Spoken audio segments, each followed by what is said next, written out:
even almost slow you down. Look at you. I can talk perfectly fine. Got it down. All right, Angie. We'll check back in. Thank you. Got it.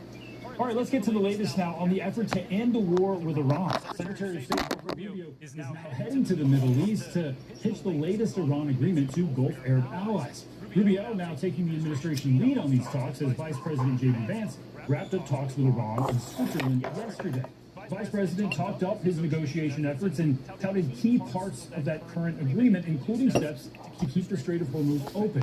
It's all part of trying to reach a full deal to end the war within the 60 days of the preliminary agreement, which will be in mid-August. NBC News international correspondent Matt Bradley joins us from Tel Aviv with more on this. So, Matt, the initial deal includes the U.S. temporarily lifting sanctions on Iranian oil, obviously a financial incentive for Iran to keep the ceasefire.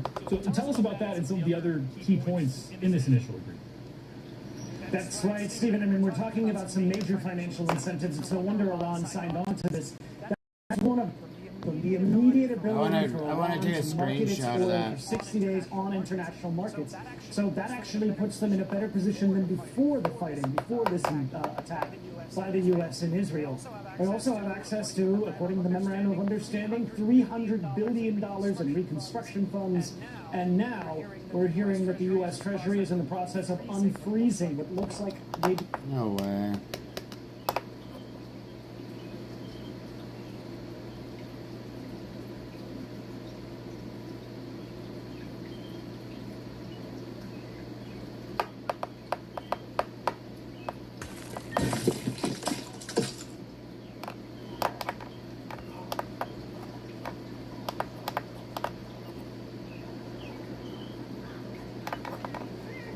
No raid, huh?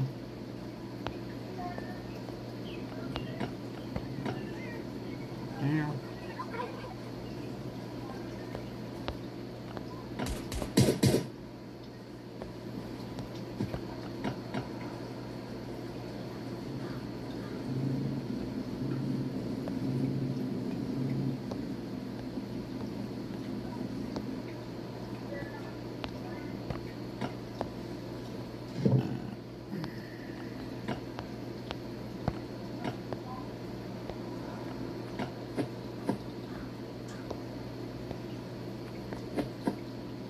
Dang it, I didn't mean to do that.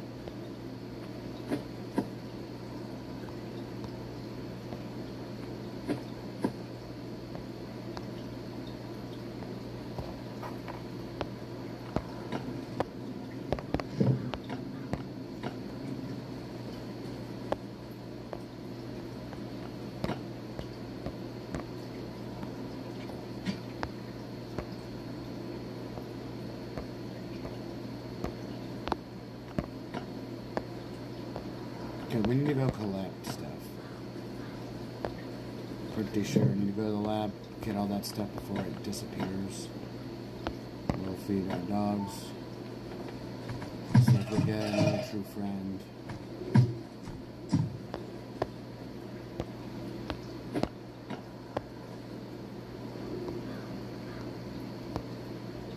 So we had 6 puppies.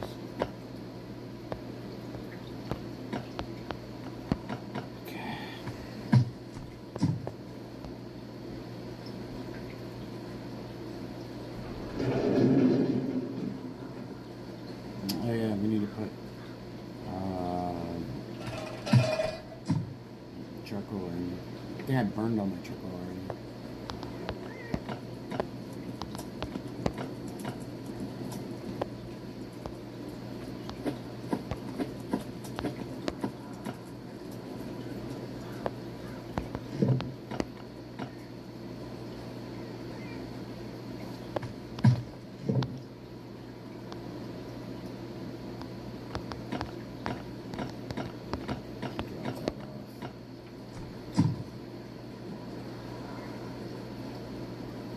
Think a lot of shit's gonna pop when I go out. Hopefully not.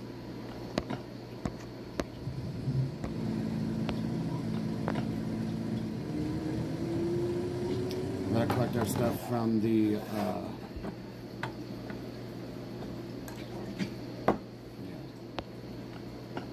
all around an hour to do those.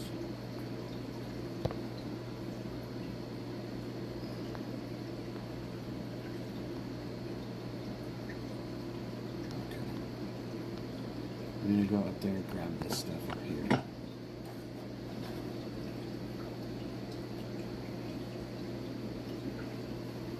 Flip our gun around real quick. I'm gonna use this thing for my dude tube. Yeah, I was gonna go up to the mall earlier, and because my phone picture is the fucking thing, it's like blurry as all hell. We gotta see what Decoy has to say right now. See thousands on the new revolutionary swim spa at a one-time sale Friday through Sunday. Spokane County Fair and Expo Center. People saying, I want to be in the special forces. Not to say like, you know, they don't got the heart for it because they, you know, still badasses. But a lot of people just idealize it. They played it in Modern Warfare. Like, oh my God, like I get all the special. Get to grow a beard. Get to go off and do crazy, insane missions, not knowing that it is an arduous task, a lot of mundane tasks, and you're just gonna spend a lot of time outdoors camping, doing nothing, and suffering. I think that's part of the training. It's just like, how much can you suffer and still manage to complete objectives? But they don't understand that. They're gonna ditch me and all you can be. Exactly. Like the other guy I referenced him before. He's definitely not watching my channel, but it's like he went there to the Navy and he was just loading potatoes, peeling potatoes, and just doing single tasks all day long. Couldn't cut it. And honestly, maybe that would break me too. I don't want to be on a ship for several months and you're out there with a ratio of like 9 to 1 male to females. It might have broken me too.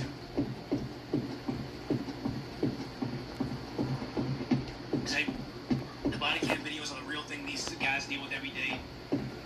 Dealing with crazy ones who are mostly in jail and get released again. But sad to say, yes, they deal with the insanity that we see on body cams, but the majority of it is just mundane, shooting the shit. 99 out of 100 days, doing something lame unless you get, like, assigned to South Central or something. But it's like 99% of it is just procedural, boring nonsense. A lot of paperwork. And then a 1% of it is, like, well, what do you call it? White knuckling, adrenaline, crazy stuff happening. It's like, can you balance that? And also the damage it does. Like, just adrenaline peaks like that up and down, and you never know. And some people, it'll put them in a perpetual sense of anxiety and like tension. And it's like, it's really hard on your heart, you know? It sure depends on what town and area you're in. Yeah, exactly. Like, a lot of parts of LA now will be that. But if you get put out in, like, maybe a Glendale, maybe like a Beverly Hills, like a Santa Monica, even though they got all the homeless nonsense over there, Santa Monica is one of the, I complain about this all the time, Santa Monica is one of the few departments that they do not have is it a mandate? But they're not required to respond to distress calls. So I can be in Santa Monica, and my friend steps in a bear trap, metaphorically, steps in a bear trap, and I say, hey, help, cops, help, my friend, he's hurt. And they can see me and be like, I'm not dealing with that, and just walk away. That's how bad Santa Monica is. Is the warehouse fire in LA finally over? No, it's not. We're going to cover that.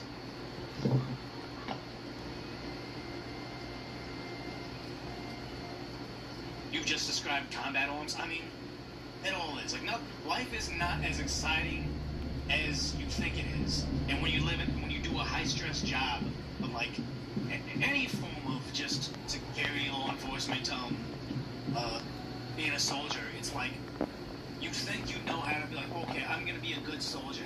And when it hits the fan, I'm going to be very, very clear in mind. I'm going to be brave. I'm going to be heroic. I'm going to do all this stuff. I'm a badass. But it's not like you get a build-up. I forgot to grab that stuff you're last doing time. a mundane task and then boom, time in, you gotta go. And So we gotta go drop that off. I think we'll probably get a raid, hopefully. It'd be nice if we did. As in you just can't function. It's like, I honestly feel like a lot of this Let's stuff see if we is have any more chest pieces over here, where you because we need can't to heal teach these up. somebody how to be cool So, under pressure we and need to these. remember their training and do everything how they're supposed to under pressure. We got to It's see just other ones something, and home. then how many like youth sports do they play? Yeah. How many fist fights do they get into as a kid? If they have none of that, a very coddled life, there's no amount of academy training, boot camp training you can give them that's going to make them a different person at their core, in my opinion. What's up, baby sunshine? Good to see you.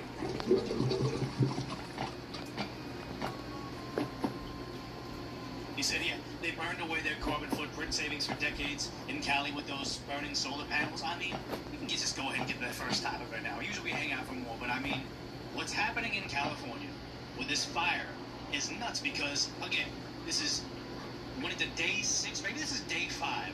The fire was, like, I can't remember a single structure fire lasting this long, but they said it was under control until it got reignited.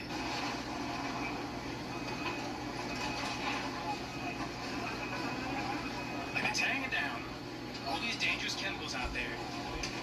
When is the last time we've seen a fire last this long and keep on coming back? It's almost like this is part of their plan. Because you see this over here from Coulson Aviation. They were flying above it and noticing the fires on the roof. And one thing that a lot of people didn't realize is it's all solar panels on fire. And what are solar panels actually made up of? I gotta be honest, I don't know. And how could that be impacting the air quality for us? But then they say they have a state of emergency in Los Angeles, and Governor Gavin Newsom, he instituted the state of emergency. And one thing that you gotta understand, I used to think, state of emergency, that means they bring in the National Guard, or they really, they're gonna get to business. All declaring a state of emergency means is they're allowed to tap into different funds to resolve the issue. It's not actually doing anything other than saying, hey, the money we set aside for, rainy days, we're using that now because we're too inept to stop a building fire that has been put out, reignited, and been poisoning the skies for over 6 days. Warehouse fire that has been burning for 6 days. Residents near the warehouse have already begun to evacuate the area at this time. No injuries reported. Officials say the fire could have been started when testing for new solar panels on the roof went wrong. So much for green energy with this Lineage cold storage facility. They said, let's go green, protect the environment, use less fossil fuels. And now, how many solar panels do we have to have operating for how long can do the carbon offset of what this 6-day fire has done to our environment? Honestly, I don't think it could ever offset it. And I speak as someone that have seen people, they got solar panels for their home, and it's amazing. Yeah, we gotta grab The DOJ has a message for people caught facing federal property, including which is the idea that solar panels on fire, and look how bad it is. Like day 6, this was as of 2 days ago. Alexandra Petit out there, and if you gotta be wearing all this hazardous material with duct tape, airlocking away the dangerous fumes, imagine what's happening to just the kid that lives behind this facility. At the cold storage fire in Boyle Heights, the Lineage cold storage facility, is that we have had Chinook helicopters drop 3,000 gallons of water on the roof. This is exactly like when a Tesla catches fire. And mind you, I love my Tesla, I love EVs, but I know wholeheartedly, one, it's more dangerous to be in if it catches fire, and two, it doesn't really save the environment. Yeah, maybe it's marginally better than using fossil fuels, but a lot of these places get their electricity from fossil fuels instead of just regular gasoline, but then also the environmental impact to make the lithium battery that I'm sitting on 1,000 of them is much worse than burning my gasoline. Diesel's better, yes, but they don't want to talk about that. This structure. And so now that firefighters are getting upper hand, what we are seeing is a concern about the roof and whether it is safe to even get up on that roof, because all of the solar panels have burned clean on one side. And then what happens? All the solar panels, some of them didn't get scorched, but I imagine the soot that went over the top of them, they're no longer good. And are they going to be like, what do you call it? Like a wind turbine. They say, oh, wind energy is so renewable, but they only last for so long. They're these giant metal beams, and once you take them down to be replaced, they just sit in a giant graveyard to never be used again can't be recycled, can't be disposed of. I imagine this is going to create a huge environmental hazard afterwards. You say, solar panels are primarily made about 76% glass, 10% plastic polymer, 8% aluminum, 5% silicone, 1% copper, and less than 0.1% silver and other metals. So 10% plastic polymer is putting those toxic fumes in the air. And one thing I remember about the wildfires that were near me when I lived in LA is, I didn't want to wear an N95 mask. This is before COVID. But I was like, I'm not trying to wear a mask. I'm just going to be out there and I'll just deal with the bad smell. But they say, keep in mind, all the animal poo, all the poison oak, and whatever pesticides and like the homes and gardens that they have put like next to the houses that got burned, that's now in the air, and you are now breathing soot of pesticides, poison oak, animal poo. Like, it is very, very dirty stuff. Like, kind of like flood water. You think it's just groundwater, but it's like it's so much worse than you actually think it is.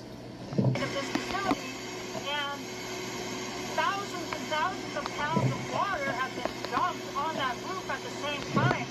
So will that roof cave in? Is there a chance of that? More water is going to get poured on that roof from water drops. What is the situation with the integrity of that roof? How safe is it? We're going to find out from officials. And again, they haven't. Why don't we already know? Don't you think that we have scientists or somebody that, like, you know, evaluated the safety of solar panels on buildings? Shouldn't there already be studies or warnings saying, we know if you guys have solar panels on a building, buildings catch on fire? That's part of it. Why don't we already know what it is? Mayor Karen Bass is going to talk about it later on, but it just gets worse. Yeah, because that will be the next phase. He said it smelled really bad Sunday in the San Fernando Valley, and that is over a hill many miles away, and yet they hadn't even evacuated some of the parts of Boyle Heights. It's crazy. Get to that building and make sure that roof collapse, if it happens, can be avoided and no injuries are incurred. So another thing to learn from all this here in Boyle Heights. I'm Alex Davis with Pigeon Back. Thank you, Alex Daly, for being out there and putting yourself in harm's way, because you saw this over here. Watching Decoy right now. Lead. There's tons of crazy shit happening right now. AKA turbo cancer. You see this over at Dodger Stadium. Now, you know, obviously I'm a Dodger fan, and I was seeing this game, and I was like, are they going to cancel the game? Or do the Dodgers not care about their $1 million players that much? They're going to let them play amongst the turbo cancer air. But apparently, as the day went on, this top layer got blown away. Thankfully, I'm going to admit, the MLB, even if they tested the air quality, the AQI, and said, you know what, probably shouldn't still be playing, they're not going to miss out on the millions that they had. I gotta do something There's real a rain quick delay, but there's no turbo cancer delay, so they probably let it happen. But the craziest part about this is one, Karen Bass was out of town again for another major Los Angeles fire that had been going on for 6 days. Now, mind you, the first one was she got warnings that there was going to be super fire conditions, and she was caught on recording saying, okay, look, there's a plan. I'm going to be in Ghana. You know, she's going to the wedding, I think it was. But it's like, she knew about the risk, and she left anyway. This one was, I think she was in the air already while heading to Chicago. But the idea is if she has a major fire and knows politically it's going to decimate her, and she still has to win another election in November. It's going to look terrible if she doesn't come back immediately, but no. She still made her trip. She still stayed in Chicago to visit the Barack Obama library that looks like an eyesore.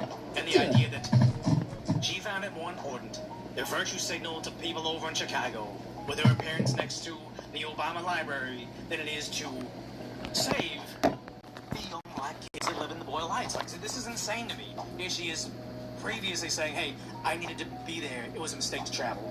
Obviously, I hated the fact that I was out of the city when the city needed me the most. And frankly, obviously, I hated the fact that I was out of the city when the city needed me the most. And frankly, when my family needed me. When they said it's going to take 60 days to put out the fire, maybe that's why she was out of town. She's like, you know what? Let me just let this blow over before I make an appearance, because even when she makes an appearance, she makes it worse. because I was impacted, my family was impacted by the fires as well. Isn't Karen Bassett, am I getting accused? Or isn't it Karen Bassett's brother, own brother, is suing her over the wildfires? Yeah, I hated it. Again, she didn't hate the fact the fires occurred. She didn't hate the fact that this is going to provide her and Governor Gavin Newsom the greatest opportunity at a land grab in their lifetimes. They don't hate that. They just hate the idea that it makes them look bad sometimes. But again, I don't think they're there to, they are there to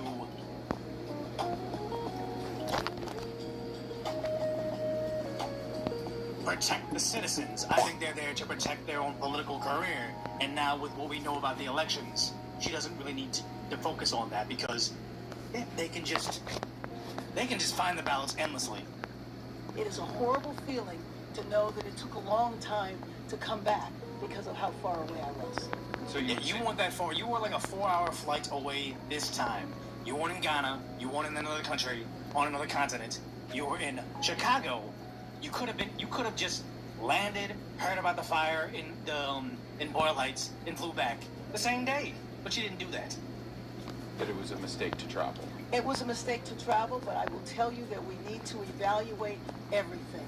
Because honest and truly, if I had all of the information that I needed to have, I would have been ready to be out of town. And I think that later on they found out that she had that information. She knew that the fire hazard was happening. She just lying to your faces on ABC7. But the thing that people say is, the owner of the warehouse that's on fire is a guy that gave a max contribution to the re-elect Mayor Karen Bass for Mayor 2026. Now, one thing I would say is, we're just gonna go grab these things because we already finished that. We're gonna find out who this is right now. Impact him. The main impact is all the kids that still got to.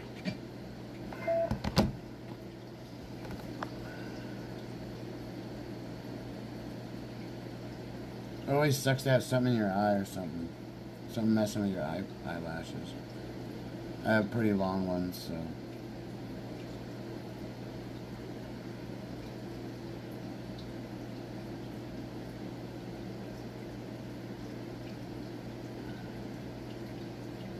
Dude. What a fucking garbage raid.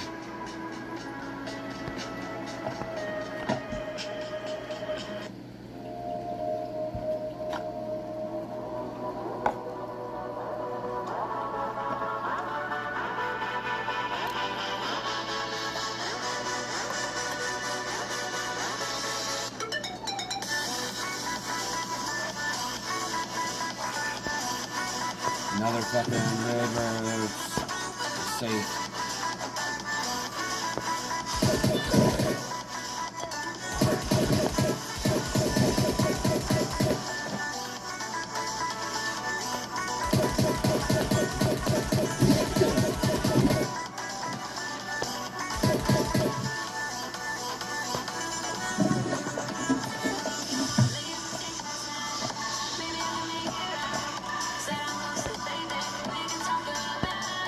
Leave that up there to repair that.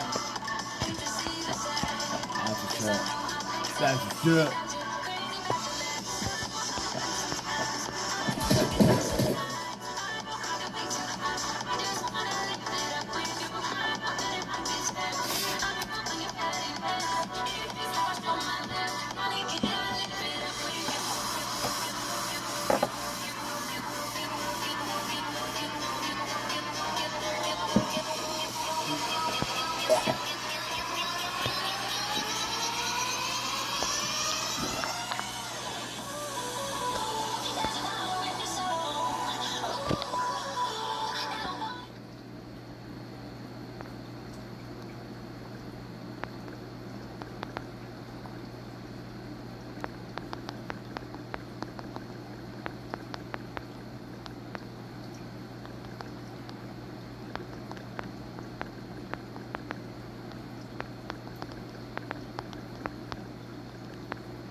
So that was about a dude that's going to prison.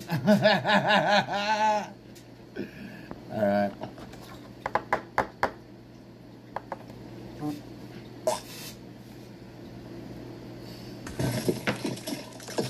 Alright, so our house is straight. Okay.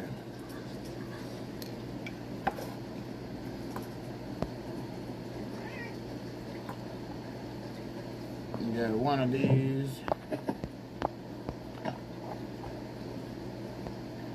Axes are down here. Right.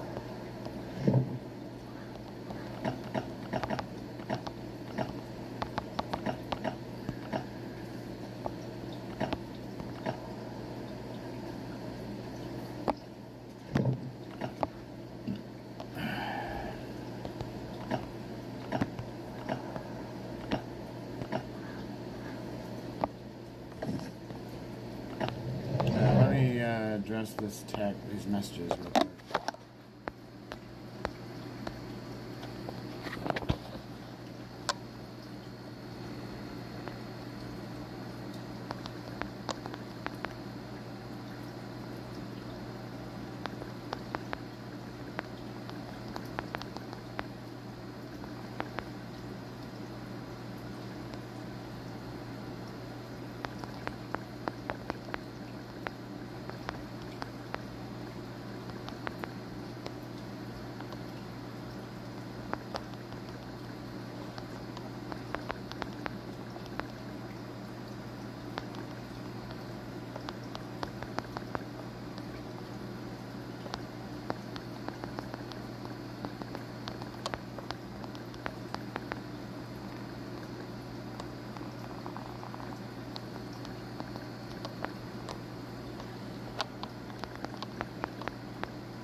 Man, I might need to go back over the back of my head.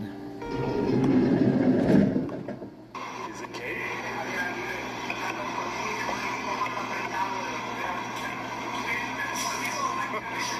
That didn't win. Oh, I can't wait for Pride Month to be over. Welcome back to If You Laugh, You're Conservative. If you want to pass as the gender you're not, the answer is really easy. Just get as fat as possible. She has cracked the code. I don't know where the woman starts and the triple chin ends. Job of the Hutt over here. Could be male or female. No one knows. Honestly, what I love about America is the names of the stores. You go to Five Below, everything's less than $5. You go to Whole Foods, they sell Whole Foods. And that's why I'm really excited to go to the store today.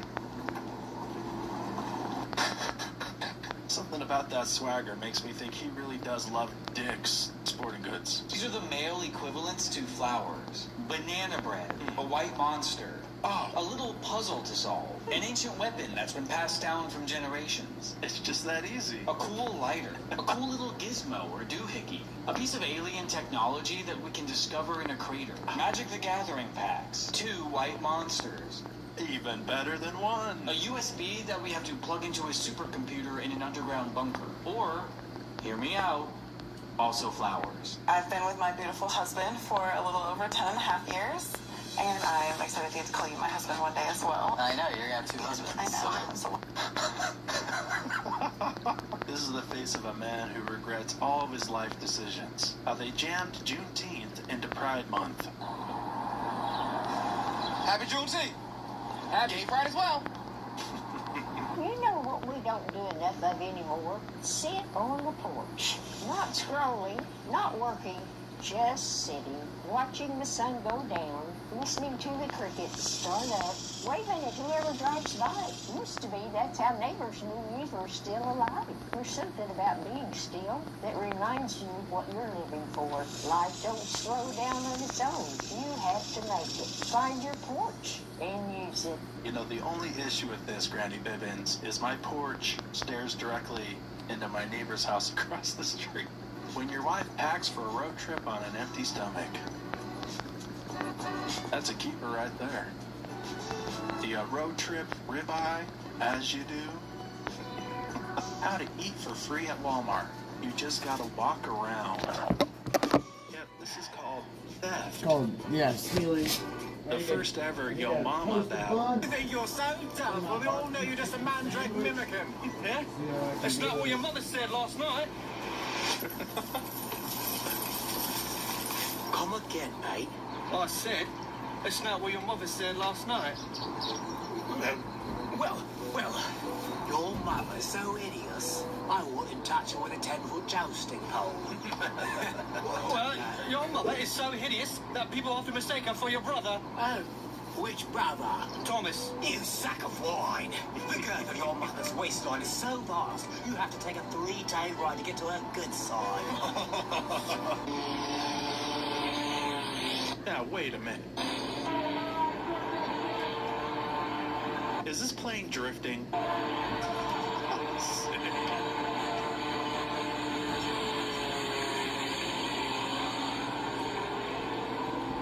When they say men can't decorate. My attacks have no effect on you? Who decided that? Nice. Nice. Bro's killing it. He's killing it. Let him hate. Let him hate, bro.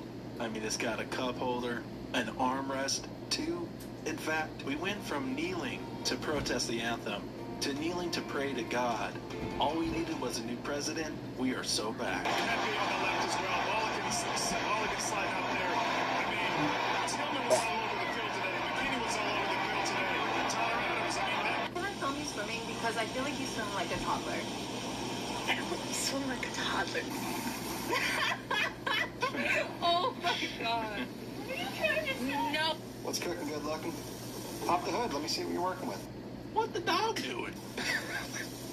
What do you got here? Oh, chicken. Oh, help a brother out. No, not the choo-choo. Oh, my. Oh, boy. Come here. Let me take a good look at you. God, you're beautiful. If Love Island existed in the 1700s... Abigail, I carved you this wooden spoon. It's made from oak, which stands for strength and loyalty. Am I getting the ick? Wow, that's so nice. She didn't like the spoon? Here. Oh my god, Chris, it's beautiful. Yeah, I know. William is such a gentleman. Chris's abs are insane. What am I supposed to do? That there were 2 available bachelors in our village, that's already a marvel. Almost $1,200 for this golf club. You know how much ammo I can buy with that? That's how I do my price checking. $1,200? Hey, we all have different hobbies, right? At least with golfing, you can use that club again and again. Ammunition, not so much. Also, you can use one on the golf course, the other one's gonna get you swatted. If guys acted like girls... Hey, babe. Notice anything different? Did you get a haircut? God, you never pay attention to me. No. Relax. What is it? Do not tell me to relax. I just got a new skin for my Fortnite character. Oh, sorry. It looks like the last one. No, it's completely different. The last one was a banana skin. I'm sure if I was Greg, that established exec at work, you would notice his skins. Babe, I told you, he's just a boss. I'm sure. I've seen the way you've talked to him. You're ready to just jump into a full-blown relationship with him. That's not true. I like you. You do? Yeah, but not too much, like in an overbearing way. Just Casually. Really? Of course. Thanks, K-Dog. So you want to get jackhammered for 30 seconds, then watch the games? Yeah, sure, but maybe afterward we can snuggle for a bit? Yeah, maybe. Okay. What? Nothing. We just haven't cuddled for like 2 weeks. God, women only have one thing on their minds, don't they? I'm sorry. Cuddling, man. It's an epidemic. How could they? All right, you're right. You should dictate all emotional and physical aspects of this relationship with no input from me. Thank you. All right, you want to go upstairs? And remember, No foreplay. I like you. I like you too.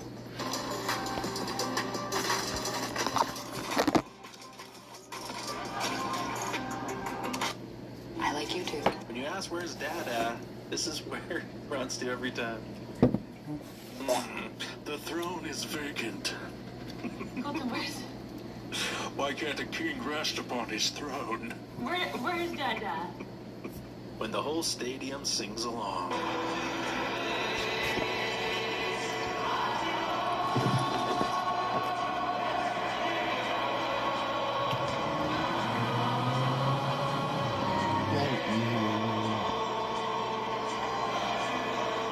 God bless America. When your daughter laughs at your swing.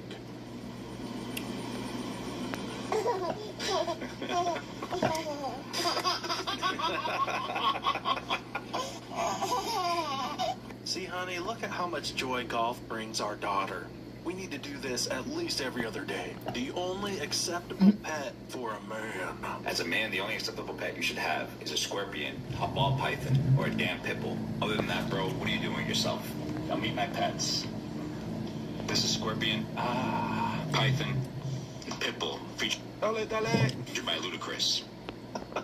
Mr. Worldwide. Yeah, I don't normally go to fancy restaurants, but like I'm in America with my son, so I'm like, let's go to Texas Roadhouse. It's not fancy. Unbelievable.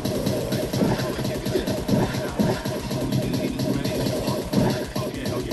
Prior to the pandemic, they were in little metal buckets on the table, and you could throw the shells right on the ground. America pre-COVID was a different America. She's like, yeah, just take a bag. Then they come out and they put this bread on the table, and I'm like, I didn't order the bread. It's like, oh, that's free. And it's like, and she goes, and if you want more bread, we'll just give you more. Tastes like freedom. And this bread is, it has 9 to the bread. Go to Australia, try and picture the most unbelievable bread. What's the best restaurant you can go to in America? Is it the Roadhouse? If I asked you to tell me your favorite thing in the world, what just popped in your head? My Lord and Savior, Jesus Christ.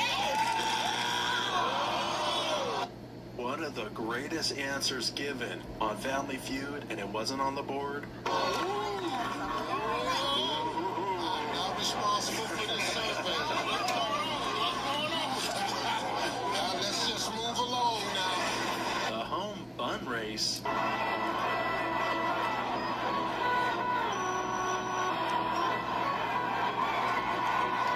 Does everyone get a free hot dog now? Home bun.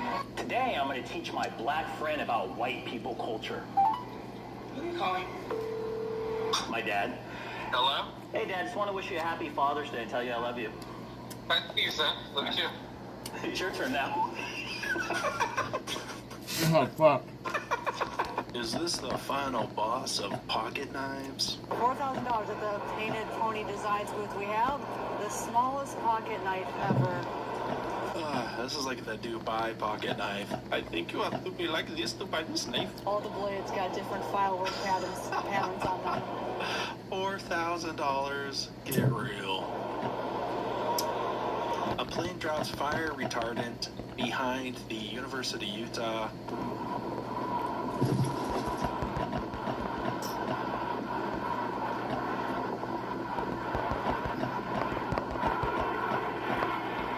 Right now it's 5% contained. Now if you thought that plane dropping the fire retardant was cool, check out this air show.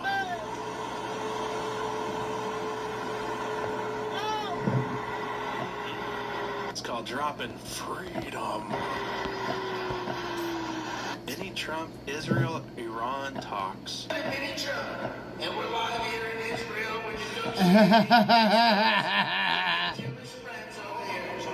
They're all midgets. Oh my god.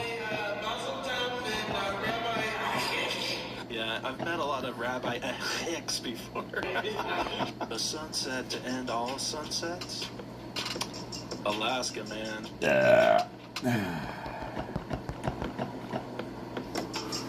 Oh, NASCAR really doing a burnout on the USS Midway.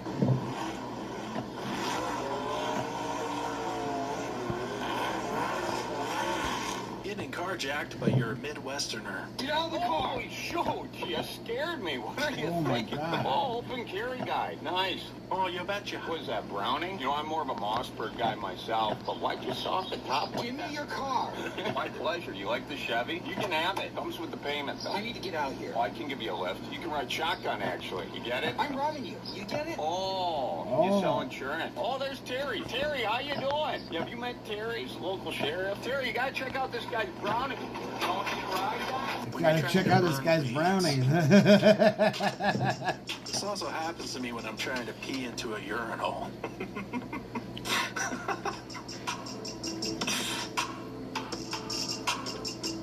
Another liberal shocked when he finds out who said this quote. We will attack Iran. Whatever stage of development they might be in their nuclear weapons program, we would be able to totally obliterate them.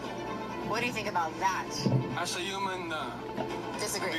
I disagree. Strongly disagree because I care about all the innocent, you know? You know who said that? Republican. Hillary Clinton. She said that? The first Final Fantasy. Fucking nothing.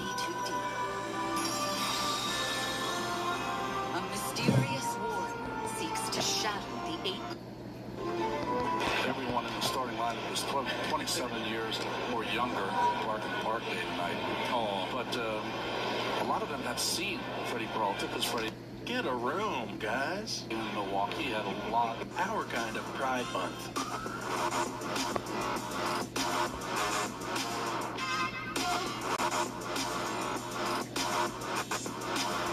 Proud to be an American Pride Month. Eat breakfast. African, get it right. Passenger not loaded. Oof. What?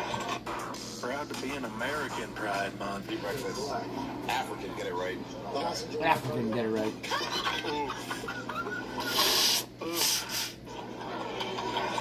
There's the difference between African Americans and Black Americans. Passenger or cargo. When you have a dog with separation anxiety, so you get a horse with separation anxiety.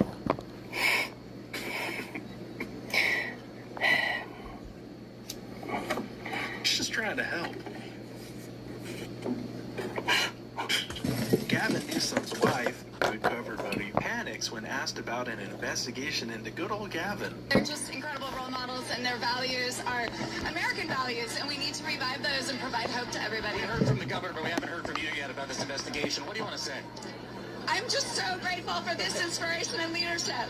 We need more of this. Hey, this is stuff that happens in other countries. That's all I'll say. Happens in other countries. When the jiu-jitsu gym gets robbed. Oh, wrong place, buddy. Get him, boys. Rolling at you. Once we scooch on over to you, you're going to be in a world of hurt, buddy.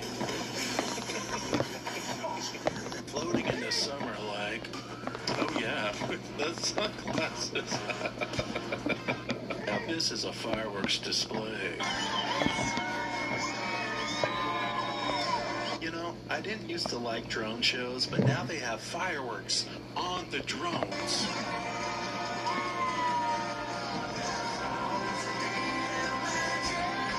Are American sunsets always like this? Do y'all have anything? You guys have anything? You don't even have sunsets? Where you're from? Great. Just look at that. The neighbor guy, he's getting his mower out. I think he's gonna mow.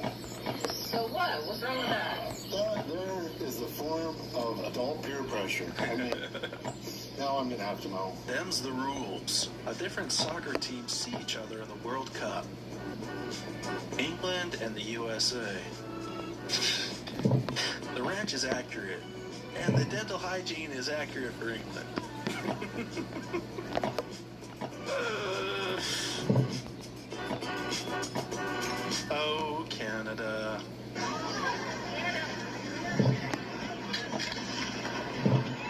Sir, I do believe you've overloaded this musket. Oh, tally ho. Mexican word a date. Bacon. All I need is a manteca to be refried. I'm out here baking with the sun. We need to bring these types of commercials back.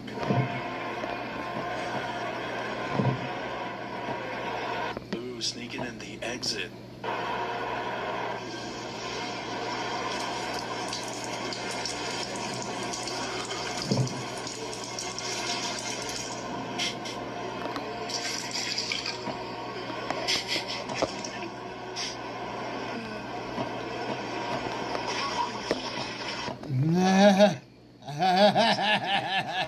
Type of ending here, but I can confirm that Charlie Kirk was right, boys.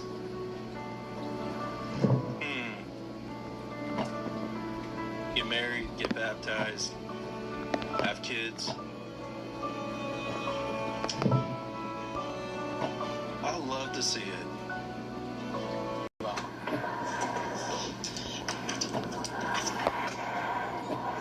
There you go. Give it a try now. It's gone. You guys really are a one-stop shop. You fixed it. The big old tire that allowed this ad. Bold move, guys. Bold move. Yeah. Wow. You gotta have her step back in? Yeah, get back in. I have to say everything that anybody else has to say, you can listen. Pride Story Time, featuring Raquelita. That's a man, baby. This kid's like, get me out of here. This thing has a mustache. It's called torturing kids.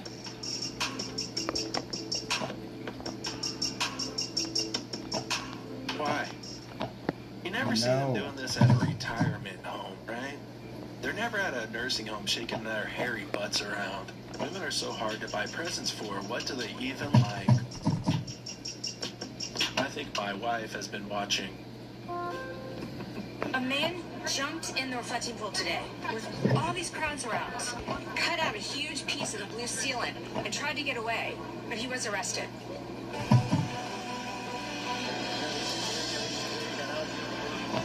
You know, it's crazy when they say, oh, it's just separating on its own, but there's all these clean cuts in it.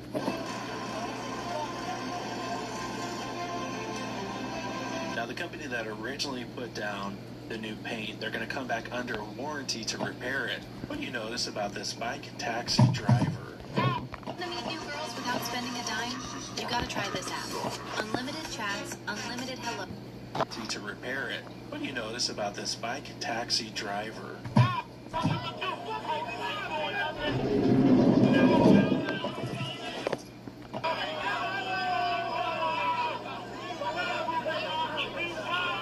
When you look up fatigue in the dictionary, there should be a picture of this guy's face. What a beautiful sunny day. Oh my God. How am I gonna start? Easy, White John. Hey, they got the man, the myth, the legend to actually do it. Are you talking to me? No. I'm talking about this. Yeah. Oh. All that for a crummy commercial? Why talk with me? The breakfast skillet of your dreams. This is the Meat Lover's Breakfast Skillet, and it's the perfect balance of protein, and more protein. I like what I'm hearing. The kind of breakfast that Ron Swanson would order twice and then judge you for not finishing. It has a perfectly crusted ribeye steak, some sausage patties, sausage links, bacon, ham, potatoes, served with some sunny side up eggs. Oh, dude, really? Are you kidding me? Seems like a pretty standard American breakfast to me. We have to get the thin car into GTA 6. You guys gotta hide me. That's the hack. Quick! Shut the door. Car? Nah. When you take your wife out in the 90s truck and she opens this. The glove compartment is not for gloves. Come on now. Oh, yeah. Now, if you don't believe people are purposefully vandalizing the reflecting pool, these nut jobs are here to cheer on the algae.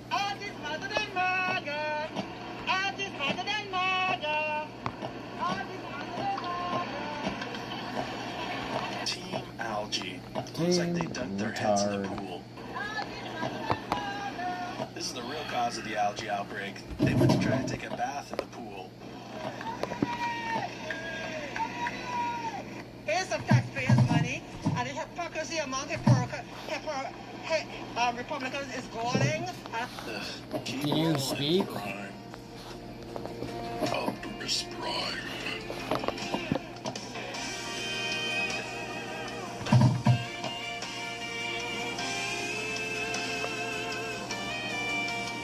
Bro, better put this in some car shows. 3 hours of sleep doesn't affect me at all.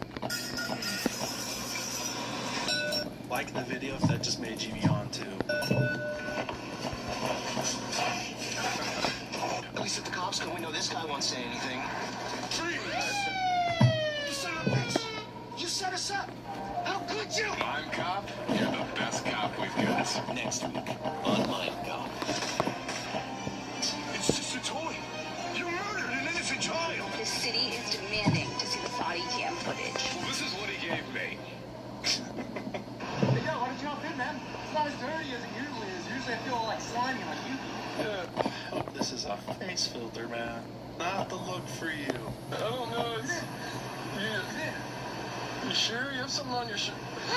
This customer gave this 23-year-old contractor a That was a Hitler filter. We finished this deck. I have my awesome customer over here, Mike. Mike, how do you feel about the job?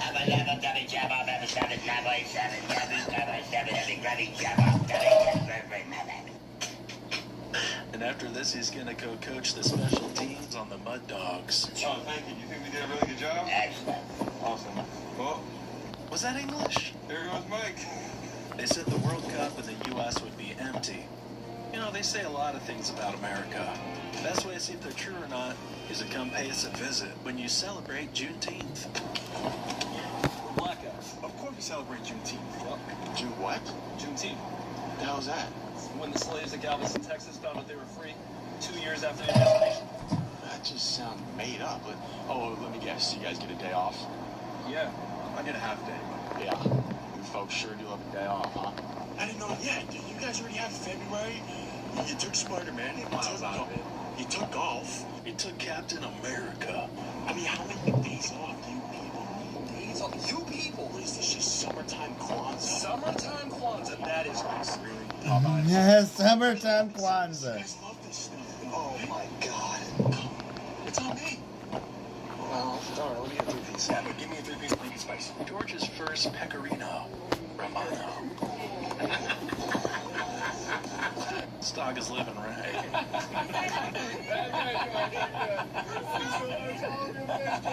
Thank you. That was cute. Thank you. Knocking the dew off. You know, I'm trying not to have lawn envy here, but dang. What sound does an impact make? Kunk, kunk, kunk, kunk, kunk, kunk, kunk, kunk, kunk, kunk, kunk. What sound does an impact make?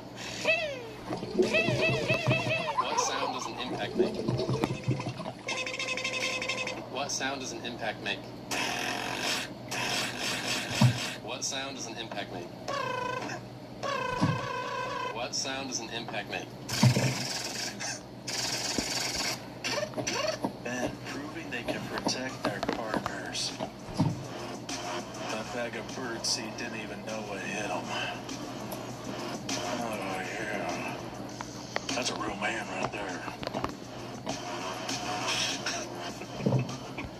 When Australian players hear the U.S. anthem, I just got 3 things to say.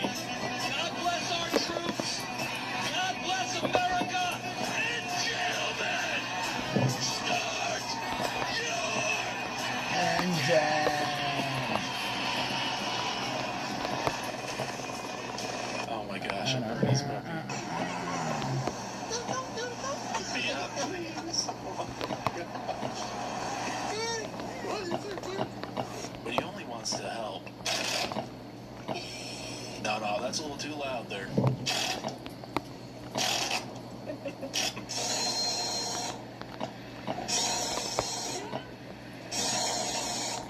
Some more bumbling Biden. Speaking of presidents, if you look at the video on the monitor,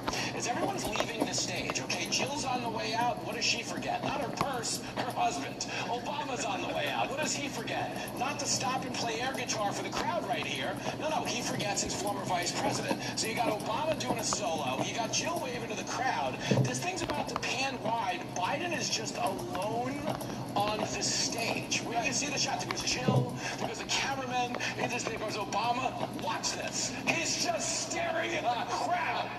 Now, if I could so kindly ask the esteemed staff of the Ingram angle, because we've seen enough of this. Right.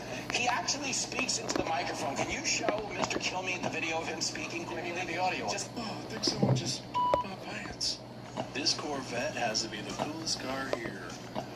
Okay, well, that's not a car. There is a cooler. Testarossa. Vehicle of destruction, perhaps. So I see this family almost every morning on my run, and the dad's an absolute dick. I try to avoid him at all costs, but it doesn't even matter. He screams at me every time. Gary. Can't really blame him, though. I would probably put a 2,000-pound giant for my kids, too, so. Well, apparently white men can jump. We have some exclusive footage here. Michelle Obama breaks the silence on Josh Hawkins' comments about her being a man. Michelle, what did you make of Josh Hawkins' comments calling you a man at the White House? Being First Lady of the United States was exhausting. You're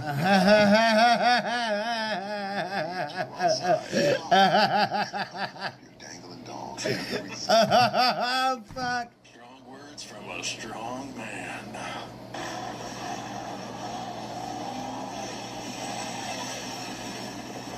You're not going to catch me in an electric vehicle, I'll tell you that right now. My granddad Jim gave me $2 to cover our McDonald's breakfast, and I couldn't break it to him.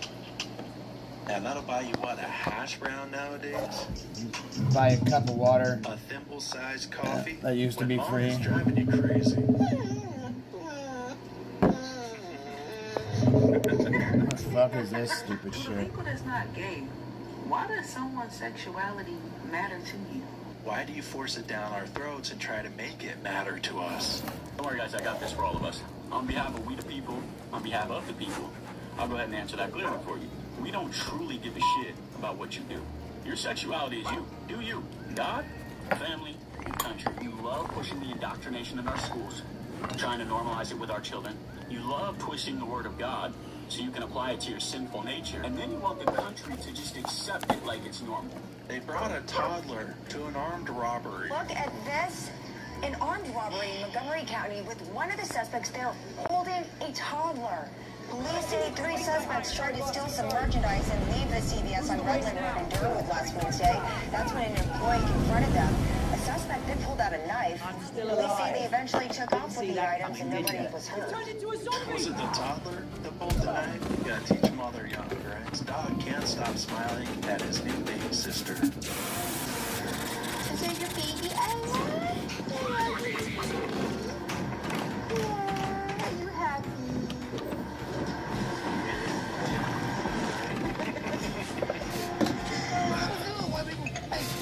Tell me something I just don't know about white people. Tell me something I just don't know about white people. Something I don't know.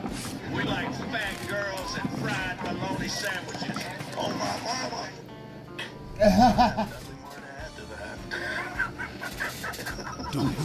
Last Survivor. Play now. Drop a comment down below.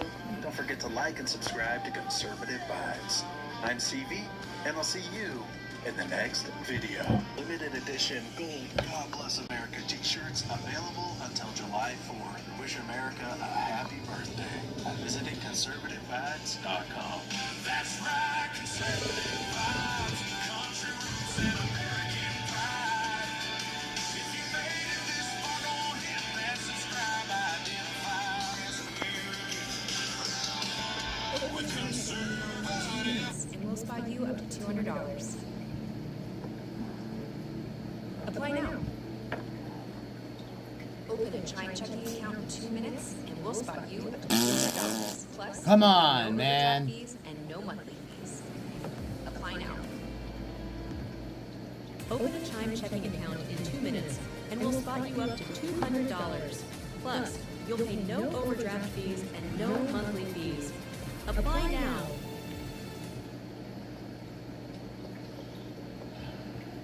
Okay. I don't know what it was. Folks around here, they call it the Wendigo.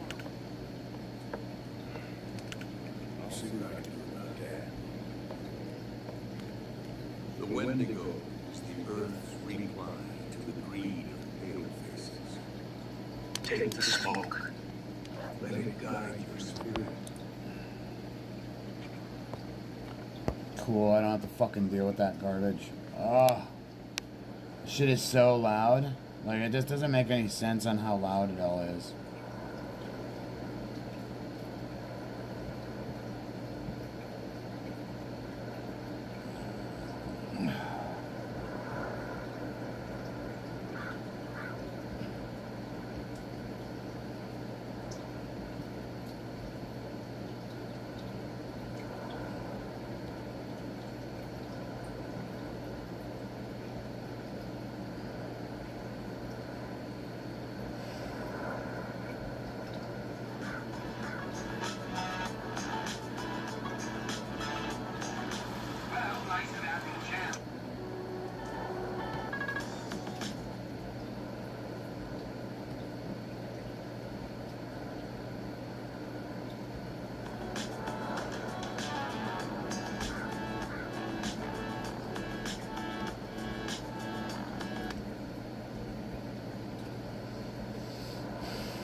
Let's take my camera off.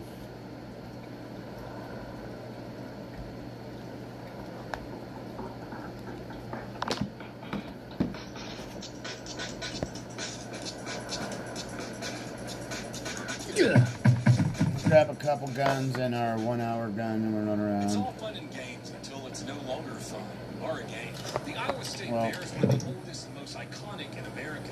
It's about as wholesome as you can get. Kids are on parents' shoulders, rodeo shows and concerts, outdoors in the dead of summer. The smell of any food imaginable deep fried floats through the air. Did you know that you can fry Coca-Cola? I don't know how that works.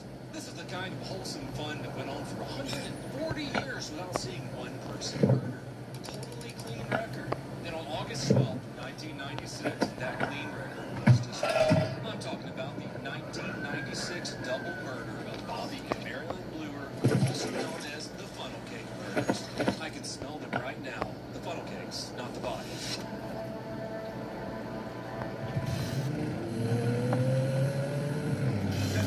Speaking of smells, the first time I got sent to in-school suspension, it was because I told my friend Andrew, who I hope you're out of prison now, that his mother is a carny. And when the teacher asked me what a carny is, meaning a carnival worker, I said, well, it's a person with small hands who smells like cabbage. Anyways. Crime is Fun, my new podcast where I'm taking a theme and giving you digestible cases and stories relating to crime. I'm your host, Donut, and I've spent the past decade telling true crime stories. I just figured it'd be fun to make a podcast like this in a listening format. You can hear about people soup or Pokemon committing war crimes while you're in the gym taking a walk, or screaming slurs in traffic. Today we're going to talk about the Iowa State Fair, specifically funnel cakes. Funnel cake murders.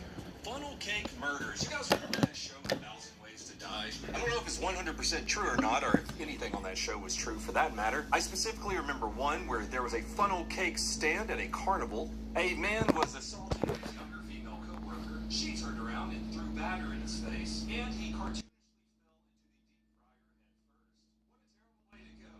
Before we get into the funnel cake murders, let me tell you about something that happened earlier this January. Let's go down the donut hole. A guy actually took himself out in an Olive Garden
especially family. Rodney and Jamie popped out a couple of kids, and Rodney helped around the family funnel cake business from time to time while Jamie was in nursing school.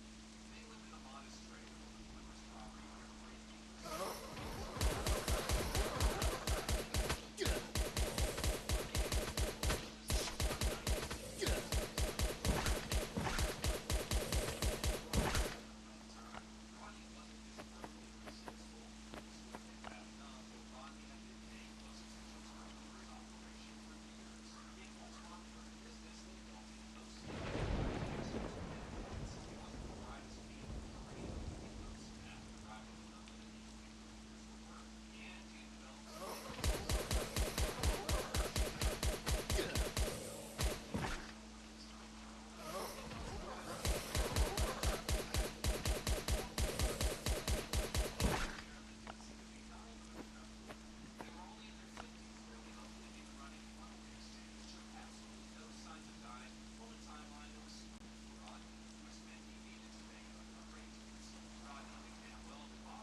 lot of fair rides are maintained by felons who just go from state to state when someone gets hurt on their ride.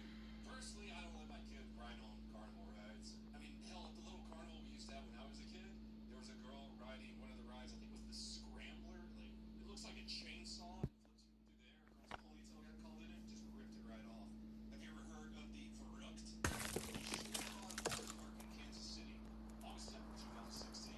This ride in German literally translates to insane. And it is the world's tallest water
Special Agent Dave Button and Polk County Assistant Attorney Frank Severino got the call. Both of them had worked a lot of cases in their careers, but neither one of them had worked a murder at the Iowa State Fair. It was unheard of. I mean, in 142 years, nobody had worked a murder at the Iowa State Fair, despite the millions of people that go through there. The investigators set to work. Meanwhile, America's worst fugitive, Jeremy Sneed, fresh off committing a double murder at the Iowa State Fair, now embarks on what I can only describe as one of the most chaotic and self-destructive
Rodney's trial was happening, investigators had been quietly doing their homework on the oldest bluer daughter. Jeremy had told them something during his confession that he'd been keeping close to his chest, likely hoping to be able to use it for leverage. Jeremy said that him and Jamie, the oldest sister, had been secret lovers behind Rodney's back. This is a Funnel Cake murder and soap opera now. They had been writing letters back and forth. Every single letter she had sent him, and Rudy was the one. So maybe it's not the most inept control we had had. The prosecutors took their time building the case, and in a decision that I can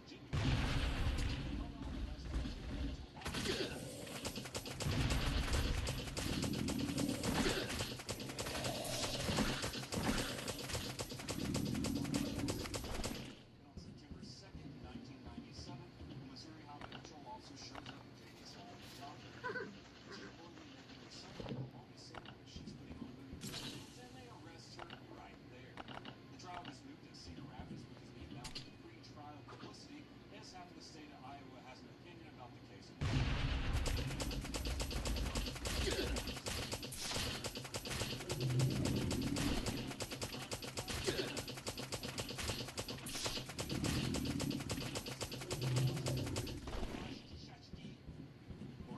On 2 counts of first-degree murder. That's the older sister.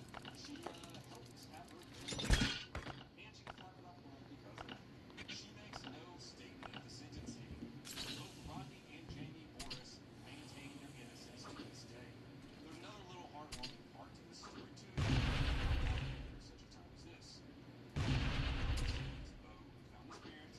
Jamie, who was convicted of being part of the plot to murder, and Jada, a 16-year-old who was stopped by a crime scene tape earlier in the story. She take care of her. She was just a teenager standing outside a crime scene where her parents were lying on the floor of the bus she'd grown up sleeping in. But against all odds, she graduated from high school and she took over the Funnel Cake stand. For 23 years, she worked the fair circuit the same way her parents had, living in working the summer season, all with her parents' original recipe and with her parents' name. In 2018, she came back to the Iowa State Fair for the first time.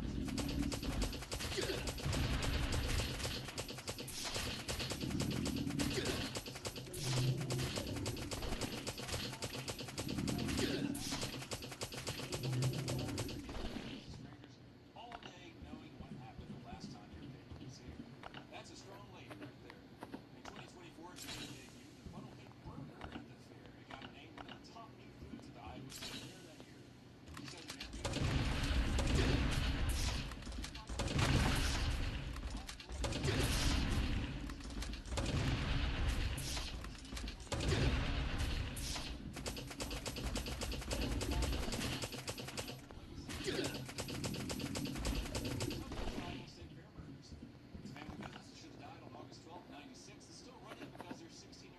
decided to do a good thing, following in her father's footsteps.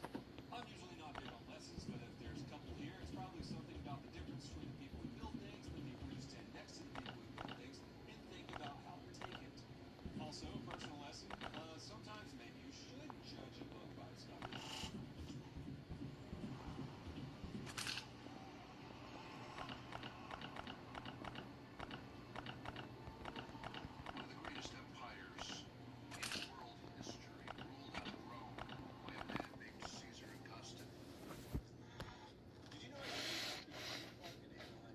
Sometimes referred to as the happiest place on earth as a body count. Well, I mean, it is Anaheim, California. That makes a lot of sense. The rest of the place has a body count. I'm talking about the always popular the happiest and most expensive place on earth. The only place on earth that barely measures.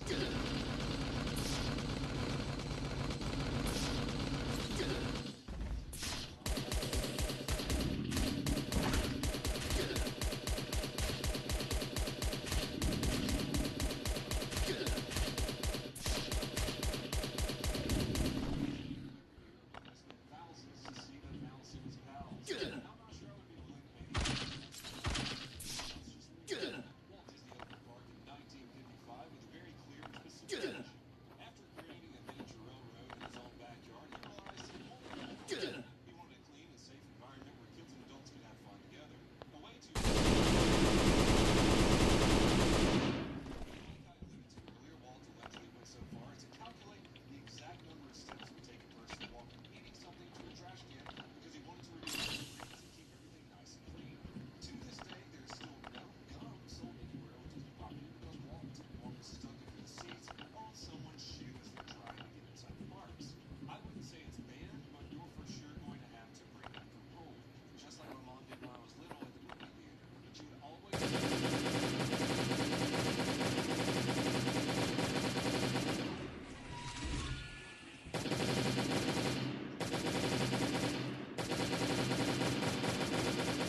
Critics are prioritizing the preservation of the magic over immediate access to the most qualified medical response available are exactly as messed up as they sound, and they become very relevant when we get to our main case.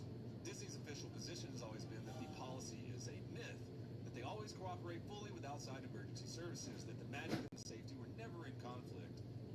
But we're going to take a look at what actually happened on March 7th, 1981. And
need to go run outside and move real quick. We're gonna leave my phone plugged in here, and so I'll be back in just a second. Everybody started to move over. I hope you enjoyed this. Crime is fun. I'm going to try to get back to making these weekly, now releasing every Monday, hopefully. It is 5 o'clock. You guys think I'm done good?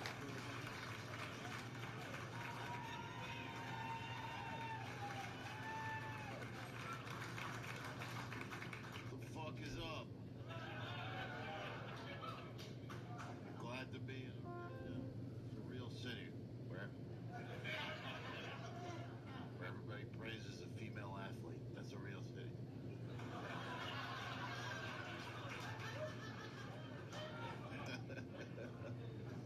Oh yeah, no, it's nice. It's nice to be here. I was in Cincinnati, which is it's probably better than here, but you guys have that statue, which is pretty cool. That's the coolest thing about this. You're like, holy fuck! Look at that. They really thought this was gonna be something here. Whenever that was built, like in the early 1900s or something, they were just like, Indianapolis. But I'm happy to, be here. There's a lot of whites. And I like white people. You're not really allowed to say that. I mean, you guys can't say that at work. You can't go into work on Monday and go, you know what, white's probably the best. But I do. When I get to a white neighborhood, I go, oh, thank God. Oh, yeah, we took the wrong exit. It was bad. But you're not supposed to like white people because apparently white people are inherently racist. I don't think it makes you racist if you have your whole family in the car and you pull in the gas station, you go, not this one. And then you keep driving until you find a gas station with the ice on the outside.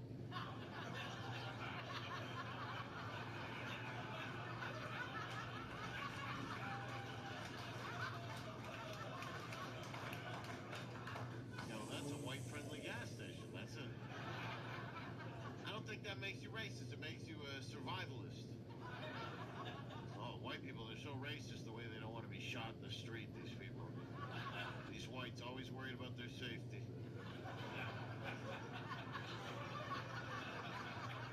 Horrible people. Yeah, okay, white people did horrible things, but, they were the first to feel bad. There's motherfuckers that don't feel bad now. China does slavery right now. They're doing slavery right now, and if you press them on it, and you're like, hey, why stop doing that? They're like, well, you did it. And then we're like, well, that was hundreds of years ago. They're like, well, we're a couple hundred years behind.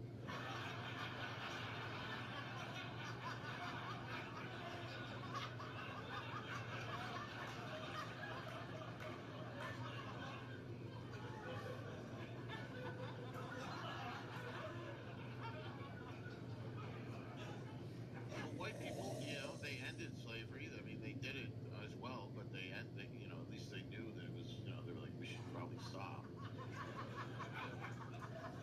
And that was a complicated process to end it. It was, there was no internet. They couldn't just send an email to Africa and be like, hey, we're done. No, a couple white guys had to go over there, and it was an awkward last trip. Pulling into the port in Ghana, and they going to speak to the king who sells his people as slaves. And the king saw the white people and goes, oh, your boat is ready. Everybody is in the boat. Here's your receipt. And the white guy was like, look, we can't do this anymore. It's, people are pissed off. There's all kinds of shit going on. George Floyd.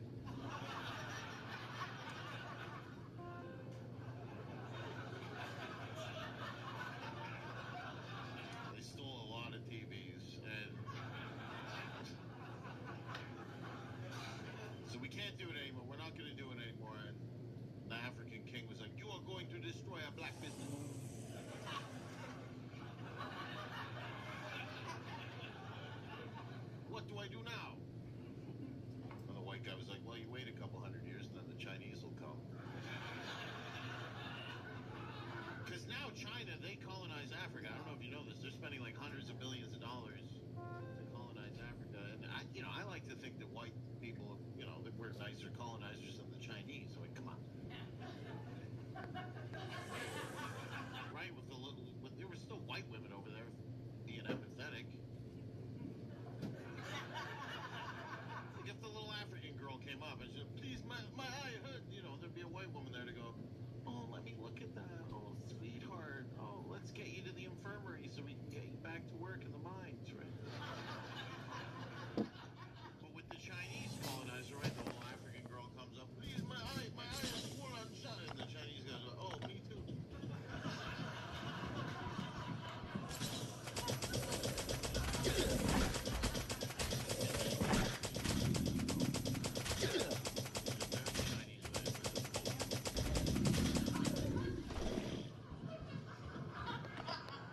And he would say to her, you won't mind until an iPhone fall out of the cave wall. Just saying, white people are nice. Look at all the nice things white people did for the gays. Where'd the gays get all their rights? From white people.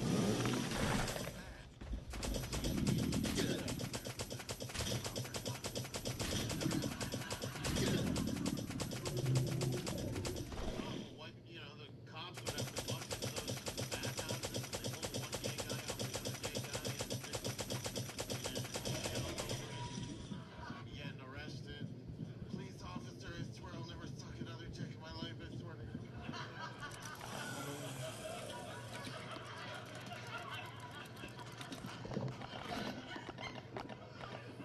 White people felt bad, so they said, all right, you can be gay. And then immediately, like, can we do a parade?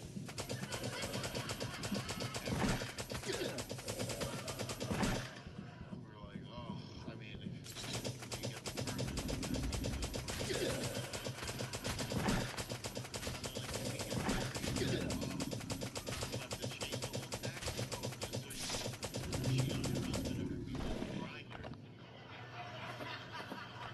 but fine, we'll let you get married. And now they're like, son might get have their penis. It's getting to the point where it's time to put these faggots back in jail.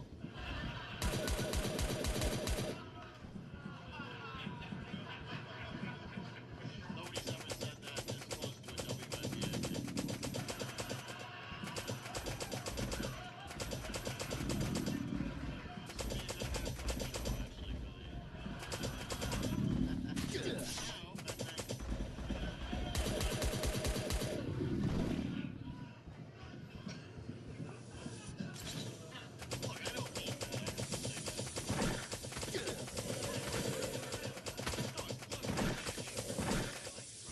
I like dick.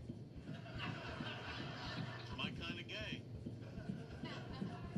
Even with trans people, like if I see a trans person walking down the street, I don't take them home and fuck them and kill them.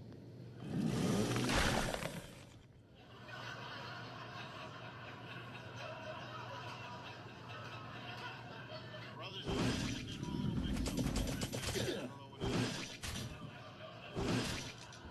Yo, I'm fine as fuck.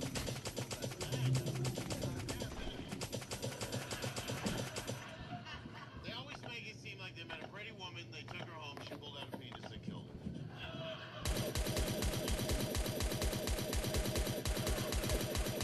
Down on your knees and you pulled that weird transgender foreskin back and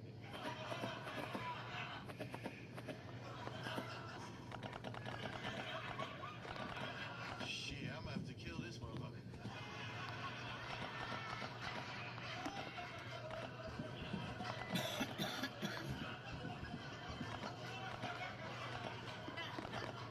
So I've never done that.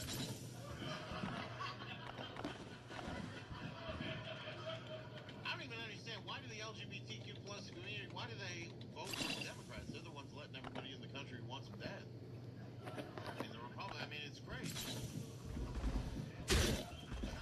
crazy. Pro-mass immigration, the LGBTQ community, they go down to the airport.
Hi, motherfuckers. Gotcha, bitch. I'm okay with Look having at a dog shit country as long as we're not the Deadpool. There's armor in that one, so I'm not proud of it.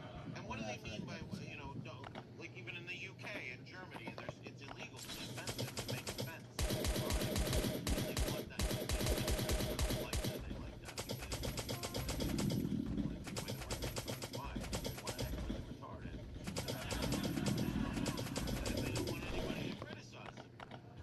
And they're like, no, we're protecting people with Down syndrome and autism. No, you're protecting Tim Waltz, to be honest. You're protecting Tim Waltz.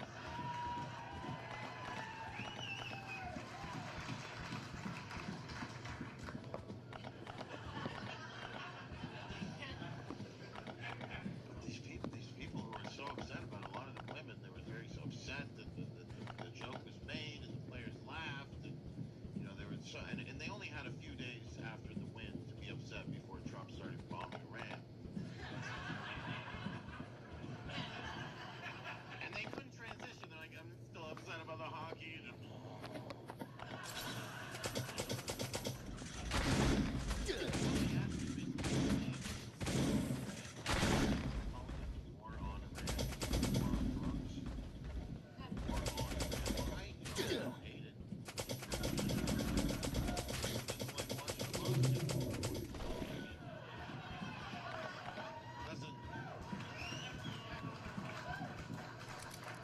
I mean, have you seen the footage from the war? It doesn't even look that bad. There's like a couple videos. There's the one where the guy's on the roof and he's like, and he's happy. He's like,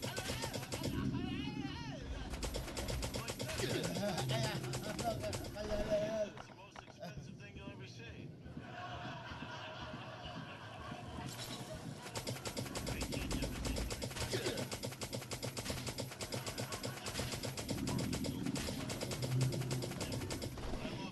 I love Persians because they're on board. You know, they talk to each other. What do you think with Iran? And to a Persian, they go, oh, it's supposed to blow us up.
these women, they need a Republican man to hold them down semi-consensually and give them the MAGA cock, right? They need...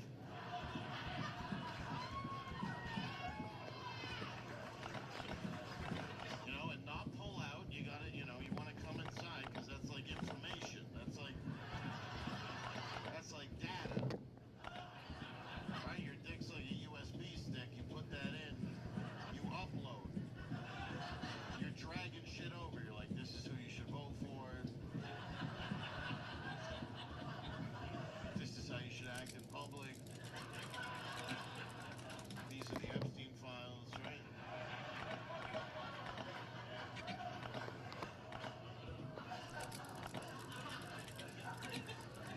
Because women are interested in the Epstein files. They are. They're interested in the Epstein files. They ask them because apparently, in the Epstein files, apparently they were eating babies, which is, you know, not good.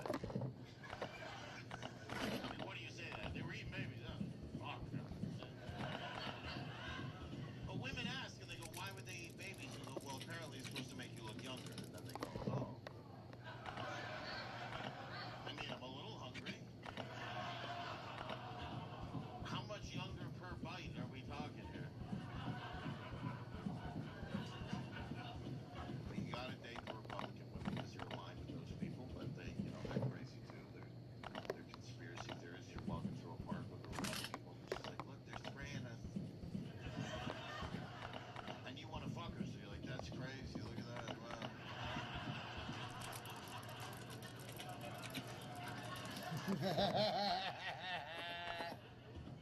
They've all become like naturopaths, Republican women. They're all like home remedy, homeopathic. Like, it's to the point, if you come on a Republican woman, she starts rubbing it in. She's like, yeah, this is actually really good for my skin. I saw it on TikTok. Yeah, it's gonna really tighten things up, eh? You'll look a lot younger. Like, yeah, you know why? Because there's millions of dead babies in it. It's all dead babies. You're welcome. You're welcome. And then she's like, maybe I should go back to beef tallow. I don't know.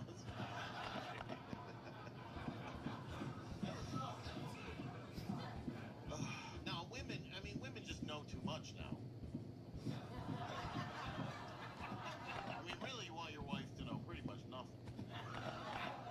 Like, not stupid, just not know anything about, like, what's going on in the world. Because as a guy, you're so hyped up on all these events, and you come home after work, and you bust in the door, and you're like, did you hear? Apparently Epstein, he's still alive. He's on a beach in Tel Aviv playing Fortnite on Xbox. And then Trump tweeted a picture of the Obamas as monkeys. And then apparently Kim Jong-un said that Joe Biden was retarded. Like, you kind of want your wife to be like, no, I didn't hear about that. I was too busy making this pie.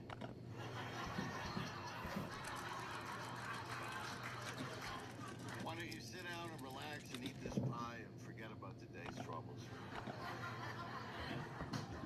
Because your wife, you know, she's supposed to be a rock, and rocks, they don't talk.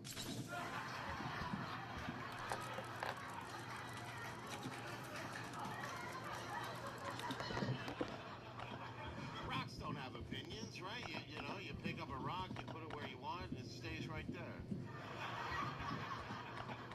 And then if you're Muslim, you wrap the rock up in a cloth.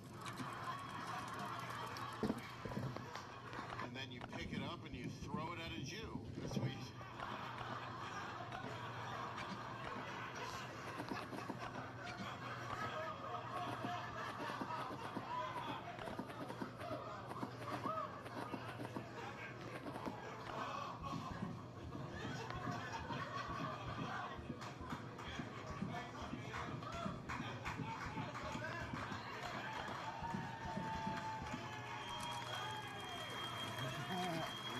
Reaction crowd.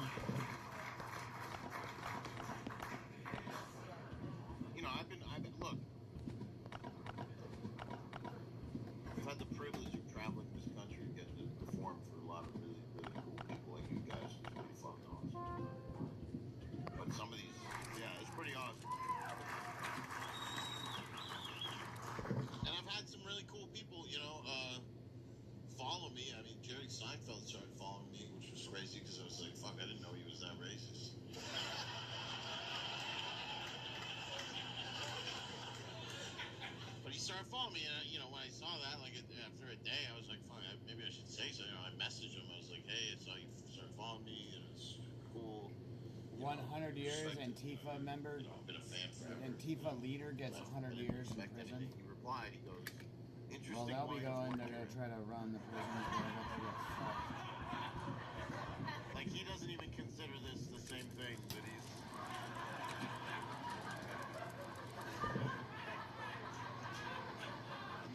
And then he goes, "Comedy's your Iron Man suit. Keep going." I thought that was really nice. And then I said, I was like, "Hey, I'm coming to New York in a couple weeks. I don't know if we can get together. I'm doing some shows," and then never heard from him again. Some other cool people, Pete Hegseth started following me on Instagram. Yeah.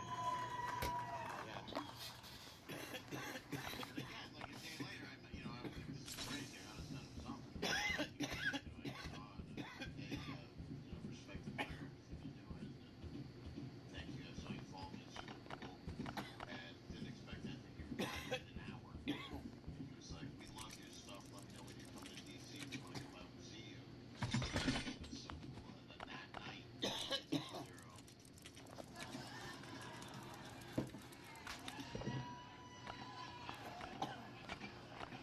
which is great. What is that blinking? In the situation room, I don't know. She's like, "Oh, this is good shit. This is good." Have you seen this video? Have you seen his Renee Good bit?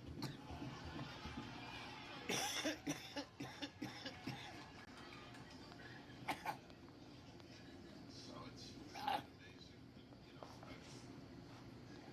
I've only been in the country for 2 years. I love it. 2024.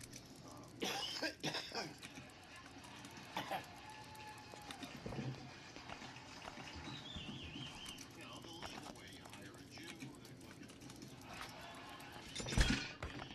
crawl through a fucking fence wall in Tijuana. Hold on, that would have been a lot cheaper.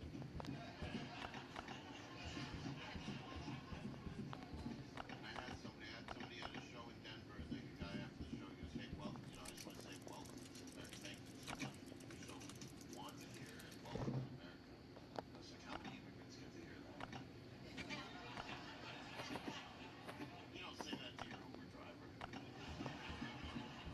You're like, "Thanks, get the fuck back to wherever the fuck you're from." But I travel a lot. I notice this thing. You go to these airports, American airports, they're not, Canadian airports are terrible too. They're all kind of, and you don't feel like you can complain at an airport because you feel like you're going to be put on a list. But they tell you on the announcements, if you see something, say something. But then I'm the asshole. If I go to the Delta counter, I go, "Excuse me, I'd like to report some suspicious activity." They're like, "Oh my God, what's going on?" I'm like, "Yeah, everybody who works here is supposed to."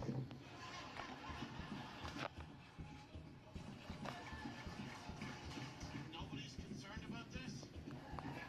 We're at war with these people. When I was a kid, they were hijacking airplanes. Now they're looking at me at the airport going, "What's in the bag?" Crazy trajectory for them. You're sitting on the airplane, and you're looking out the window. There's a woman in a full burqa with a fluorescent vest over it, putting that last mystery duffel bag on the fucking. And then you look up front, the pilots are, some woke white woman. All the female pilots are woke because they're like, "Look what I can do."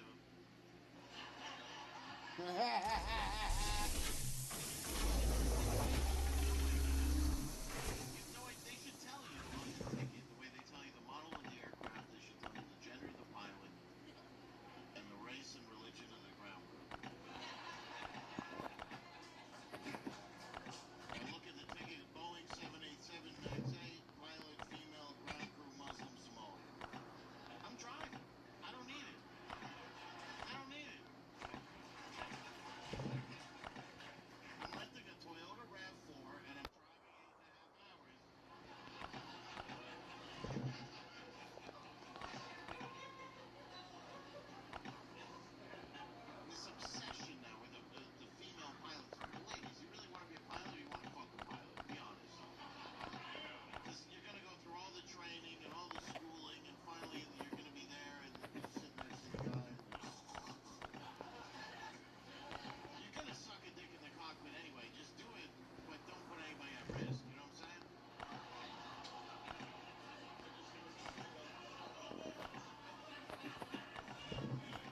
necessary?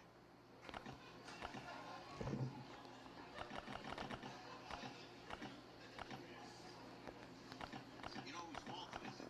It's the men who wish they had sons, but they only have daughters, and then they make them play hockey, and then they make them fucking fly planes.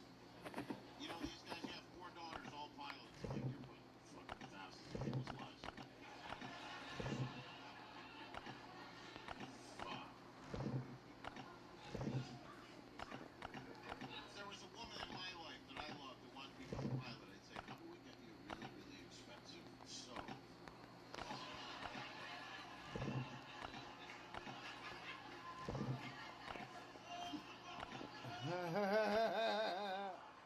Like a $30,000 stainless steel. It's got all the same shit as the cockpit. It's got this little shit right here.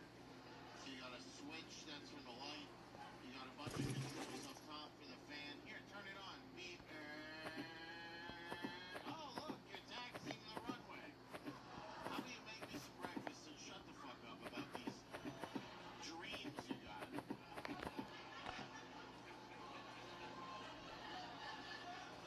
Like, the more things we let women do, the worse everything gets for everybody else.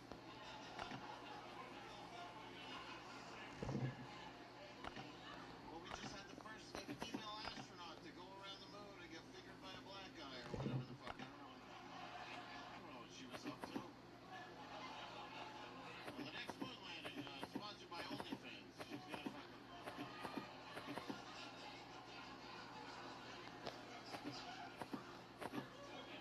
She was the first female astronaut to go around the moon and kind of just sit there and take a couple pictures on her phone.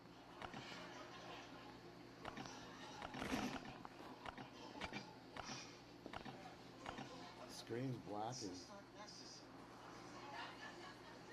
And like female competition, not necessary. Female politics, is anything getting... Has anybody ever said, oh, this city was in shambles until she showed up?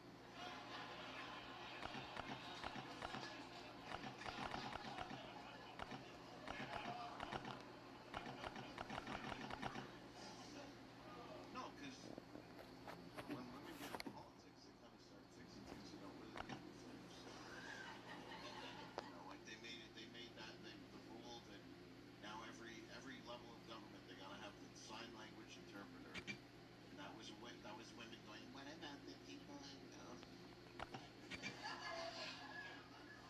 So now your tax dollars are going to, you know, city council meetings. They're gonna have one lesbian there doing the Macarena.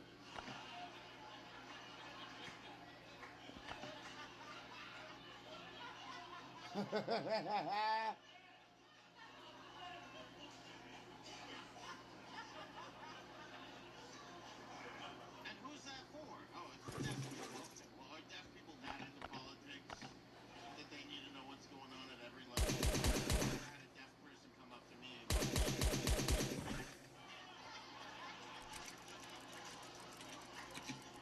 no, what were they talking about? Dude, we're talking about, like, man. What'd they say about her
not white and you're with your white friend after the bar, you're like, you want to take the bus home? He's like, are you out of your fucking mind? Yeah, see what they do to us on there? Because if you're white and you die on public transit, nobody gives a shit. I mean, you know, there was that white woman, you know, that died on public transit. People are like, where's the protest for her? It's like, well, there isn't one. And the reason is because white people collectively see that and go, oh, she got on that bus. Like, if you're white and you can't afford Uber, you're dead.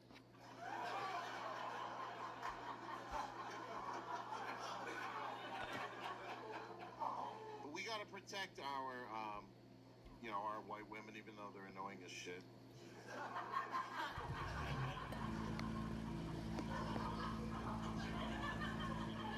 Because white American women, they don't really lower your cortisol.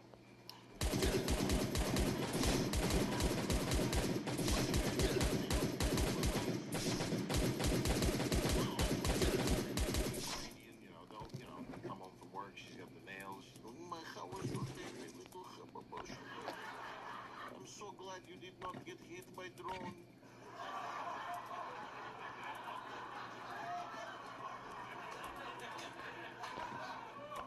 Almost all races of women do that. Like, you didn't get the party.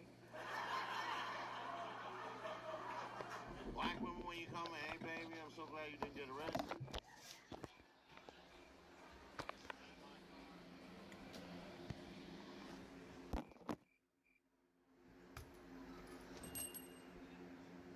Are you Lucas?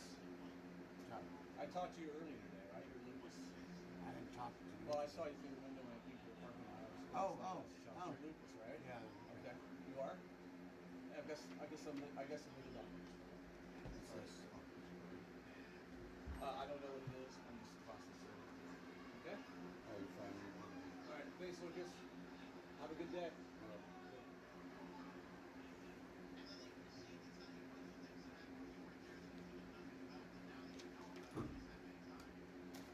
Yeah, watch that stair. That step's crazy.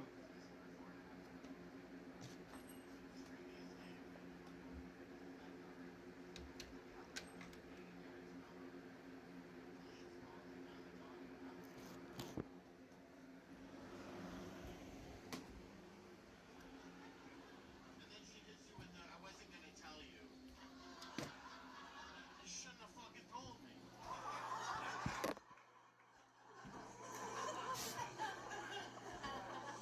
Sometimes you want to come home to just a Chinese woman.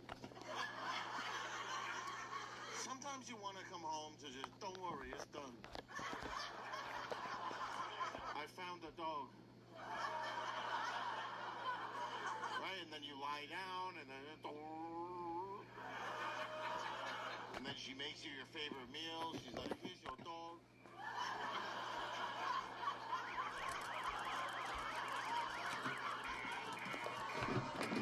She lets you smoke weed. Here's your bong.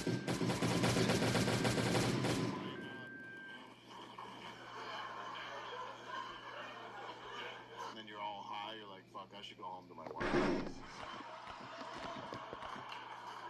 These rub and tugs are getting out of hand.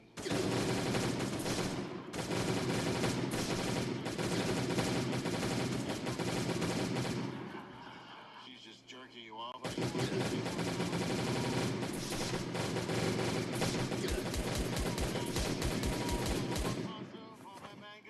Hey, you guys have been amazing. My name's Ben Bankers.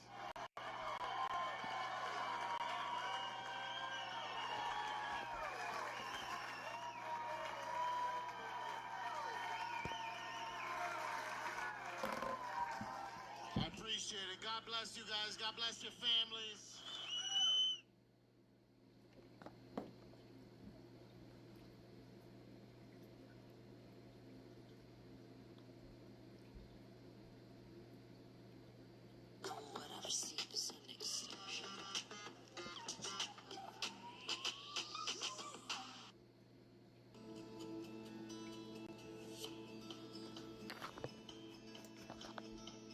The Daily Wire's founders prefer to take a minority-aligned investment to grow the business. Those bankers said a $2 billion IPO could be achievable within approximately 18 months. And that is not necessarily correct. The interesting thing is, you could typically go like 5 to 10 times EBITDA. But the thing about the Daily Wire right now, this is the stupidest. Like, I got questions with Daily Wire, a lot of questions, right, guys? Everybody knows right now is the off season, right? It's like, you know, winter for summer sports. Like, what are you doing? You're not sitting around crying because you're not making money. You know that your bread and butter comes when the political season comes in, right? So ad revenue is already starting to go up. Spring is a bad time to do this. And last year was coming off of a presidential cycle, so you're going to see a decline. This year, you're going to see this dip from the end of last year into the end of this year until the midterms kick off and mass spending begins to occur. With that spending, what's going to happen is that YouTube and other major carriers are going to prioritize political content where these advertisers want to exist. Political spending is going to outpace. And then, for example, YouTube does this. So Ian comes to me on YouTube and he says, I want to advertise cowboy hats. And I say, okay, well, we've got a fine selection of videos where you can list your cowboy hats and make some money. Phil then comes to me and says, I want to advertise my political campaign for my whole party. And then I say, how much money you got for the cowboy hats? And Ian says, $10 million per month. I say, how much money you got for politics? And Phil says, I got $10 billion per month. I'm exaggerating, but get the point. So then YouTube says, okay, we need to promote videos that this guy wants promoted because we make more money when he sells ads than when he sells ads. YouTube's incentive is, in a midterm cycle, the algorithm should be promoting content that is politically oriented so we can fill our political inventory. All other ads will exist on whatever content they want, but when you go into Google Ads and you're a musician, you say, I want my ad to appear on... So YouTube then says, we've got an order of $100 million, and it's got to be on content for music lovers. Promote music content. There's no political advertisement right now. Minimal. So YouTube's like, well, why would we promote it? Well, who cares? We don't have any inventory.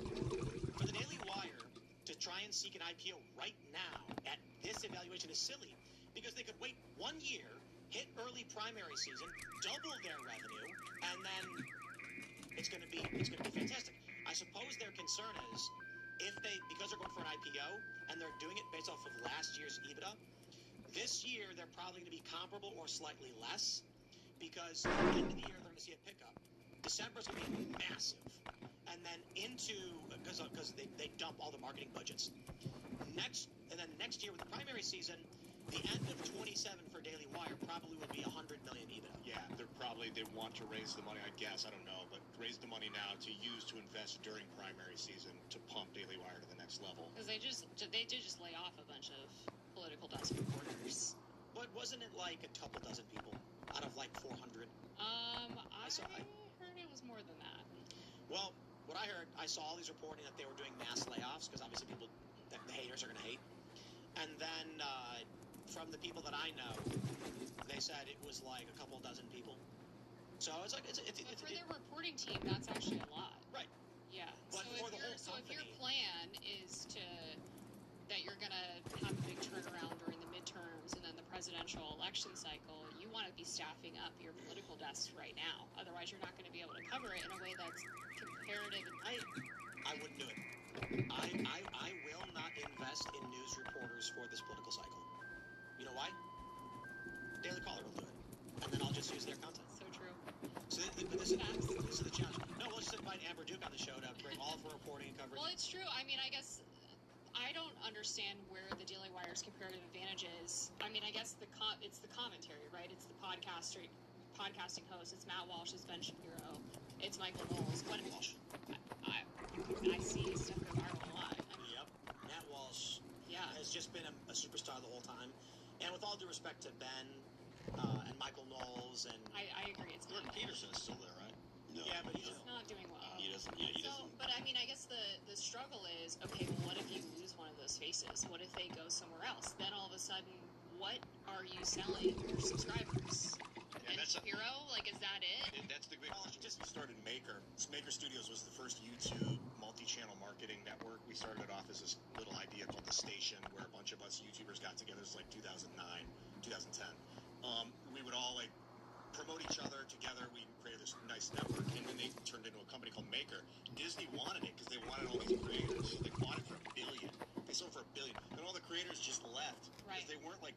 contractually.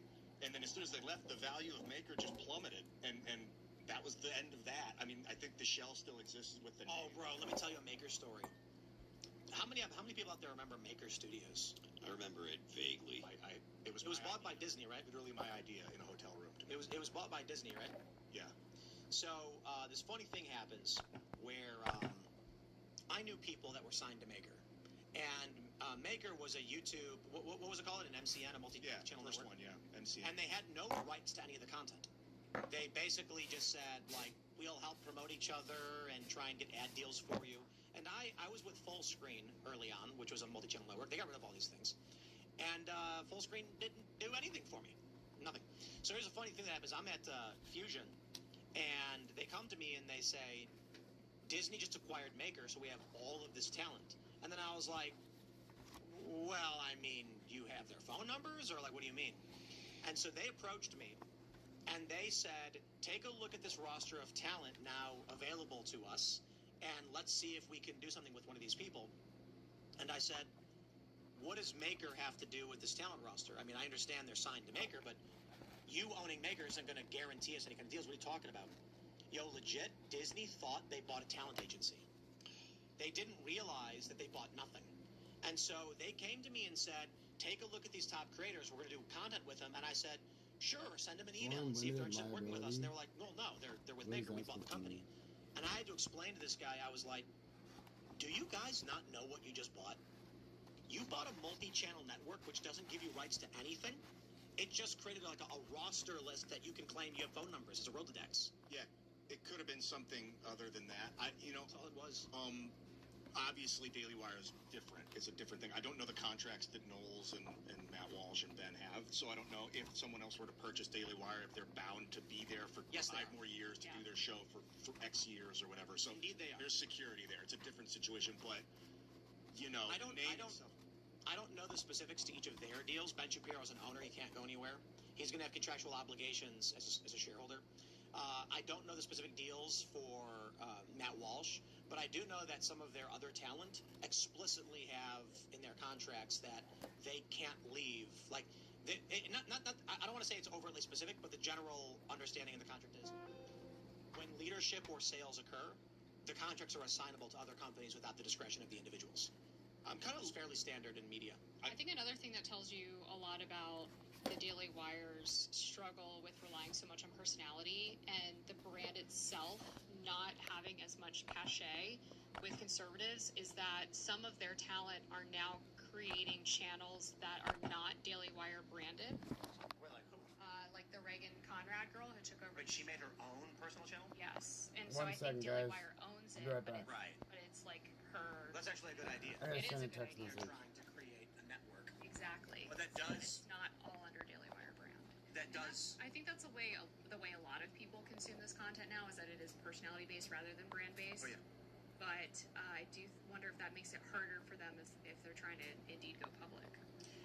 I don't know that these kinds of companies can survive this way under this system. I think there is a big push to create singular networks. So I talked to some high up individuals, we'll call it like that, some top men, and what's been described to me by various top media executives is that their vision, aka plan, is for there to be 3 big streaming platforms in the next decade. That's it. Everything will be under. So look what's happening with CBS, Time Warner.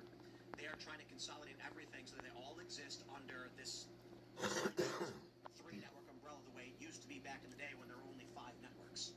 That way they can control messaging. They can control who makes money and who doesn't. So YouTube, I genuinely believe the AI stuff YouTube wants, the machine wants. I don't know that they can make it happen. I'm not saying that it's a conspiracy where it's guaranteed to happen. I'm saying powerful elites are like, we'd be better off if YouTube was a mess of AI content, so no independent creator could ever make a living. Maybe a small one, maybe 40, 50,000 a year equivalent, whatever it's going to be in 10 years. But they want all prominent personalities to be under the umbrella of major corporations, so their legal departments and their Alright guys, I had to take essentially some pictures plan makers and executives can dictate the messaging of shows. If let's say that we, in 10 years, like there's only 3 networks. So for the existence of Timcast IRL, we eventually get bought out or absorbed by some company. Then the executive comes to us and says, hey guys, listen, we're going to get sued to oblivion if you cover this one story, so let's hold off on it for now. But I'm not saying don't do it. I'm just saying let's wait till we get clearance from legal. What people assume is that when you work at a network, they come to you and they say, you will not cover this story. We will stop you. You know, like, oh, no, you don't like Israel's a good example. They think the boss comes to you and says, don't make Israel look better, we'll come after you. Like, that's all a lie. It's all fake. They come to you and they say things like, legal has concerns that you will get sued because we can't clear this, so let's hold off until we can get reporting on it, and that's how they move stories out of the way. And most people, it's not an unreasonable request if you're like, okay, then we'll wait. And then they kill certain stories. Yeah. And they kill art in general. Indeed they do. That's like working for the corporate money, and it's easy to kind of just, well, all right, I'll just keep my mouth shut this time. But this age of like independent journalists speaking their mind, I don't know, man. The only reason we haven't succumbed to the liberal economic war machine in totality, why Trump has an opportunity to create this new world order, I think that's what he's doing, is because of the age of independent media.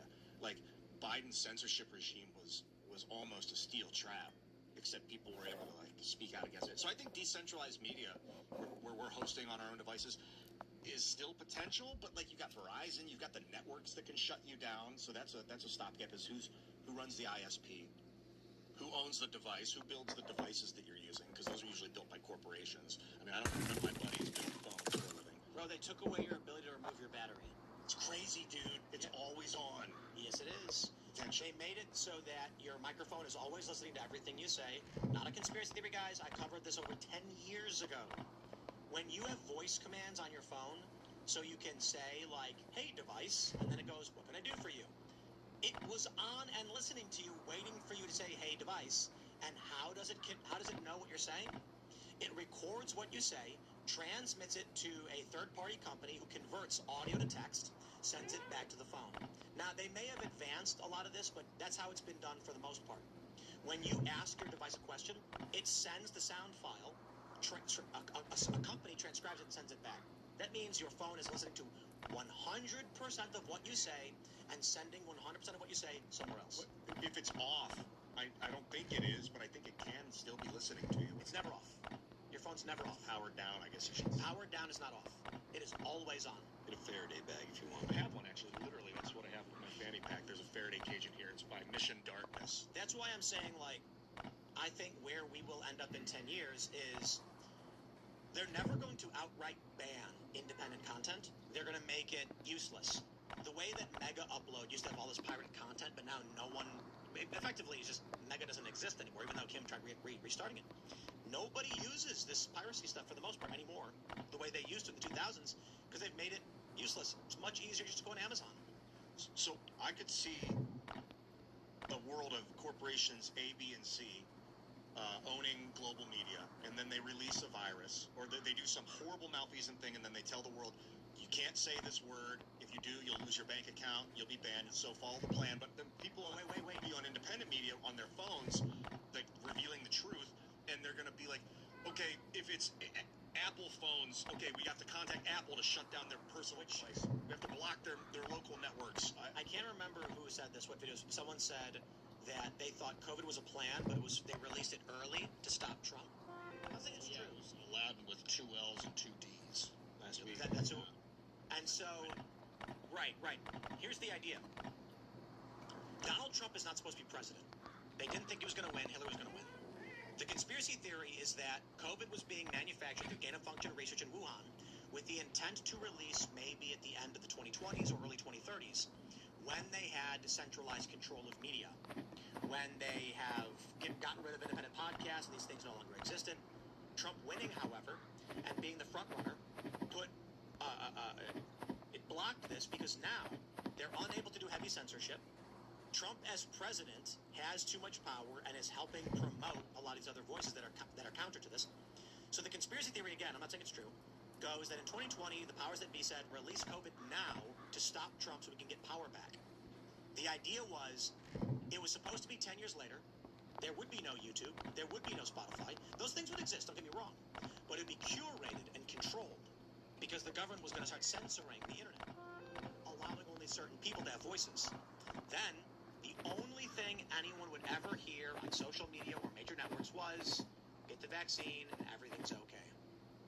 I think that makes sense. I was just specking Klaus Schwab's book, COVID-19, The Great Reset, which he seemed to have been writing before COVID. He had to have been writing before, based on its release date. And it was released, it was June of 2020. Yeah. So, to be fair, I guess you could write maybe. I want to know when he started on this book. 3 months. Because the COVID didn't even get mentioned until like the end of December. I was always curious why it was called. Oh, he released it in 2019? No, I'm trying to find. It says 2020. 2019. Yeah, 3 months after the lockdown started. But was he not working on this idea for?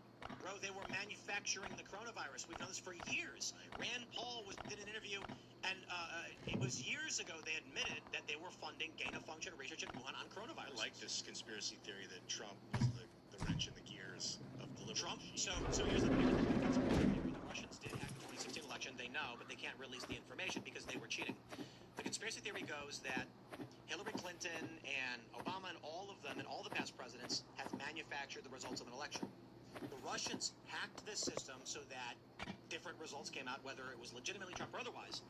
And that's why they all came out saying the Russians did this, but they couldn't release evidence because the evidence would show they rigged the elections for the past several decades. And the Russians stopped our plan, but we can't show you. Which is why they never came out with evidence, could never prove it. So again, conspiracy theory. The real plan was that Hillary Clinton would become president. You would have woke social justice stuff. Then, like mid-2020, you'd get a COVID lockdown, but all mass media would have been rigid and controlled because during this time when Hillary Clinton is running, we know now because of these leaks, the FBI had backdoors into Twitter and Facebook to tell them what to remove and how to remove it. These lawsuits are actually still going on, by the way. Like Alex Berenson, he's going to be coming on the show soon to discuss all of this stuff. I'm really excited to have him because I think he's still he's actually winning. Where would we be if Trump didn't win? They were manufacturing these viruses. Would the end result be it's 2026? COVID hits right now. All media is controlled. No one can speak out against the pharmaceutical companies or question anything. They were trying to do it, don't forget. But then Rumble pops up, was getting funding. They couldn't control that. So again, the conspiracy theory, I'm not saying it all adds up because it kind of doesn't. Well, the corporate governance is a big one for me too that leads towards what you're talking about, the ESG, they call it environmental social governance, where they want to... What's that? Is it environmental? Is it? Yeah. ESG is environmental social governance, so they can be like, hey, you're not playing your role I remember that. for our company enough, so we're going to ban your bank account. Oh, you said a naughty word, we're going to ban your bank account. Like, ESG's been around. I think the concept of moving from a national governance system of Earth to a corporate governance system is very real. Also, I feel like it might be inevitable. I don't know if nation states can hold on with the excessive globalization. So Elon, sort of with X, is trying to build a corporate government. It looks like he's got the money with XPay. He's got the satellites in orbit, so he can transmit and deliver his own data. He's got power plants. He has. So I'm down to build a social corporate governance, but because I used to be like, no, if we can reject corporate governance and just hold on to our American nation, I think the world's kind of past that. Our Fourth Amendment's already trashed. So build a better corporate government. That's sort of where I'm at. Cut them off, beat them off at the pass. Cut them off at the pass. That's what I meant to say. Don't beat them. Don't beat them off. That's where we're at. That's where we're at now. So also, AOC get rid of elections. Yeah. Oh, wow. Because, ideally, we have a government that's not really there. That's the whole communist ethos is, hey, get rid of the government. We'll just govern ourselves without a government. Honestly, we want small government. Most Americans, we built this country to have a smaller government. Dan Goldman lost. Well, these are the primary elections. Wow. Yeah. Wow, that's funny. Goodbye. Wow, that's interesting. That's very interesting. So kind of, let's, sorry to interrupt, but let's jump into this. Right now, the big news in the New York primaries is whether or not the commies are going to win. And so we're starting to get the results coming in right now. There's a lot of speculation that this is a referendum on the Democratic Party, with Zoran Mandani in New York being this, youth celebrity of utter ignorance, retardation, and tyranny. They love it, by the way, because they're not smart enough to understand any of it. But he's popular. And so the thinking is that if the incumbent Democrat establishment types lose to the socialists, we're going to see a big, big change coming to the Democratic Party, institutionally as well as in November. But look at that. Claire Valdez is winning. in the 7th District. She's a communist, I think. Yeah. You know? Dan Goldman losing is funny. He was just complaining because he got kicked. What they kicked him out of a cafe because he was a Jew? Yeah, it was absurd. Yeah, he was complaining that he didn't get served at a coffee shop, and then I guess they tried to like take down the coffee shop's pages. It was super whiny and dumb. Let me look this up. But were people really expecting that the like anti-Mamdani backlash in the Democratic Party would happen within 6 months of him taking office? That's way too soon for reactionary politics.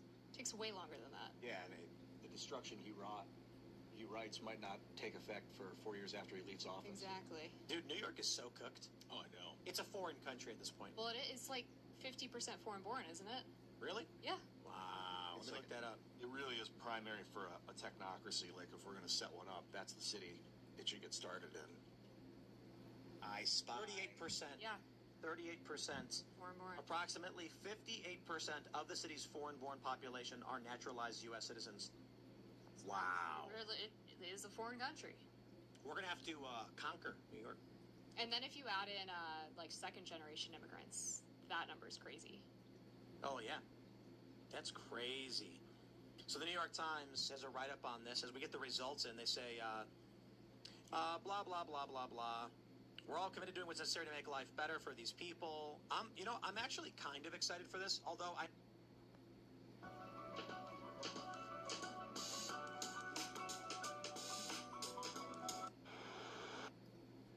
Pass lacked authority, a cause of mild.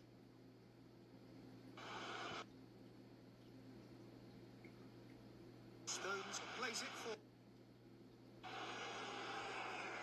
Rice. Rice drives it forward. It's gone for a throw-in. Play. Due to so smart.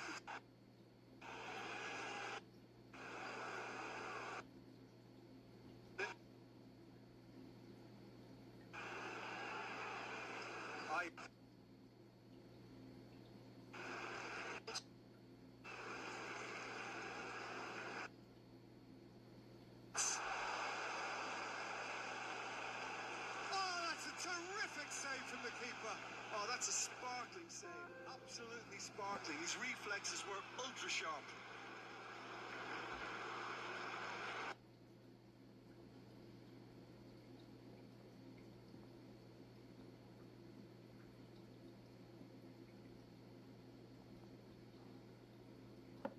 Who won the England game?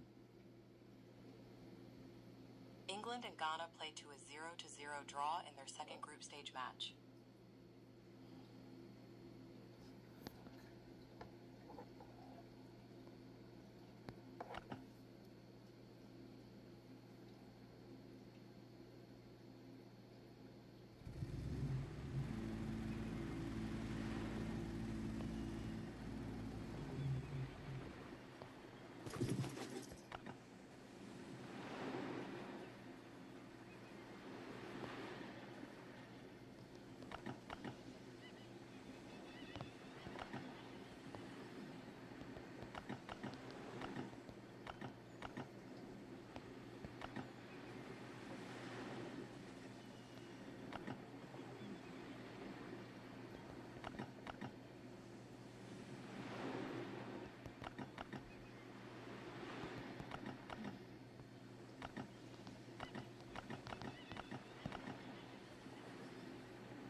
I forgot to insure it.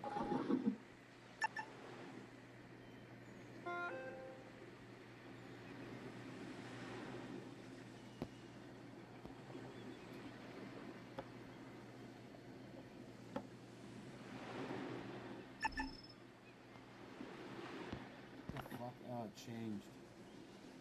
Must have messed with it.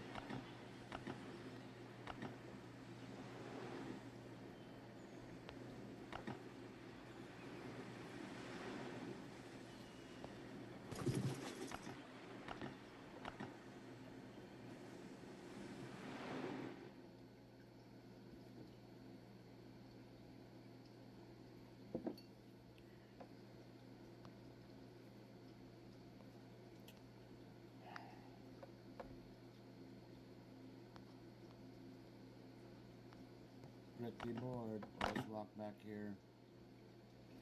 And how long have I been on for?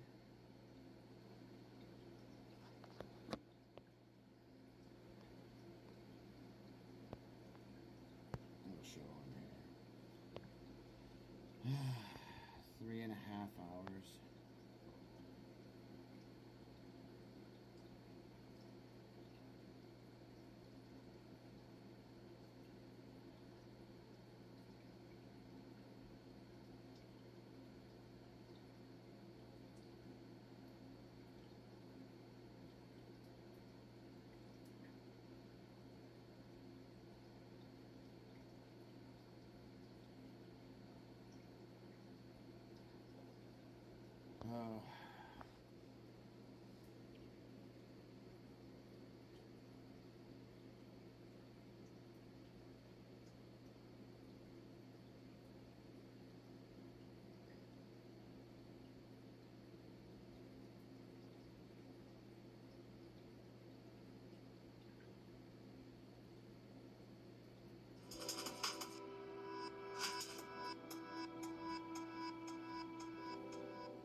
Watch every World Cup match live on your phone. But I'm proud to be here. I'm proud to see all these people that came from all over the world, not just here, all over the world.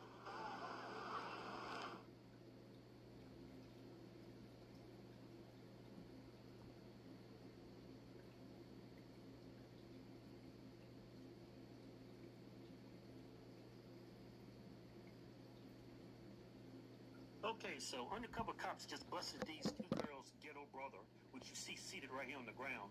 They're trying to jump the undercover cop. Watch this.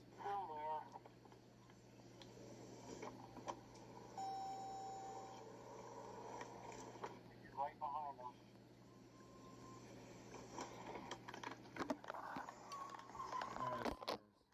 That's not him, Chris.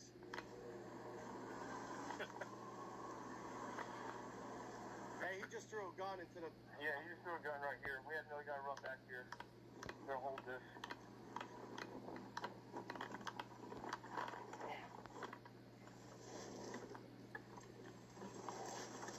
Go to the front so you can catch up that guy, Tab.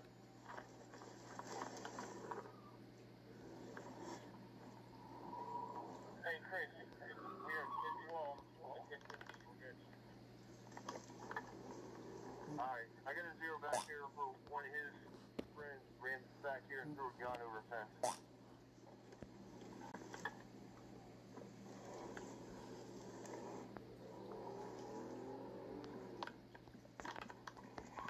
Get on the ground, get on the ground. Get on the ground. Put your hands behind your back.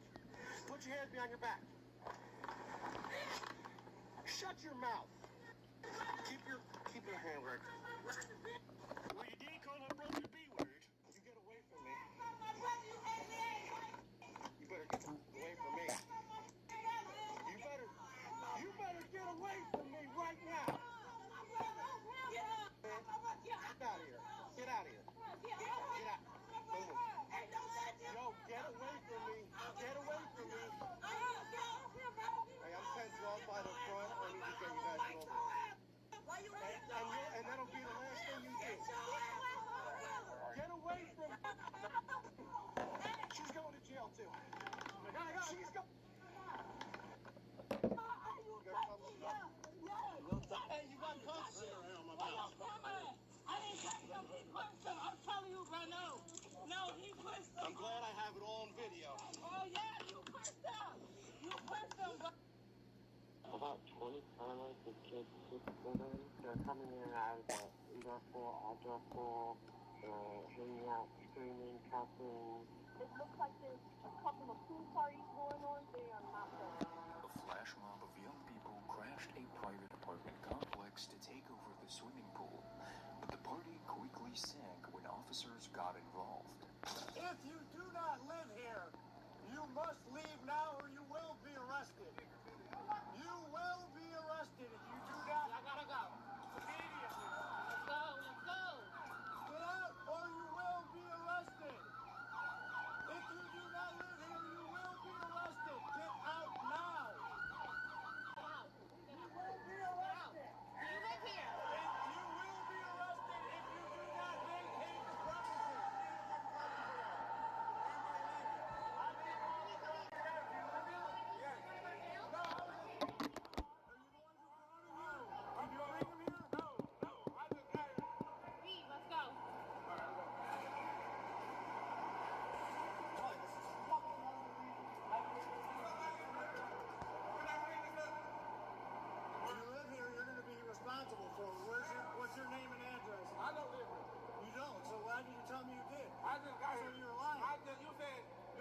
You want to go to jail? Start moving now then. Now. And if you do return, I guarantee you that any of these pools in Mayfield Heights, we're arresting everybody. You don't live here. You have no reason to be here. So we don't live here. We can't swim here? No. Okay. You pay rent here? No. No. You can't just pick a swimming pool and go in. You are trespassing. Like I said, and this is the first day of 90-degree weather, and I've been dealing with this twice, so I ain't dealing with this all summer. So tell everybody this ain't happening. Let's go. Get in your cars. Go. Open it and see who is live right now. This might be the only delivery service that actually feels chef-made, because it is. This is Cook Unity, and if you're some... Go. Get in your cars. Go. This is fucking good. Push her in the parking lot. No. To sit here and wait. No. Get in the car. You do not belong here. We will arrest you. Let's go. In the cars. Go. Sit here and wait for this bullshit. I didn't say that at all. In the cars, please. In the cars. In the cars. You guys are not moving fast enough. You guys have to go. Let's go. Let's go. In the cars. Let's go. You don't belong on the premises. You'll be the first one here because I've been telling you. Start moving like you have a purpose. Move like you have a purpose. I don't want you sitting here congregating and talking. Go somewhere else. This is private property. Let's go, guys. Get in the cars. Let's go. Thank you. And we will arrest people all summer long. I'm telling you this now. This is your one warning. Do not come back here. You will be arrested. You will be arrested if you come back to any of these pools. You guys stay here? That was the problem. I don't think anybody stayed here. Sure. I appreciate you guys. I mean, I get it. It's hot. You know what I mean? But get in the car and go. You're not moving fast enough. I'll help you. Hey, come on, man. Don't. You don't belong here. Go. You're not. You're standing here with your hands up. Go. I can't believe this. They just showed up thinking they could just swim? Yeah. Just like we did over at Copper Tree. I go, I'm not doing this all summer. It was inside, outside, just filled. If you want, we can help you.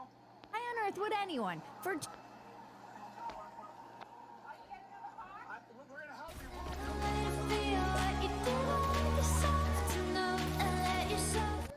you live here? I live here. Okay, but go away. They don't. She's pretty. I just want to Let her go. You're holding her up. No, I'm gonna go. You're interfering with us. I'm gonna go. I just want to talk to her. She looks So pretty. you have an ID? What do you need my ID?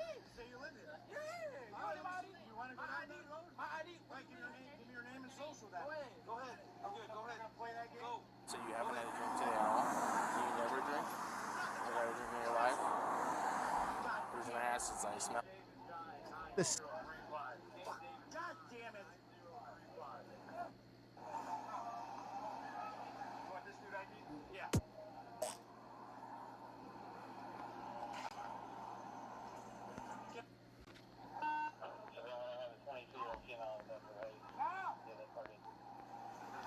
You have mutual aid. They're going to be leaving the lot. They need to be stopped. They just struck Kudo as they were leaving. He's okay, but they need to be stopped. The officer sustained spinal inflammation and bulging discs as a result of the assault, while the female's attempted romance was cut short as she fled towards a line of approaching officers. Get my goddamn tail on.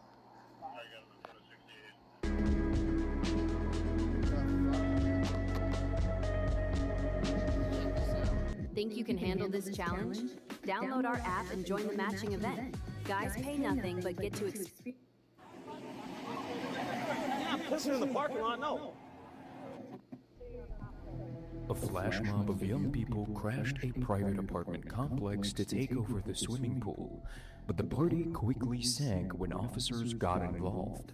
If you do not live here, you must leave now or you will be arrested. You will be arrested if you do not. I gotta go. Immediately.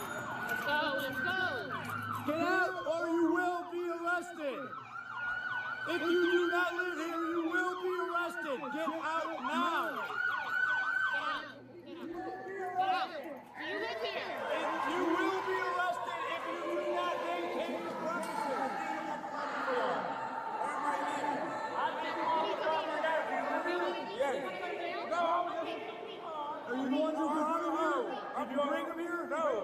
I just got here. Reed, let's go.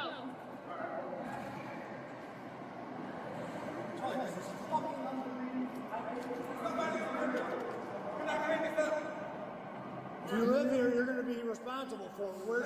What's your name and address? I don't live here. You don't, so why didn't you tell me you did? I just got So here. you're lying.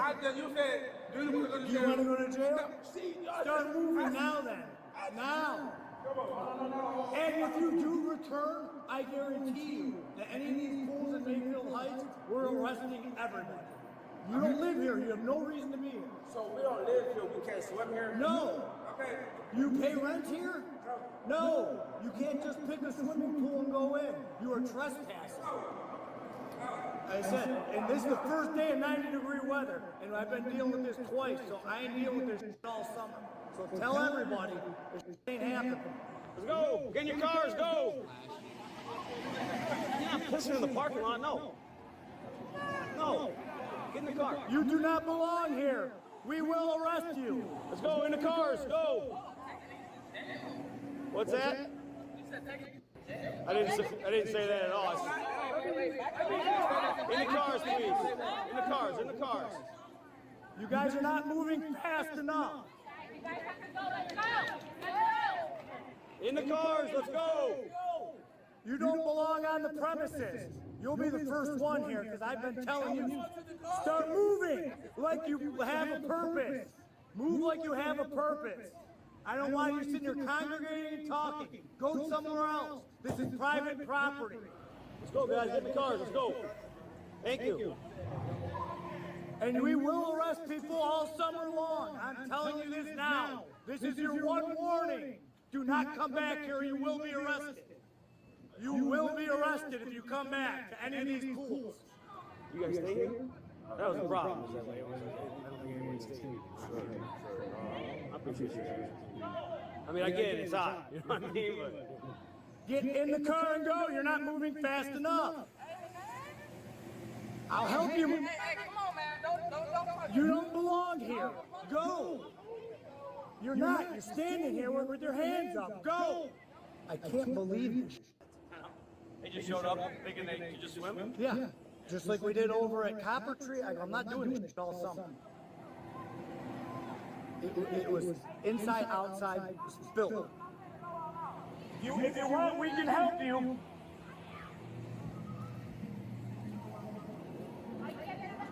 We're going to help you move. You'll come with us. Do you? Do you live here? Okay, but go away. They don't. I was just talking. She's pretty. Let her go. You're holding her up. No, I'm gonna go. You're interfering with us. No, I'm gonna go. I just want to talk to her. She looks So pretty. you have an ID? What do you need my ID? You say you live here. Yeah. You need my ID? You want to go to ID? My ID. Right, give me your name and social then. Go ahead. I'm good. Go ahead. Play that game. Go. Go ahead. Do you live here? I do live here. Stop the car. Stop. God damn it. He didn't get bulging disc from that. God damn it. So you got Yeah. bulging disc from that mirror bumping him. Get. The mirror You have mutual aid. They're going to be leaving the lot. They need to be stopped. They just struck Kudo as they were leaving. He's okay, but they need to be stopped. The officer sustained spinal inflammation and bulging discs as a result of the assault, while the female's attempted romance was cut short as she fled straight towards a line of approaching officers. Yeah. Get my goddamn tail alone. Driver's definitely going.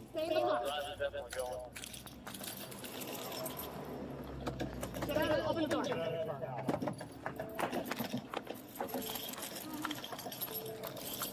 You didn't have to hit somebody and run away. It was Brian.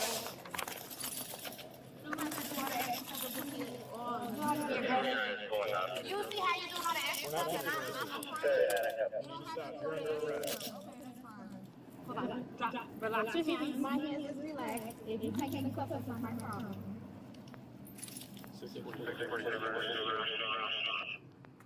Can you get him? Okay. You want to go up to the hospital?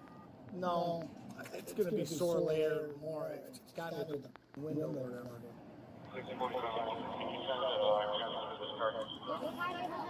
Ma'am, I'm knocking the listen, you're not the one. You're not telling me what to do. You're not gonna tell me what to do. Get in. Hello? What's wrong with you? You're not gonna tell me what aggressive, you weak.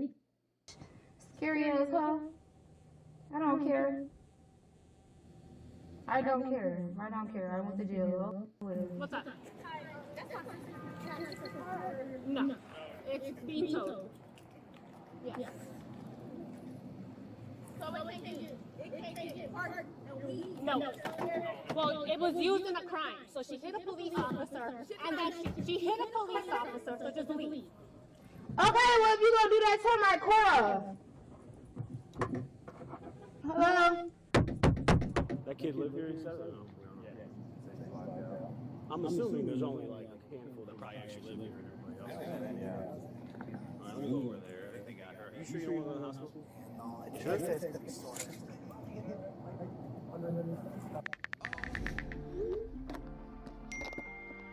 Barely got touched. Barely got touched. And he's just going to start crying on it. Check this out. If you think you're going to get away, this is what happens. There's the team takeover, which we've been accustomed to hearing about every single day, and then there's the street takeover, which can also sometimes be a team takeover. But let's not get confused. Sometimes called sideshows, these street takeovers are a problem often seen in Oakland, and a lot of California for that matter. But Las Vegas has also been struggling with this problem. Stopping traffic and causing a scene in broad daylight. A car doing dangerous donuts in the middle of a crowd before the driver took off. Metro says the stunt put drivers, spectators, and the community at risk. Now, Las Vegas police are taking to new extremes to end these takeovers once and for all. If you participate in these criminal activities, we're going to arrest you, we're going to prosecute you, and we're going to destroy those vehicles that you use to create havoc in our community. Vehicle destruction is one example of the consequences offenders may face when repeatedly choosing to endanger the public. This is what's going to happen if you continue to be involved in this behavior. These are the first two that we've gone through this treatment about these vehicles, but I can promise you this, it's not the last. But that also includes the 47 additional arrests that we've made for just trick driving in general. I'm sure you've seen these social media posts where there's people doing all this different trick driving. Well, we are identifying those subjects to after the fact. We're be proactive, or if we find out about them, we'll do the investigation, and they're relentless with it. If you choose your vehicle as a tool to endanger others, you're going to risk losing that vehicle permanently. So now don't... No more kitting out your car.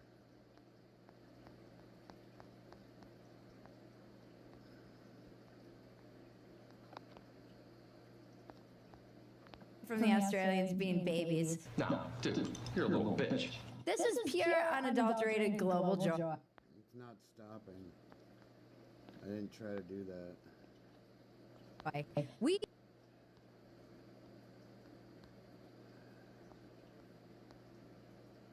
Nighttime, severe thunder.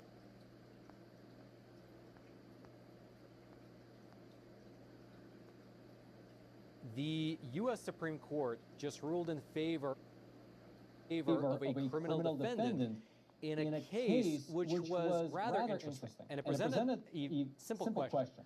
Are prosecutors in the country allowed to force people to sign away their right to appeal and then slap them with a potentially unconstitutional punishment? Basically, can plea deals be formulated such that you get hit with an unconstitutional penalty, but then also you sign away your right to appeal that penalty?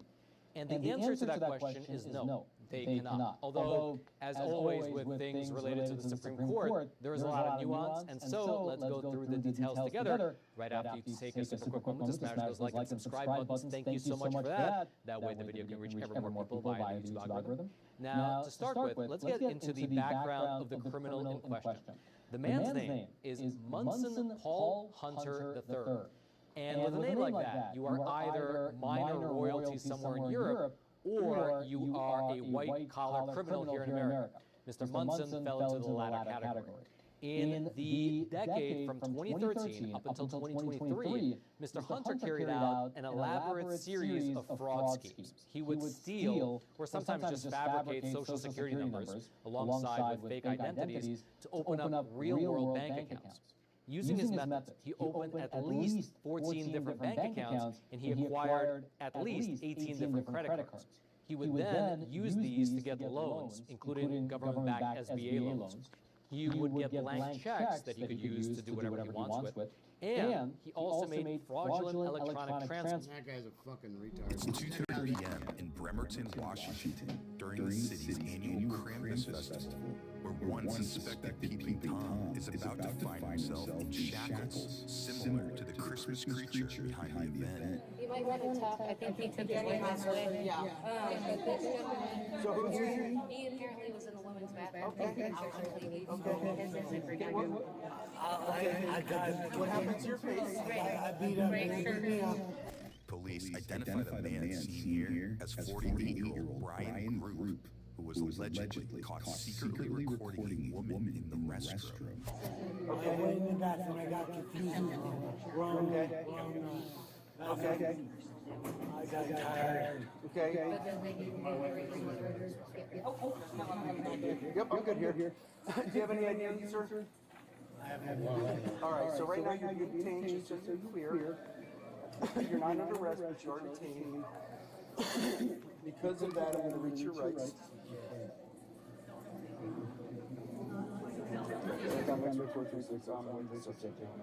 You have the right to remain silent. Anything you say can be against you. You understand? Okay. So it looks like your eye probably from the glasses. They hit somebody hit you. Okay.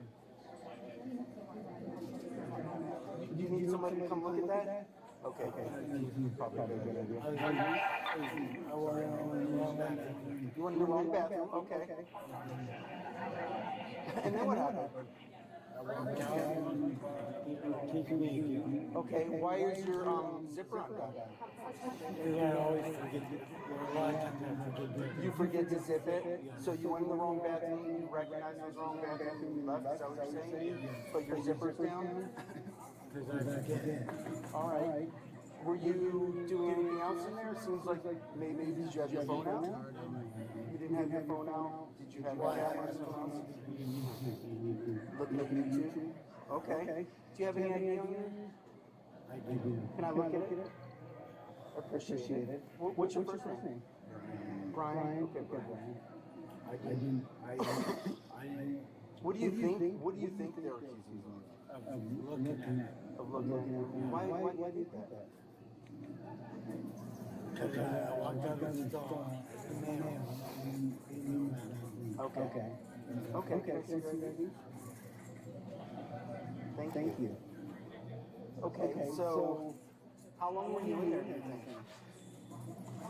10 minutes. You were in there maybe 10 minutes? Okay, that's a long time if you were. Were there other people in there when you were in there? Yeah, but I was. Okay. Dude. I saw this. Want to meet new girls without spending a dime? You gotta try Anybody hate clowns? You want to see one get their ass kicked? this app. Unlimited chats, unlimited hellos. Crazy Jesus? Wicked Jesus, can you look right here? It's 3:30 p.m. outside of a bar in Palm Bay, Florida, where one man has allegedly taken his clowning around a little too far. Don't go anywhere, Chris. You're not free to leave. Yeah, I know I'm free to leave. I'm going. No, you're not free to leave. You're under arrest now. Put your stuff down. What? Rob me? Put your stuff down.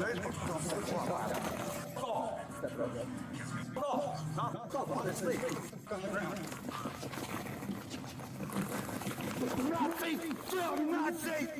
Get me! Now! Turn over now! Turn over now! Go! Turn over now!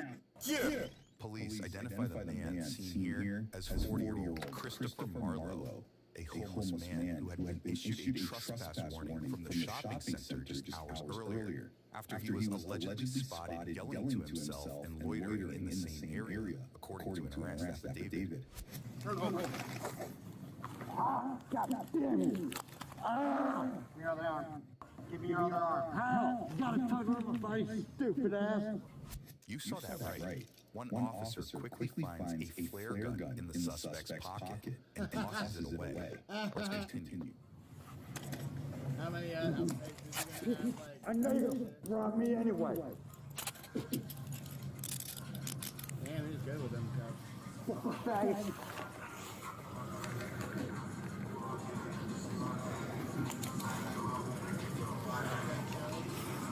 Treat you a big pig. Sit up. Go on. Sit up. Leave me laying down my shoulder. Sit up. Stupid ass. Stupid ass. I'm going to tell you stupid ass. What's going on with you? Stand up for me. No. You drive me to the car, shoot, boy. Hey, let's go. Yeah. Oh, look at this. Oh my God, look at that. Look at that. Not bad. Got your chance. Stay. He's got something still. Terrorist. Why is it called perjury? Have a seat. This is such a penalty of perjury. Why's your arrest those stupid motherfucker? You look like a clown. No, I am a clown, stupid. I've been a clown since I was Baptist. I was growing up Bayside High. No, we're not. Juggalos developed. Juggalos were developed by clowns to begin with. Yeah. You got a clown business too. They don't go around kids.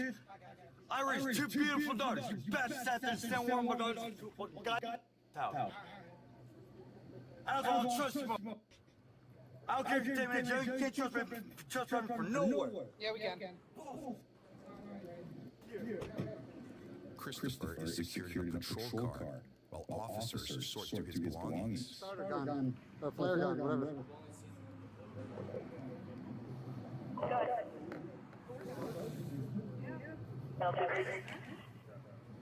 No. Because you were like right on top of me as soon as you went down.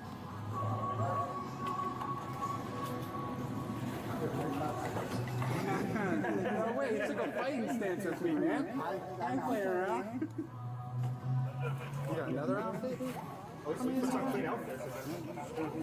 Inside the suspect's backpack, police find a large pack of clown noses and multiple matching costumes that were reportedly seized for safekeeping alongside his other belongings. And that's all yours now. He's gonna need a new one. I read the shit out of that one. You have plenty of footwear. I was on 16 mall.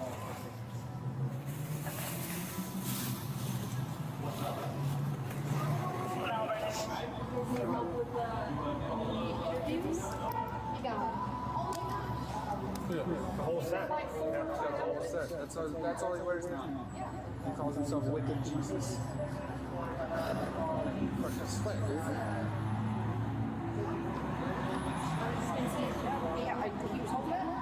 It was in his pocket, so we trespassed him earlier from the corner, and then I pull up right here. I'm like, Christopher, you're not free to leave. He goes, no, I know, I can leave now, I'm leaving. And I'm like, no, you're not free to leave, Christopher. I said, turn around, put your hands behind your back, as I got up to him, and I was like, you're under arrest. And he pulled back, got in like a fighting stance, and then started screaming obscenities at me, so I was like, step it up, and then I just put my hands on and took him down. So many of these lighters. Get out of my way, trash! A level 3 loser blocking us? Master. It's 2 a.m. at a home in Pleasantville, New Jersey, where police respond after a 911 caller reported that his pregnant girlfriend fell down the stairs.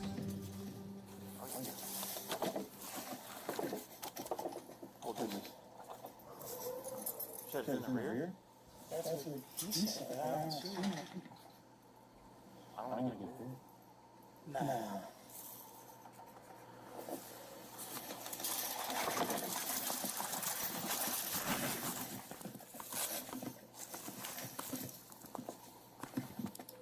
Danny, that's in the rear.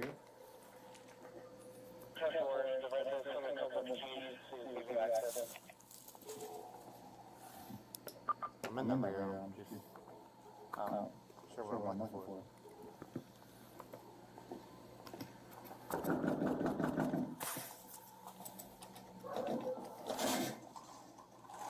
Police!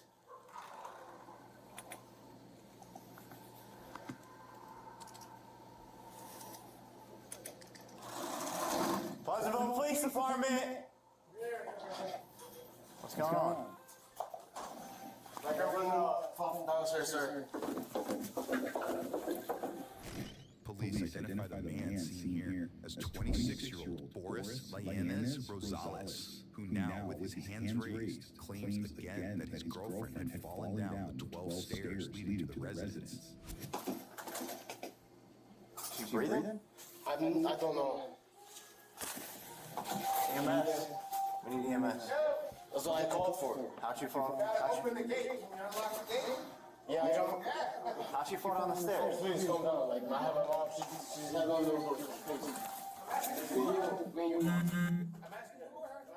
On the floor, police find 25-year-old Leslie Annette Quintana Betancourt suffering from numerous blunt force trauma injuries to her face, arms, and abdomen, according to a probable cause affidavit.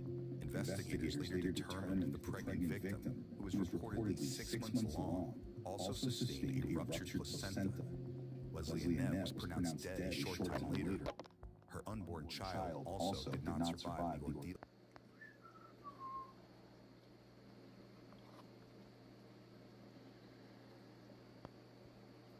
It's 5 a.m. on New Year's Day in Clear Creek Township, Ohio, where a twisted love triangle gone wrong has allegedly caught one innocent bystander in its crosshairs.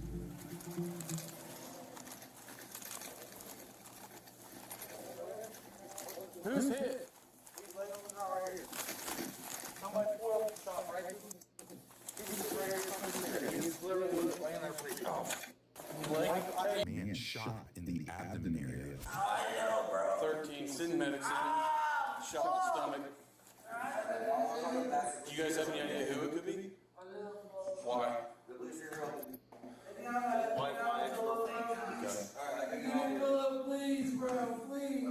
Medics are here, man. Medics are here. The man was rushed to a hospital while officers on scene tried to figure out what exactly happened here. Why do you think your ex did this? It literally happened. Huh? It literally happened. Like, we both caught on to it. Caught on what? 3 years. So yeah, my wife, I've been with her since 9. We came back here, decided to drink some drinks together, and she's apparently been waiting at my mom's house for me to come home, and every day I touch my hair up with him, and hang out with her, or with him instead of her, and then apparently she goes to my mom's. You heard that right. Witnesses point the finger at 28-year-old Olivia Clendenin, an Ohio dance instructor who two partygoers claim to be in a relationship with. Both men, described as a husband and boyfriend to Olivia, said they decided to spend the New Year together after learning about the other, allegedly leading to the shooting that left a third man fighting for his life. Hey, bitches. This is why you don't go and have crazy sex and shit. Okay, so most of those videos are not too hardcore, right? Today, I'm on the Fraser River. Okay.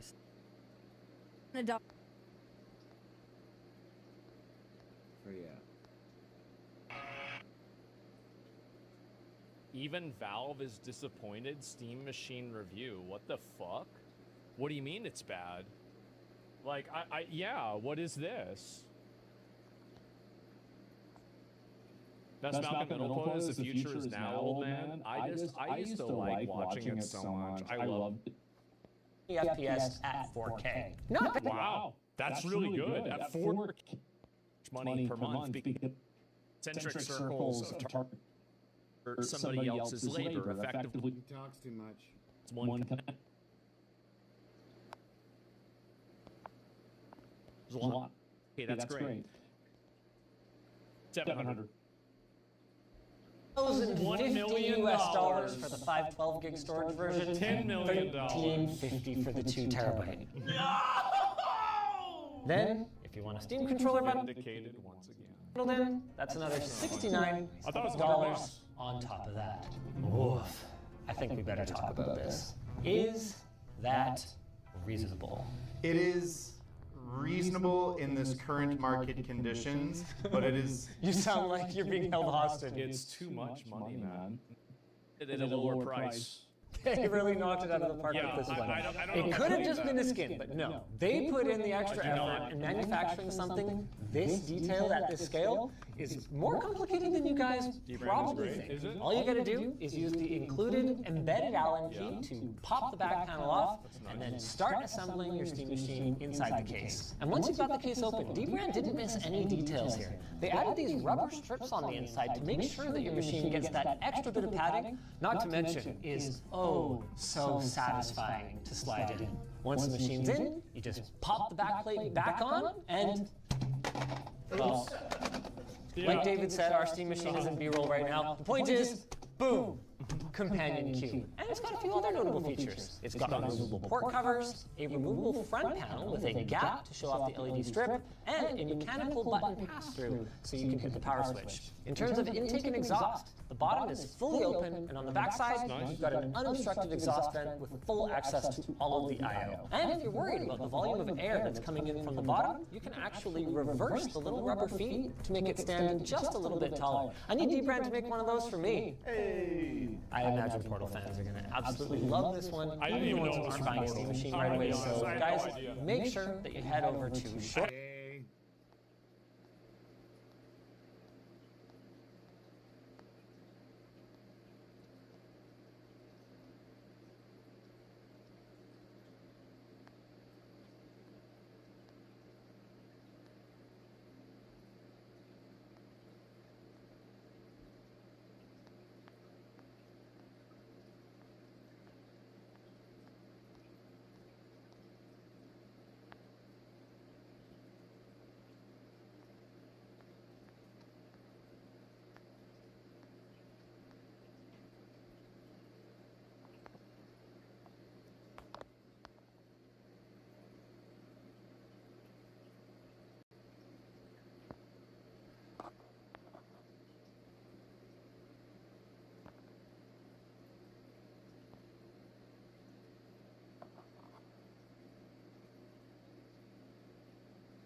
We had a 2-hour show today. Okay, I think I'm gonna be done. I'm fucking tired. My leg kind of like takes it out of me. So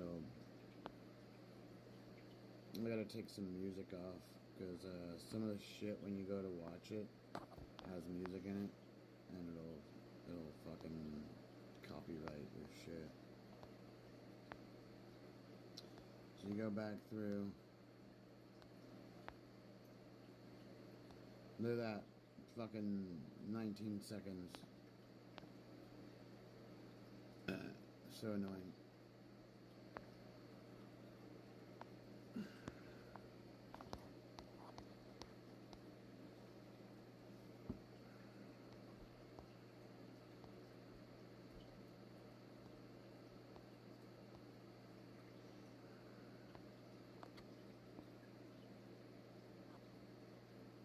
Time, severe.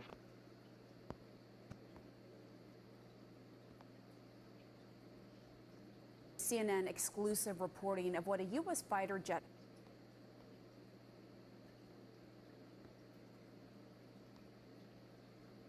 If you're paying to chat with girls online, stop and do it for free. There's a 100% free dating app in the description below. I've only been using it for a week, and I've already... Good to be with you. I'm trying to go over the breaking news right now. Wildfire emergency. More than 70 fires burning in the west tonight, including in Utah. Evacuations underway with hundreds of homes threatened. Rob Marciano with the latest, plus the severe storms threatening tens of millions in the plains. Also developing tonight, Europe sizzles a historic heat wave as France staggers through its hottest day on record. The Eiffel Tower and the Louvre Museum forced to close. And Savannah Guthrie's new plea for answers amid reports that the first ransom note was addressed to her personally. What it said. From World Cup history, what Cristiano Ronaldo did today that no player has done before. And the good stuff tonight, the love story of Betty and Kermit Eastman, married now for 80 years. Their secret for the rest of us. From CBS News headquarters in New York, this is the CBS Evening News with Tony DeCopo. And good evening. 5 large active wildfires are threatening homes and forcing evacuations in the state of Utah tonight. You can see them here ranging from north of Salt Lake City to multiple fires south of Provo. Tens of thousands of acres are burning, and one of those fires, the Iron Fire, is about the size of San Francisco tonight. The outbreak follows the state's warmest winter on record and one of the driest, with just a fifth of normal snowpack. And all of it follows a major warning earlier this year from Governor Spencer Cox, begging residents to avoid anything that could throw a spark. Meteorologist Rob Marciano tracking it all. Wildfires erupting in the west. Time-lapse video shows thick plumes of smoke rising over southwest Utah. As the Cottonwood wildfire quickly rages to over 24,000 acres since it was first reported on Monday. Everybody's kind of grasping at resources right now. There's several wildfires happening in northern Utah as well as surrounding states. Firefighters now battling at least 5 large wildfires across Utah. Over 80,000 acres up in flames. The entire state under severe drought as extreme heat and low humidity make grass and trees prime for burning. High above Salt Lake City, take a look at an airplane passenger's view of the smoke and flames from the Bonneville fire, now 40% contained. Farther south in Eureka, the Iron Fire has already charred more than 31,000 acres and is nowhere near containment. Not far away, a scary moment for this driver and his family. Smoke and ash completely engulfing their car, making it nearly impossible to see out the window. That is heat wave. Today, France recording its warmest temperature for the month of June. Spain well up and over 100 degrees, and tomorrow is no different. And going into Thursday as well, so this is a long-duration heat wave, and unfortunately, it has proven to be deadly. Tony? Rob, thank you very much. Sticking with Europe, where that record-setting heat is being blamed for dozens of deaths, many of them people drowning as they battle those triple-digit temperatures. And in France today, the highest single temperature since records began in 1947. CBS's Lee Canary reports tonight from London. It's the hottest day ever recorded in France. In one spot, over 111 jumping into the pond. Casters are calling London's weather. I don't care. Whoa, okay, we gotta see this. Now faces 2 counts of said today. As it is, he allegedly killed 2 adults before officers grabbed him, and had just graduated from high school with honors, according to his father. He now faces 2 counts of murder. We have new reporting tonight on a fire that's been spewing potentially toxic smoke for nearly a week near the port of Los Angeles. The building, a warehouse packed with millions of pounds of frozen and refrigerated food, is connected to a cold storage giant called Lineage. Here's Chief Correspondent Matt Gutman. On the ground and in the air, firefighters in Los Angeles are attacking a massive warehouse fire that's been burning for 7 days now. The fire broke out last Wednesday at a cold storage facility near downtown LA, smothering parts of the city with black smoke. I have no idea how to react or what to do. Like, you just don't know what's burning and what we're breathing in. Hundreds of residents are now lining up for air filtration systems and masks. If you have asthma, you have health concerns because of respiratory issues, any cardiac issues, avoid being out in the elements. Leased by Lineage Logistics, the 500,000 square foot warehouse holds about 85 million pounds of frozen food. Officials say the installation of cold storage facilities has been difficult and hazardous for firefighters. You guys see this right here? You see on top of the thing right here? Those are all solar panels. And this is what happened when you put solar panels on the roof. All right here. The solar panels start going and they can't stop them from burning. Logistics, the 500,000 square foot warehouse holds about 85 million pounds of frozen food. Officials say the installation of cold storage facilities has made it difficult and hazardous for firefighters. Lineage Logistics had another cold storage warehouse fire in 2024 in Findlay, Washington. That one burned for 2 months. Are you surprised that there is another fire in the Lineage Logistics cold storage warehouse? Yes. Kind of the surface table. Ransom note that in the fire. Trust me on that. And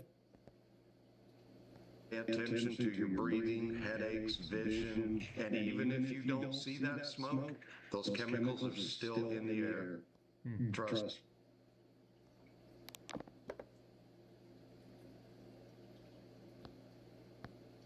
me on that. An official investigation into the cause of the fire is underway, and Linear Logistics says none of its employees were hurt in the fire and that they are cooperating with authorities. Now, fire officials tell me that they hope to have this thing fully extinguished by tomorrow, Tony.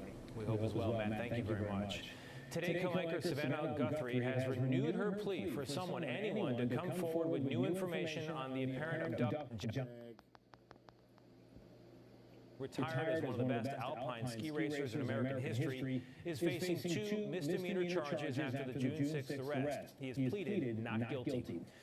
To the war with Iran and another day of boasts and denials, conflicting claims from the White House and Iran over what, if any, progress has been made toward permanently ending the conflict. Here's senior White House correspondent Weijia Zhang with the latest. They're wrong. The U.S. and Iran are publicly contradicting each other just days into the negotiations after Vice President Vance touted this development Monday. The Iranians have agreed to invite IAEA inspectors back into their country. The Iranians today said there were no plans for a visit from nuclear watchdogs. President Trump insisted that wasn't true, and he would have called off the talks otherwise.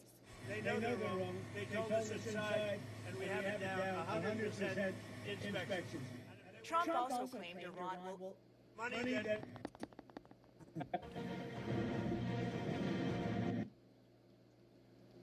What a World Cup it's been for men pushing 40 after Lionel Messi became the tournament's all-time goal leader at age 38. Portuguese superstar Cristiano Ronaldo became the first to score in 6 different cups at the age of 41. CBS Money Watch correspondent Kelly O'Grady is in Boston with more, including a World Cup bump in consumer spending. With an eye on redemption, superstar Cristiano Ronaldo finally scored in this World Cup, then scored again. Portugal dominated in a 5-0 win over Uzbekistan. The 41-year-old Ronaldo made history, the first ever to score in 6 World Cups. England, meanwhile, had a disappointing draw against Ghana, but their fans still found things to be excited about. I love the roll on the pier, and my God, it was amazing. International fans are falling in love with good old-fashioned American hospitality. We get such a warm welcome everywhere we go. From the service staff, but also just people that we meet in the street as well. Yeah, we're loving it. Organizers hope that enthusiasm creates an economic boom, estimating $1 billion for Boston alone, $17 billion across the U.S. Billy Fairweather, owner of Boston's The Greatest Bar, says close to 2,000 people are visiting each day. How has it been for business then? We've been open 22 years and we just had our biggest week ever. And we just did in a week what we thought we would do for the entire 5-week tournament together. Fairweather says casual American fans are showing up as well if the U.S. men can pull out Joseph McGrail baited the last 50 feet of a log flume water ride before it ended. TMZ has the video. Disney says the boy exited early on his own before the tumble, which happened on the last stretch of the ride. He was taken to the hospital and later released. The world has a new loudest person. Oh yeah! Oh yeah! That's Joseph McGrail bait up an AC cleaner at Hot Dog Dream Day at the ballpark. But before we reveal their answer, here's how it happened. Nice old lady. so annoying when they have garbage. Well, the Senate. What the fuck did the Senate approve? War powers resolution. It appears Israel's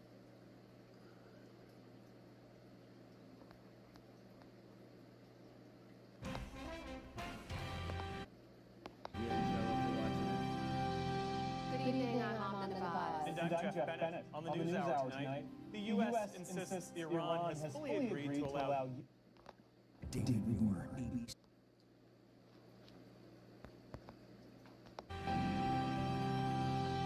Good evening, I'm Amanda Vaz. And I'm Jeff Bennett. On the News Hour tonight, the U.S. insists Iran has fully agreed to allow UN nuclear inspectors back into their country, despite Tehran's denials. A decade after Brexit, the United Kingdom takes stock of its vote to break from the European Union. I actually voted to leave, but obviously we were never told the truth as to what. David Moore, ABC's World News Tonight, America's most watched newscast, now streaming same day with all the breaking news of the day on Disney Plus. Most watched, most trusted. Now on Disney Plus every night. Tonight, breaking news, dangerous straight line winds in the east, trees down in Philadelphia. The new severe storm threat at this hour. Possible tornadoes and floodwatches across multiple states. Ginger Z standing by, tracking it all. Also breaking tonight, the deadly library shooting. The young gunman opening fire, the dramatic takedown of the 18-year-old suspect. And who they say the suspect was dressed like. Tonight, police releasing disturbing video showing the suspect they say intentionally struck 8 pedestrians while on a dangerous police chase. Tonight, the second note received by Savannah Guthrie's family, what it said about her mother, and now Savannah's new and tearful plea. Tonight, former Olympic ski champion Bodie Miller facing charges. For the first time late today, the Senate now voting to end the war in Iran. 4 Republicans joining Democrats. Tonight, the massive fire still burning 7 days straight, growing concern over possible health risks, and residents are now being asked to wear masks. Across Europe tonight, the deadly heat wave, much of France hitting 100 degrees, temperatures soaring in England, Italy, and Spain. Dozens of drownings reported as people seek relief. Back in the U.S. tonight, New York State, at least 6 people killed in a horrific motel fire, what we learned. The neighborhood overrun by a swarm of 2 million bees. Beekeepers and detectives trying to retrieve them. Tonight, the major news from the World Cup involving superstar Cristiano Ronaldo, and this evening we've now learned more than 300 drones have been confiscated near the World Cup. And the NBA draft right here on ABC tonight, who went number 1.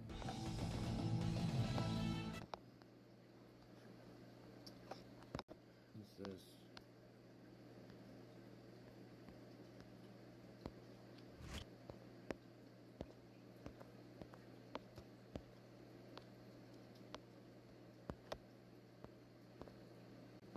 CNN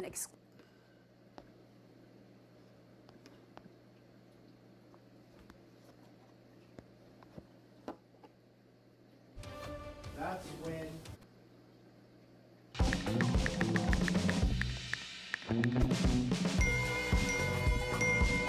Ever notice every social app wants your money first? Pay to chat, pay to match, pay just to say hi. That's when Mr. Hilton lost active resistance dictated the 4 years.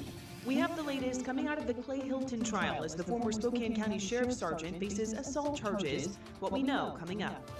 We're also tracking containment and evacuation orders on several wildfires across the inland Northwest. The very latest ahead.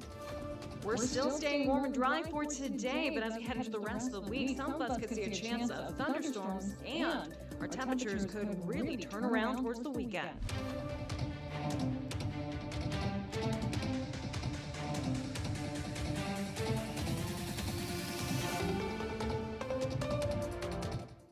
Good evening. Thank you for joining us for Crime 2 News at 5 o'clock. I'm Sydney Schofield. Mark has the night off. Let's start by talking about your forecast. We've got meteorologist Cody Proctor in our outdoor weather center. Heat in our over Riverfront Park. Too much, especially temperatures are pretty warm right now. Most coming in later this week, but heading into tomorrow, expect things to be relatively calm for us. We are looking at mostly sunny skies, high in the upper 80s for tomorrow. Thank you. A jury is now deliberating the case of former Spokane County Sergeant Clay. consistent with his law enforcement training. Now, prosecutors argue Hilton failed to de-escalate the situation and instead lost control, acting with intent to punish Kevin Hinton. The prosecuting attorney described Hilton's conduct as reckless and without remorse. The prosecution also argues Hinton was merely attempting to survive and sustained serious injuries, including 6 broken ribs and multiple fractures. The prosecutor says Hilton falsified his arrest report and argues he says means Going to get the jury had both saying they went from loud and energetic kids to quiet and withdrawn. One month to the court, the student emotionally described the incident. He said he was embarrassed and ashamed and suffered in the months that followed. He also said one of the assailants apologized for an alleged hazing incident at a Meade High School football camp. According to the Spokane Police Department, a Spokane woman is being charged with vehicular assault after allegedly hitting a child with her car. 34-year-old Adriana McConnell appeared in front of a judge today. According to the Spokane Police Department, this happened yesterday when SPD responded to an apartment complex in the area of 121 East Wedgwood in North Spokane. They say officers found a 7-year-old with injuries. The child was taken to the hospital and is in stable condition tonight, according to Spokane Police. The boy was riding a bicycle in the parking lot when he was hit. Responding officers say McConnell showed signs of impairment, and the investigation indicates she used drugs before the collision. The Clearwater County Sheriff's Office said today it has ended a search for a kayaker who was reported missing in the Clearwater River last week. The Sheriff's Office says it believes that the missing person is Samuel Mobley and asks anyone with information about the incident to contact the Sheriff's Office at 208-476-4521. The Sheriff's Office received a report of an overturned kayak in the river near the Peck Junction on Wednesday. June 17th, this happened on June 17th around 8:30 at night. Now, deputies responded and searched through Saturday, June 20th, using patrol boats, drones, search dogs, and diapers. The Washington State Attorney General's office says that it's challenging an Avista proposal to increase customer electric rates by 25% and gas rates by 10% over the next 4 years. The Utilities and Transportation Commission and the AG's office argues that Avista could forego most of these increases and save customers as much as $626 million while still maintaining a healthy profit. By 2030, the AG's office says the average customer's electric bill would increase by more than $33 per month, roughly $4,400 a year. Creme 2 reached out to Avista for comment. They said, quote, "We filed a general rate case to recover costs related to power generation and supply, infrastructure upgrades, wildfire safety, and prevention technology improvements, regional growth and reliability, and clean energy compliance. Our proposal allows us to provide safe, reliable electric and natural gas service for customers every day. We'll keep you updated here." New tonight, the Spokane Valley Fire Department is investigating a series of 9 suspicious fire starts that happened in the Marabou Park area on Monday morning. The fires were discovered in multiple locations throughout the park. They're being investigated as suspicious. Spokane Valley fire investigators responded and are actively working to determine the cause of those fires. Due to recent incidents, Spokane Valley fire investigators are conducting increased patrols along the Centennial Trail and all throughout Marabou Park. Stick around, we still have more to get to here on Creme 2 News at 5 o'clock. There's a big announcement for Hoop Fest this weekend. After the break, we'll tell you what you can expect. And we have updates on wildfires burning across our region, the latest that we know about containment levels and evacuation orders coming up.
Thousands of people.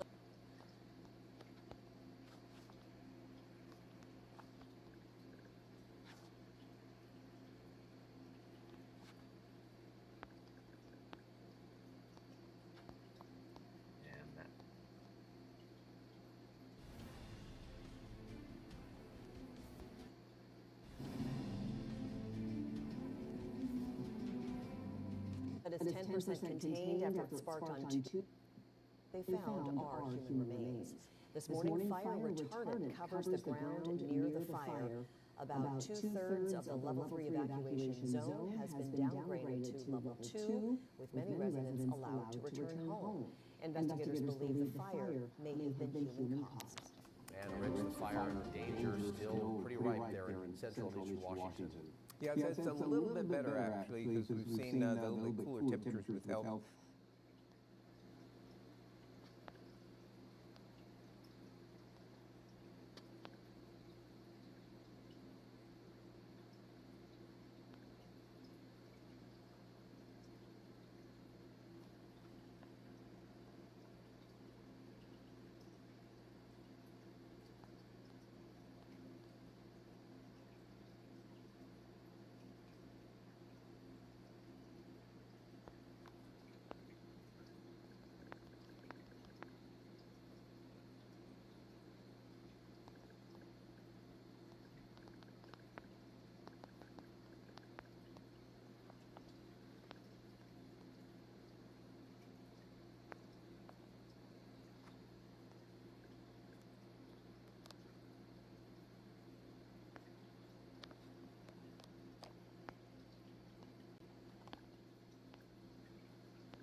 It's always fucking shit. You can't.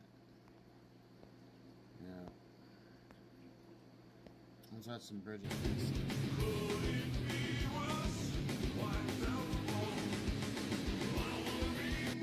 And so much more. All in World Cup fever is sweeping the globe and, of course, America. They're calling it the Great American Sleepover. A lot of people are saying it's like a sleepover with our cousins we never get to see because our parents hate each other over politics. And if anyone knows anything about sleeping with their cousins, it's Algeria. You thought I was going to say Alabama, didn't you? Didn't you? I have shame to myself. The real reason our parents hate each other is that our parents are rich and their parents are converting to Islam. And I think y'all know who I joined. Leading up to the World Cup, there was so much negative media. Countries were threatening to boycott. It's going to be a disaster. The fans won't show up because of immigration policy. Ticket sales are down. Trump's going to put everybody on a train to a detention center. We were expecting to be met by ICE agents, aggressive policing, you know, the political climate, we all see it on the news, and, you know, and I'm just, that could not be further from the truth of what we've actually experienced here. Guys, calm down. Trump isn't sending you to a detention camp. First of all, you're white. Actually, there's no second thought. Oh, God, I love being white. And then the fans got here, and everyone fell in love with America. So many tourists have made videos saying they were lied to about America, that it's nothing like the media portrayed. Here's just a sampling of World Cup visitors apologizing to Americans. I just got back from eating in all 16 World Cup host cities, and I had angry people in my DMs the entire time, furious that I was promoting the United States. America, you deserve and are owed an apology. We owe America a huge apology. The world owes Americans an apology. And look, we forgive you. We do. You were lied to, you didn't know any better, and you flew all this way to apologize. That takes character and a lot of fuel. You don't care about the environment. Hey, I am very passionate about the planet. Say global warming is a myth. It's a myth. So all is forgiven. We just ask for one small gesture of good faith in return. Give us Greenland. We all know you're not using it anyway, so let us take it off your hands. And before Denmark says no, hear me out. We don't care what you think. You're the hoarder of countries. Denmark owning Greenland is like finding an empty milk carton in your house and then refusing to throw it away. Well, like, you've got an old milk carton here from a month ago that's like... Don't you touch that! That's not something to throw away. If you throw that away, I will peel in the mouth, okay? I will peel in your mouth, okay? You didn't even know it was there. Visitors are shocked at how nice and friendly Americans are. The generosity of every single person I have met in America has blown my mind. American hospitality is unmatched. I don't know the owner of this boat at all. He just seen my video yesterday and sent me a message saying, I'm heading out tomorrow, do you want to come? Side note, when did America become so thirsty? We're like the Instagram chick saying thank you to every single compliment on her thirst trap that she posted. We've literally made the world calling us pretty the top story for over a week. Why are we so excited that these Europeans are doing this? Is it because we're turning 250 and we're feeling insecure and we need some dirty old crusty Europeans to validate our youthful beauty? I never thought I'd be 250. You know, Rome only made it to 400. Actually, it was a 500. You know what? You don't worry your pretty little head, okay, baby? You don't just love me for my ice and AC, do you? No, mon chéri, your Tetons are beautiful. Where are you from? Will you buy me something, Mr. Europe? I'm just a girl in the world. America is officially the country that says things like, this is so us. Why is America acting like that Instagram thought that has different people telling us we're pretty all day? They just came to watch a soccer game and we're all like, tell me how gorgeous I am. Tell me how much you love me. It's moments like these that I wonder why anybody was confused how Donald Trump won. We're just reflections of him. This is a man who cherishes young, hot women and money and strength above anything else. And all we've been able to talk about for a week is how we're hot and rich. And if you don't agree, we'll bomb you. Look, we have the hottest country in the world. We are kind of like Trump in that way. Not just that we love flattery, but if somebody doesn't flatter us, we'll declare them an enemy. We're looking at you, Australia. Fucking crybabies. Jeez Louise, what a bunch of me.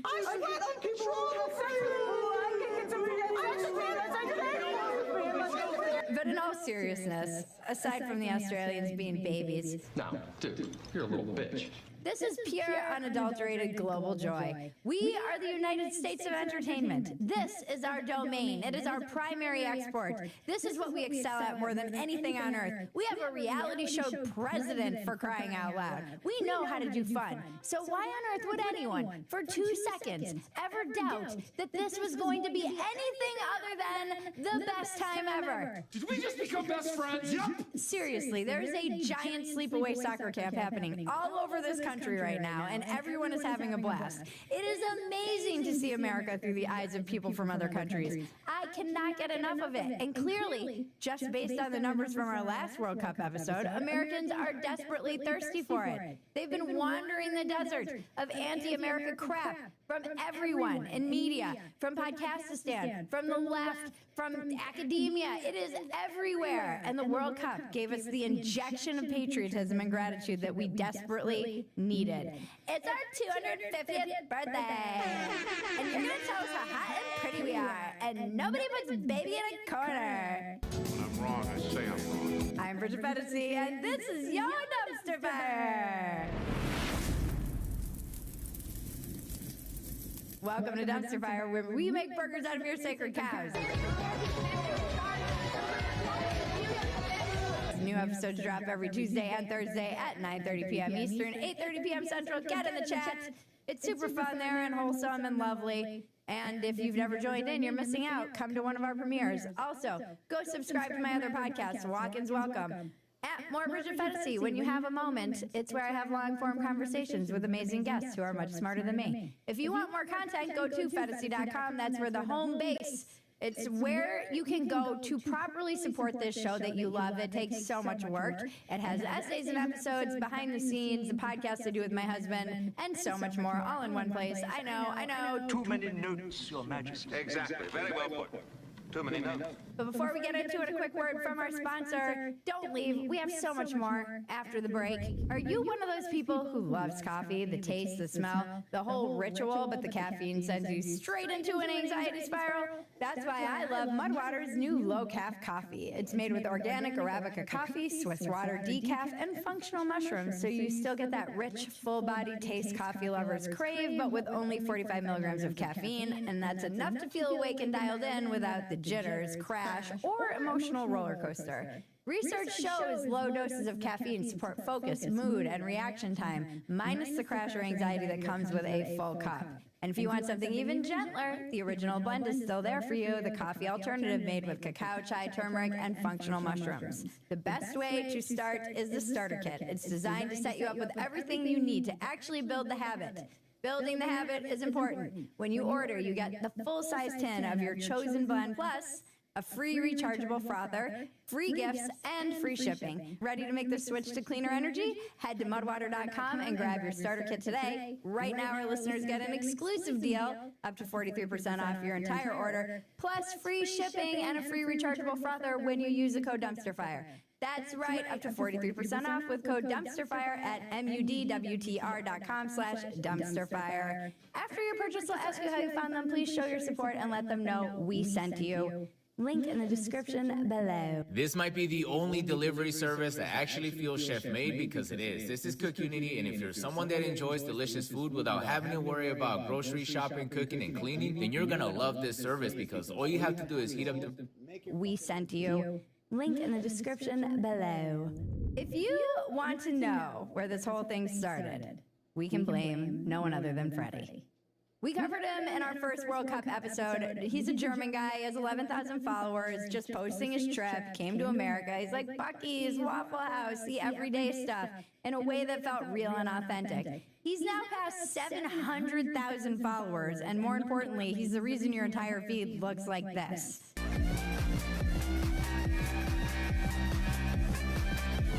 Freddie is patient zero. Because America saw one earnest German appreciating us and completely lost its mind. Signs went up at state lines. States bought billboards. J.J. Watt put him up in a hotel. The Houston police fed him barbecue. The mayor met him at an Astros game. NASA gave him a private tour, walked him into the Orion capsule that just flew around the moon, and called the International Space Station for the German guy. He mentioned Ella Langley was playing on the radio too much and that it became the soundtrack to their road trips. So naturally, he got tickets, swag, and a meet and greet. And when his flight to Canada got canceled, it set off a bidding war between two airlines, a private jet company, J.J. Watt, and the governor of Utah to fly him to the match. We in America adopted this lovely man. One Europort was nice about us, and we responded by offering him the moon. What do you want? You want the moon? Literally, we showed him the capsule. People think this is strange. It's not strange if you've traveled and if you're an open person. It really isn't. I started as a backpacker and ended up on a yacht in Saint-Tropez. And sure, you might say, Bridget, that's because you have a vagina. And you'd be right. But it's also because I have a winning personality. Just like Freddie. Eh? Eh? No. Freddie is basically a celebrity now, which is also so American. But a word of warning, Freddie, American celebrity is tricky. In a few weeks, we will destroy you. I'm sorry to say it, it's already coming. They're already calling him a psyop, saying he works for the CIA. I've seen that they say he works for FIFA. They dug up old tweets where he, oh, gasp, dared to support Israel. Good for you, Freddie, by the way. But it's coming. This is what America does. We build celebrities up out of the average person, and then we tear them down. I'm so excited to destroy Freddie. Me too. And then we'll go, Why does he want to remain anonymous while we make fun of Europeans for going to jail over memes? Everyone's like, he's so suspicious. And then they'll laugh simultaneously like, ha ha ha, the Europors are getting jailed for their memes. Like, yeah, that's why he wants to remain anonymous. Guys, I know you don't believe privacy as a thing anymore, but they still believe in it in Europe because they go to jail for memes. You're in the arena now, Freddie. Just ask Haktua. Oh, you gotta give him that Haktua and spit on that thing. You get me? A few moments later. And I feel really bad for all the people that got affected by it, and it just didn't go the way I planned. A word to the wise, whatever you do, just reject anyone coming your way with a crypto scheme. There have been incredible videos of people everywhere. Your feed, if your feed looks anything like mine, it's just videos of people everywhere celebrating American culture. And in case you haven't noticed, we here in America like food. A lot. Europeans flew 6,000 miles to discover that the best meal of their life costs $9 and comes on a sheet of butcher paper. No reservation, no tasting menu. A guy named Earl just hands you meat on paper. Is this not like the dream? Oh, that looks amazing. That actually looks amazing. How good? Wow. It's the best burger. Honestly, it's so good. Americans do brisket better than anyone else in the world. Then they come out and they put this bread on the table, and I'm like, oh, I didn't order the bread. It's like, oh, that's free. It's just melting in your mouth. It's as nice as bread can possibly be. So look inside, look at that. Jesus Christ, that looks amazing. Cheers!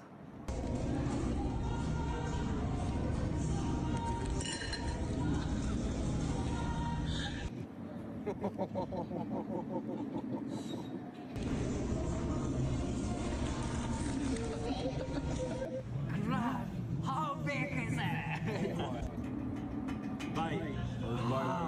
Wow. This is a whole lobster roll with butter. I know you can have it cold as well. Amazing! Hey, that's a short. I love it! Oh my god, that is good. This is what you guys eat instead of beans on toast for breakfast. Yep. Europeans spent 1,000 years perfecting cuisine, and we beat them with a meat we forgot about in the smoker for 14 hours. We didn't even cook it on purpose. Although, to be fair, the Brits being blown away by chicken nuggets isn't that impressive when you consider that they have something called blood pudding. This is the pudding you were talking about? Yeah. Not black pudding? No, this is the one we have in America. The only thing we took from them was the Bloody Mary, and that's because we like getting drunk and telling ourselves it's healthy. It's vegetable juice. Look, it's got a celery stick. The free refills was another thing that just boggled everyone's mind. Another thing I took for granted. I didn't know it was only an American thing. A foreigner could not comprehend the free refill. They've been rationing since 1938, after all. I can refill this 1,000 times. Yeah, but you won't drink 1,000 cups of Coca-Cola. And it's free. You paid for it, you paid it. Once. Bro, slow down. In their country, ice is a luxury good. Here, a 16-year-old will refill your bucket of Sprite until you have a religious experience or a heart attack, whichever comes first, probably both at the same time. I'm just glad they got their refills in before the change in consumer habits ends our ancient practice forever. Oh, those changing consumer habits. They're so pesky. The ranch dressing is another thing. Guys, let me tell you, I'm not... Oh. Classic American.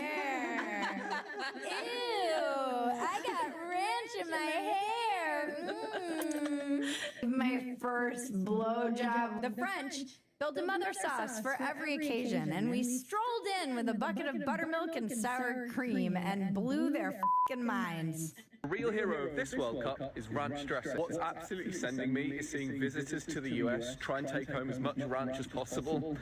So much I think your TSA agents have had to say, there's a limit, folks, I'm sorry. Think about that. Have a blue cheese ranch, buffalo ranch, which was also sensational, I loved it.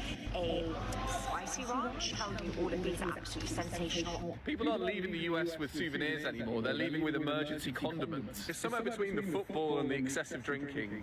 Ranch became the main character. I thought they were supposed to be the cultured ones over in Europe, but no, they love ranch and Waffle House. We have one sauce, one, and it has defeated every cuisine on Earth this past couple weeks. They came here cultured and eating everything with a knife and fork, even pizza. They're leaving, dipping a slice of pizza in ranch with their bare hands. It's so beautiful. Okay, maybe ranch is good. I just generally stay away from it. Will you buy me something? It's so wholesome. The air conditioning is another thing the Europores cannot get their minds around. Europores can't have AC because of global warming and because it makes them feel better than everyone. Oh, I've got the moral high ground. Meanwhile, the heat kills 50 to 60,000 olds in Europores every year. Wow, great job, guys. They're killing their olds, and they're feeling better than us. They're boomers. They're killing all their... Wait a minute. I'm having an idea. I have found out why America is so great. And it is one thing and one thing only. Air conditioning. It's like stepping into a fridge. They have the craziest thing here in America. So it's blazing hot outside. But look at this. I'm going to step into this establishment and it's chilly. Americans are only scared of one thing, and that is being hot. In America, we sweat because we're fat, not because of the heat. We never have to experience heat again except for those ghastly moments where we go from the house to our air-conditioned car that's been idling in the driveway to cool it off, you see. We even air condition the outdoors. We have AC in stadiums that are technically outside. So you see why we're so fat now, right? Endless refills, ranch, brisket, beer, AC, and we drive to the mailbox. And we also have drive-through pharmacies to get our cholesterol meds. It was the greatest discovery since fat women discovered Diet Coke.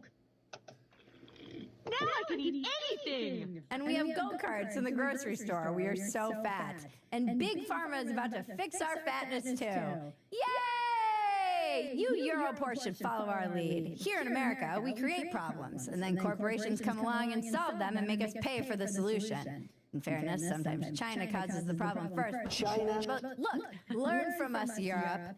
Look at you guys with your healthy food and your month-long holidays and your amazing public transportation and your high quality of life and superior lifespans. Okay, maybe you guys are onto something, but none of that is going to matter when you die of heat stroke in your flat or a Muslim beheads you in the street. I have a lot of questions. Number one, how dare you? The trucks and the roads. Foreign visitors are completely in awe of our trucks. And who wouldn't be? How can anybody not love America? Like, we are just randomly driving around in the back of a solid truck. I'm driving a round truck in America. Like, look how sick this is. Country music on the radio. Go on. I'm going to Hootie in a round truck in America, boys. Everyone thinks Americans drive enormous trucks to compensate for something. We don't. We drive enormous trucks because the government made the small ones illegal. It's called the chicken tax. It's real. Look it up. Don't forget to like, subscribe, touch my bells and buttons, and tell your friends about us. Started taking it out.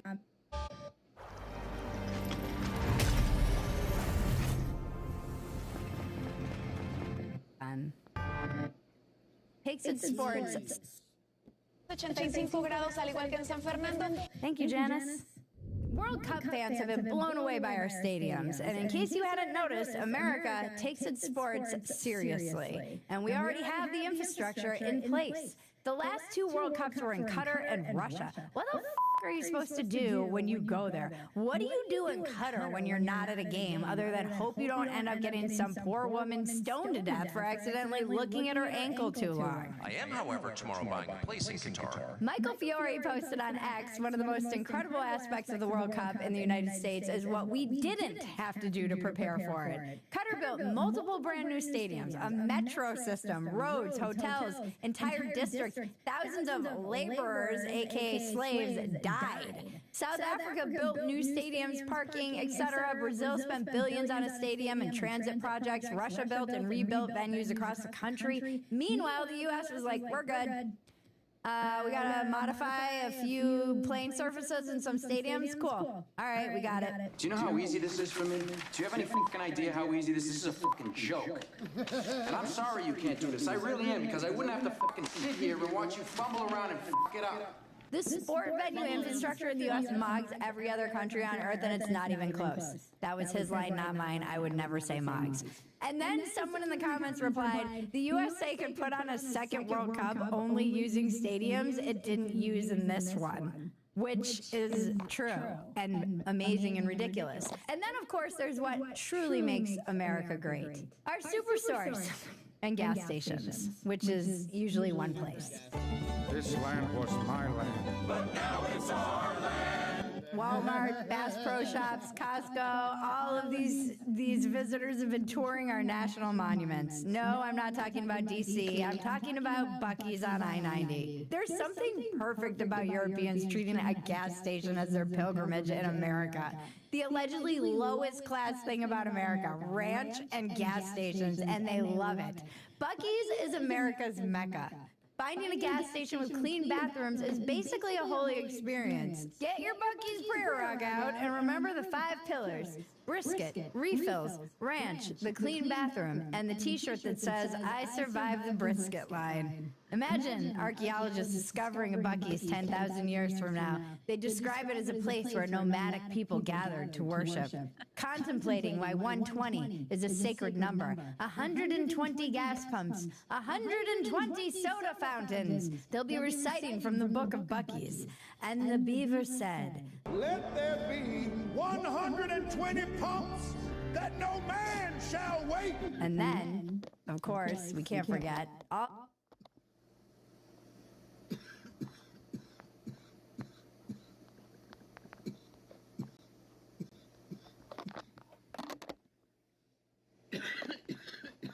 all of the astonishing beauty that this country naturally comes with.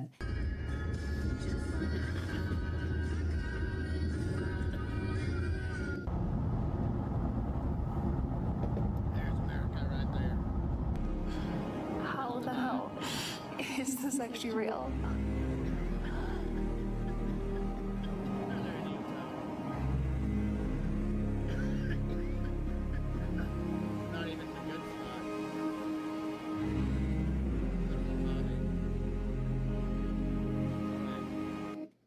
Part that gets me right in the feels, because somewhere in between Buc-ee's and the Bass Pro and Waffle House and Walmart, they look out and they see what we actually have: the Grand Canyons, the Tetons, the Pacific Coast at sunset, the Rocky Mountains, and they're stunned, as they should. It is truly stunning, and they are saying, like, we understand why Americans don't leave their country. We do have everything. We're so busy arguing with each other about whether women can have penises that we forget our country is stunning. We are hot. It takes a German with a phone and...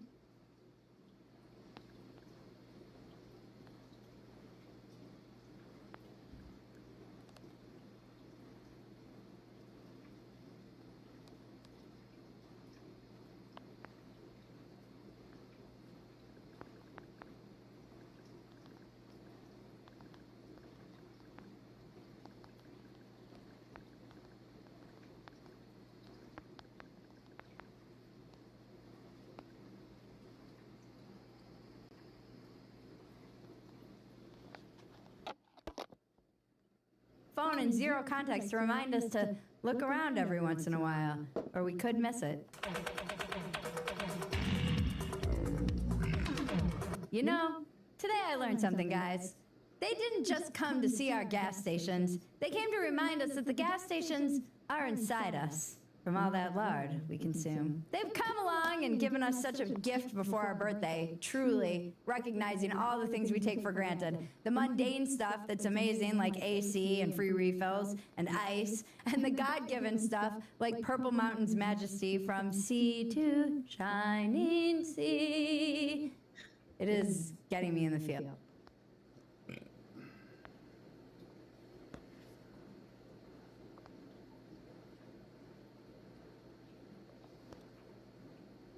I just want to watch the after show.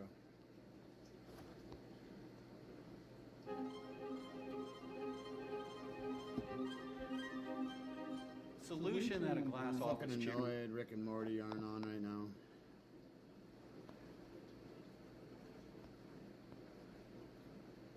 Motherfucker, what? These bitches aren't still talking.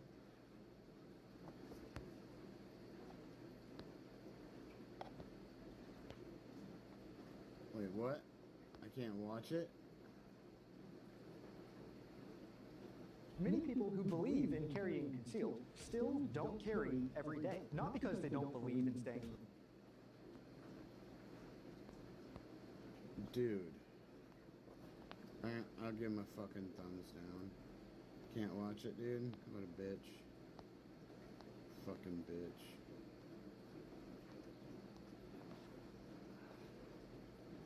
Oh, that's the premium.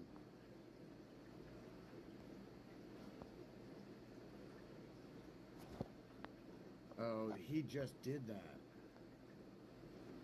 Can't watch any of them.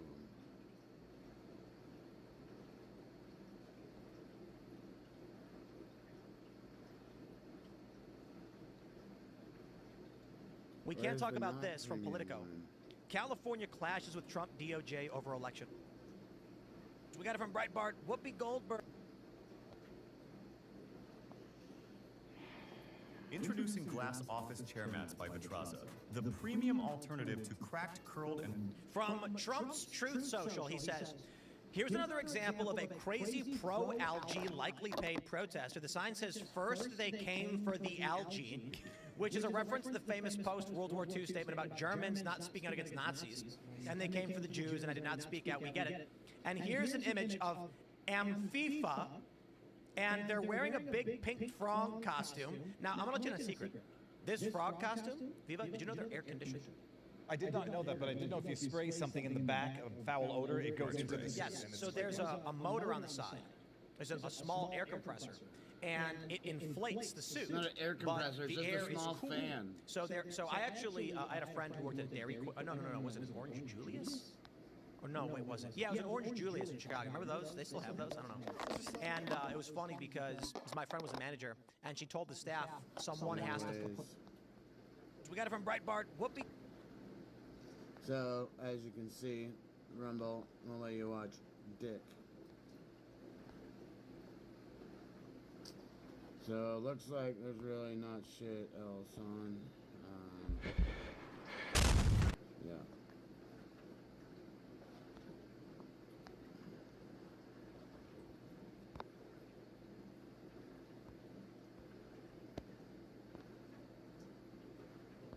Let's see what's going on here.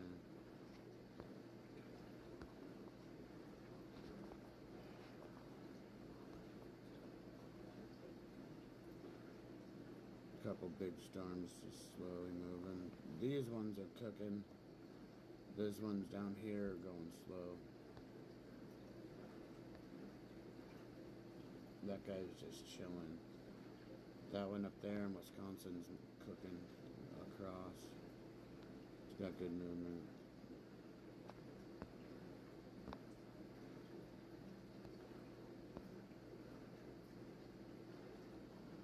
So that's gonna be fucking some tornado shit. Actually, it'll probably break out down here. Breakout would probably be right around here. It's probably a good convergence right there. Watch this. So this storm over like north of Denver right here is gonna converge with the other Cheyenne storm, because that's miles apart.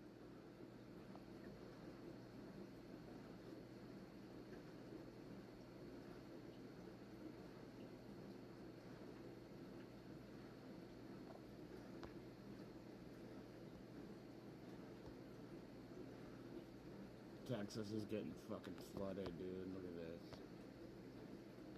Lubbock, Texas is getting robbed.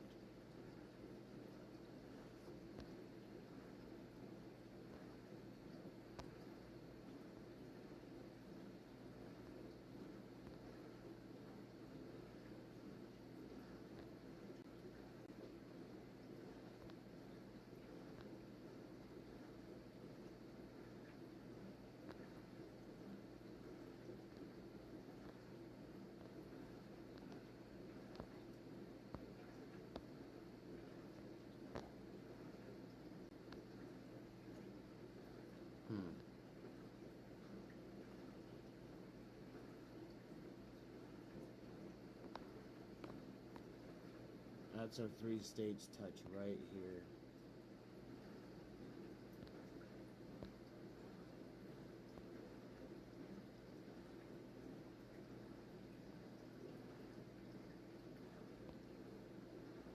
The 4 corners is right there. I've stood on that. I wanted to live in Flagstaff. It was south of Flagstaff in Sedona.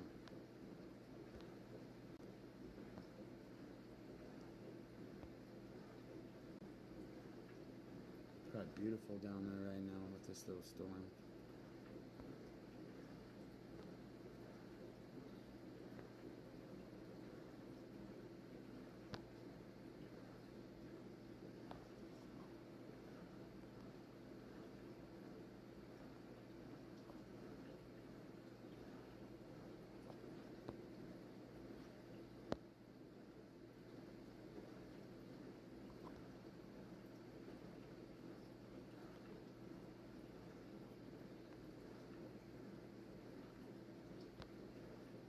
That little town called Pine. Strawberry.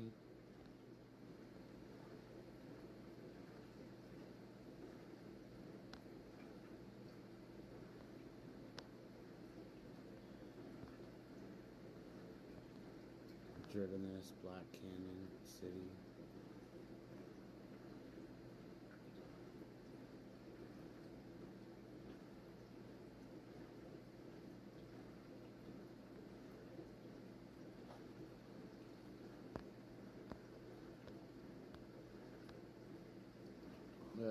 Yeah, we got some crazy storms.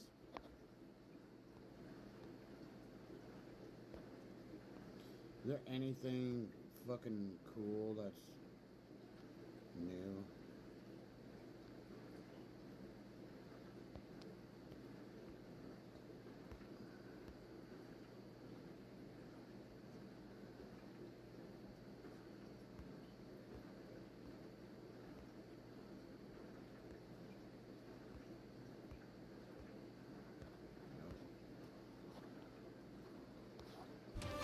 That's when Mr. Hilton lost it. Active resistance. Former Spokane County Sheriff Sergeant.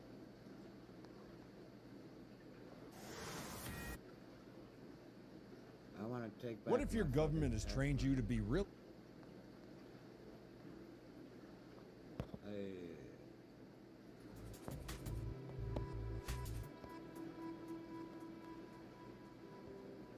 If age gaps worry you, this app might not be for you, because the women here don't play games. They'll tell you exactly.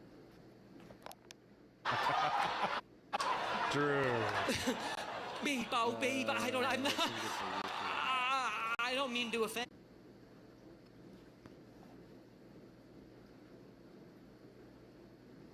What if your government...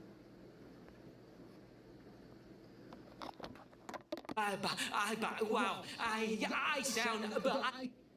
Did you guys know you can't even say? Did you guys know you can't even say the word black anymore? You're supposed to say unhoused. Hey, you got the homie laughing though. We're back with more hilarious comedians that conservatives will love. My dad is from the Middle East, and my dad has a thick accent. He's always like, "Thanks God you're here, Dad. Don't take the H out of thanks. Turn it into thanks." It's so weird. When he takes the H out of words, it's always at the worst time. One time I was playing video games at home with my friends. My dad came in the room, turned off the Nintendo, and lectured us. He's like, in Iran, I studied hard. I graduated third in my class. I'm like, did he just turn third into turd? What? My friends are laughing. You were turd? Yes, I was turd. It wasn't easy to be turd. I had to push and earn that turd all by myself. I'm just hiding in the corner like, Dad, stop, you weren't turd. I was turd. One guy tried to take my turd, but I work hard for turd. I became turd, I made that guy fart. You might think fart is okay, but fart comes and goes. Turd, you have something to show for what you have. I'm like, Dad, I am in third grade right now. Please stop the lecture. Please. Everyone's very worried right now about AI taking their jobs. Lawyers and engineers, especially, are really concerned, and you should be, but I'm not worried at all. Because AI won't be racist. A few months ago, you guys remember the Somali daycare fraud that got exposed, right? Yeah, a lot of people here know about that. So when it was happening, I asked ChatGPT to tell me the average Somali IQ.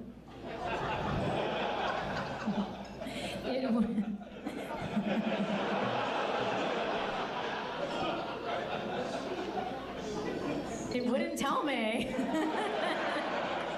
I had to ask it multiple times, and on the third try, Chat said to me, it was like, okay, I'll tell you, but like only if you pinky promise you're not gonna use this information. Where I'm from in New York, there are a lot of ugly women, feminists. I grew up with these women, they're always like, I'm a strong, independent woman. Because she like pays her own bills and just takes care of things on her own. You know what we call a man who does that? He's just a guy. These women, like, they're so funny, they're like all about female empowerment. I learned this recently. Did you know that the top 5 wealthiest women in the world got their money from divorce settlements?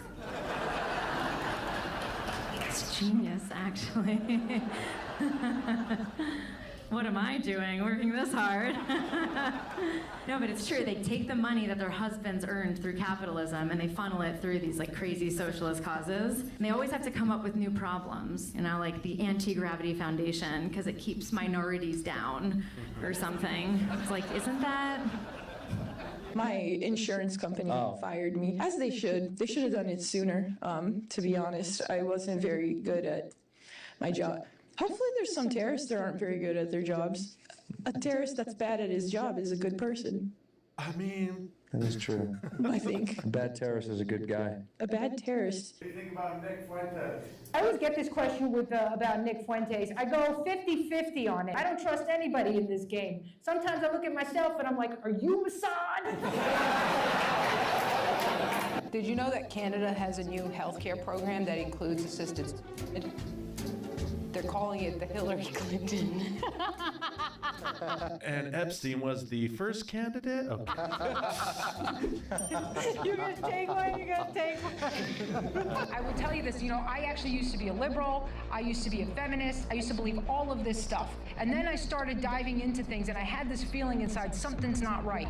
And through what I did, my own research and opening up to seeing what the truth was, I pulled myself out of that ideology. I realized how much I had been brainwashed. And since that time, I've made it my mission to speak out against those things. We were all under the illusion that women could do anything. And then the attempted assassination on Donald Trump happened, and we watched those female Secret Service officers just fall back into their natural state of women. I mean, one of them ducked behind President Trump so he could protect her. Is it easier for male comedians or female Women. today? The reason it's hard for, if it's hard for women right now, is just because they're mostly not funny. So when women complain, oh, it's so hard, it's like, you're not funny, that's why. But you know what? Every time a guy tries to I gotta go with a little bit of banter. What the fuck? I gotta go with a little bit of banter. All you have to do is be a little funny, just a little funny as a woman, and you can get really far. How old's your kid? 9. So pretty soon she'll have her own. Peruvian? I went to Peru. It's a horrible country. Every other country sucks, dude. You go to every other country and you're like, oh, this is why the Bronx looks like this. You like the weather in Peru, so go there, you know? I like the weather. I'm not even faulting them, right? If we were a bunch of people living in the equator and we're like, oh, I just get the fruit from the tree. I'm just gonna lay around, do nothing. And people are, people are out here. Wow, I sound Vietnamese right now. True. I don't mean to offend. I you know, just somebody let me know if I'm saying something, you know? Don't want to try to offend your culture and your language, but honestly, that's impressive. Drew's stutter has gotten a lot better. I don't even think you can hear it nowadays. Google removed Pride Month from its calendar. Yeah. What do you think they're gonna forget? These are gays and lesbians. They're some of the most organized human beings on the face of the planet. What do you think invented the calendar? Whoa, thousands of years ago, you think some straight dude was like, I need a seasonal database. Joanne, what's my spring? What? It's a gay thing. That was the gays. Straight guys, we never once made plans, and we never f***ing wrote it down. Not one time. Never one time did we write down a f***ing plan. Facts. Straight guys are like, all right, we'll see ya. And then we hope to see that friend one day. I hope he's at the same place I'm at. My best friend. Ladies, you guys have anything with your partners or past partners that gives you an ick? Or fellas, anybody have something where you're like, that's an ick? Wearing tennis shoes with every single outfit? But how will we leave you quickly? She's like, I don't like a man who can get away fast. What's the ideal footwear? Different shoes for every outfit. I don't know, man. If you got a dude who's got different... you got a dude who has a lot of different options, you got a different problem, let me tell you that. So what do you think, the red or the mahogany? Which ones? The guy you're with right now? He doesn't do that. That's my father. Oh, that's your father. You got one, big dog? Talk to me. When women... Oh, my man's got jokes. Women care too much about your shoes. Yeah, what's up, father? Beard. Beards? On women or men?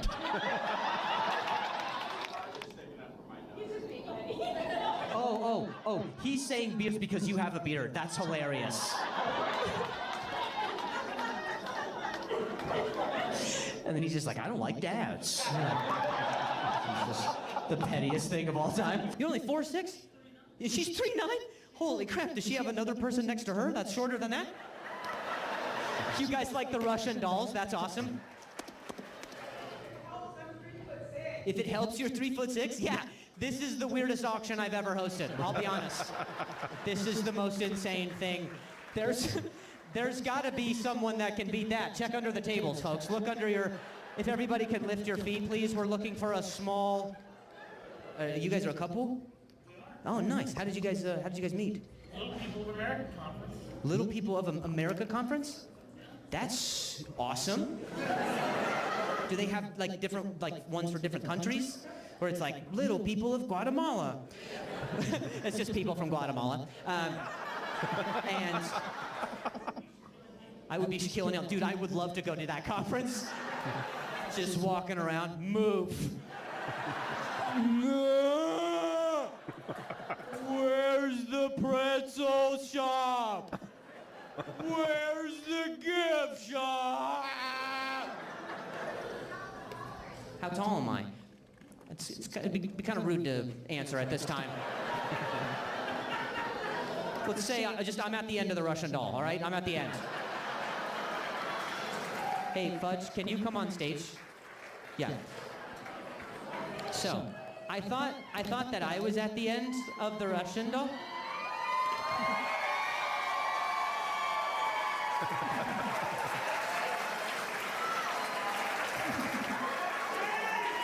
Yeah. So, here's the deal, Fudge. I don't want any lip from Twinkie over there, you hear me? Hi, I'm Chef Rick Bayless, and these are my barbacoa beef enchiladas. The first thing we do for the... Twinkie over there, you hear me? You may have noticed at this point, I have a very big birthmark. It's on my back. Speaking of new faces, this is a face you've never seen before. I hate that we can't describe people using the obvious physical difference. Right? Like, I hope that you would refer to me as the girl with the birthmark. But I know that someone in my life has been like, how would I describe Chloe? I wouldn't. You need something? You need some? Okay. No, I can do it. I can try. Okay. She's got brown hair. She's medium build. She's white. She's mostly white.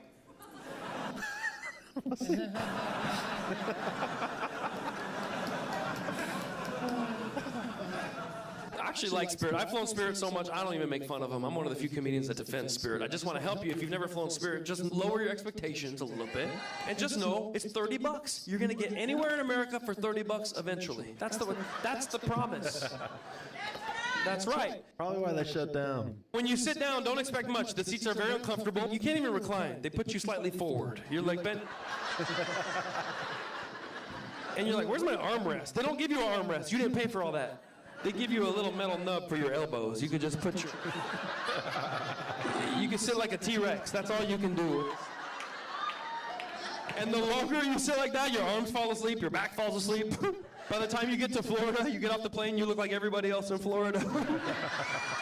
They say women know in 1 minute of meeting a guy if they're interested in him sexually. 1 minute. Damn.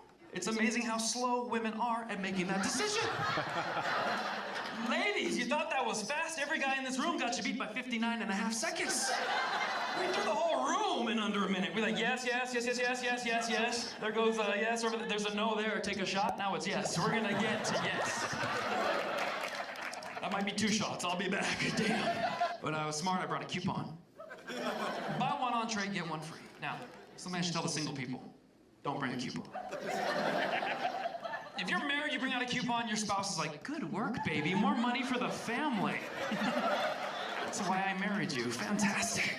But if you're single, you bring out a coupon, it's different. Like, I was on a date with a very typical LA girl. She's like, really? A coupon? Really? Wow. I was like, either way, you eat for free. What's the problem here?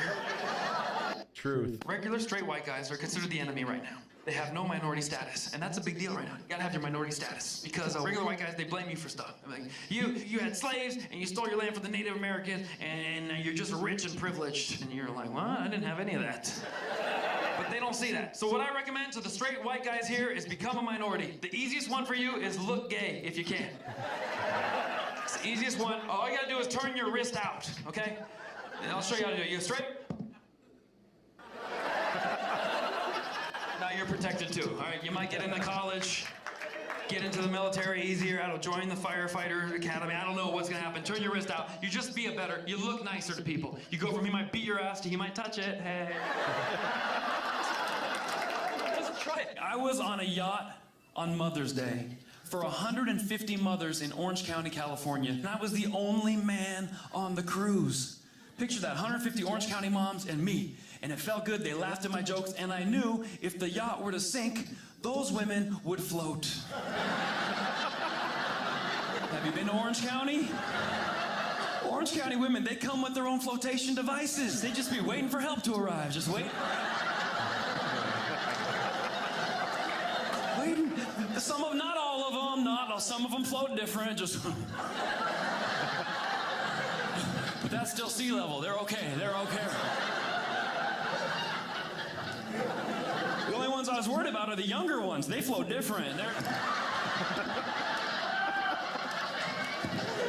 Sun's out, buns out, yeah. Or this last comedy club I was at, the security guard had 1 arm, which is a little shocking at first, because you're going, how is he gonna handle these situations? With a 1-armed security guard, I had respect for him because he wanted that job and he worked his way up and he achieved it. But at the same time, it's a little, what's he gonna do, put you in half a chokehold and take you out the building? I don't understand. But then I look closer, he also had a gun, and that is what made me respect him even more. That means once he's pulled the gun, he don't have any other options at this point. Do you understand the severity of this situation? You gotta do exactly as he says, or you're not gonna go home tonight. You'll be like, you, get over here, nice and slow. I need you to take these cuffs off my hip and put them on your own wrist. There we go. Everyone calm down. I got this. Ma'am, can you please push this button? I'm gonna cuff her back up. Thank you. You mess around and have the culprit drive himself to the station. I'm gonna sit shotgun. Buckle me in, damn it. Safety first. That's the one-arm guard, man. You always get your man, Garcia. It's what I do. Thank you. It's okay if you guys don't clap for that. He didn't either. Players are calling MMA Manager 2 one of the deepest fight sims on mobile. You don't just... Ladies, 2 in the morning, you're single. A guy calls, come over.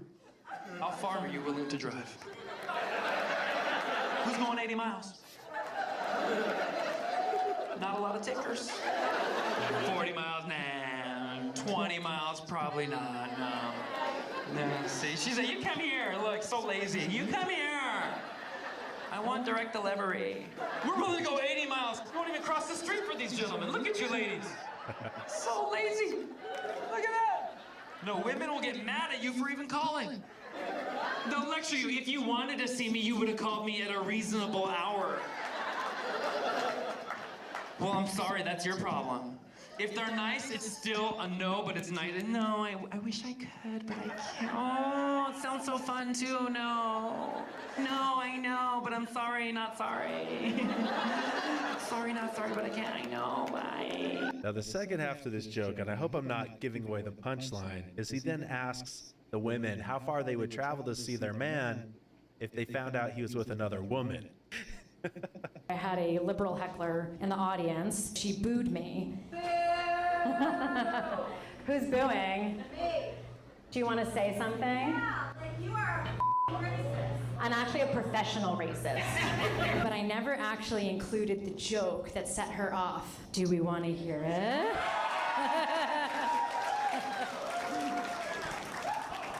Have you noticed there are no black athletes in the Winter Olympics? It's not because they can't, it's because they don't want. Why would black athletes want to be in the cold when they could just dominate the Summer Olympics? Because black Americans are unbelievable athletes, right? They're so athletically superior, and we know why. Because for many of them, their ancestors had to be chosen for work, right? And then they had to survive a horrible slave ship journey. And I don't know, but it seems like a pretty unfair competitive advantage to me. If you listen to what I'm saying black Americans are our best athletes, and slavery was bad. But I think people on the left get like leftist Tourette's, where they just have to be like, offended! Offended!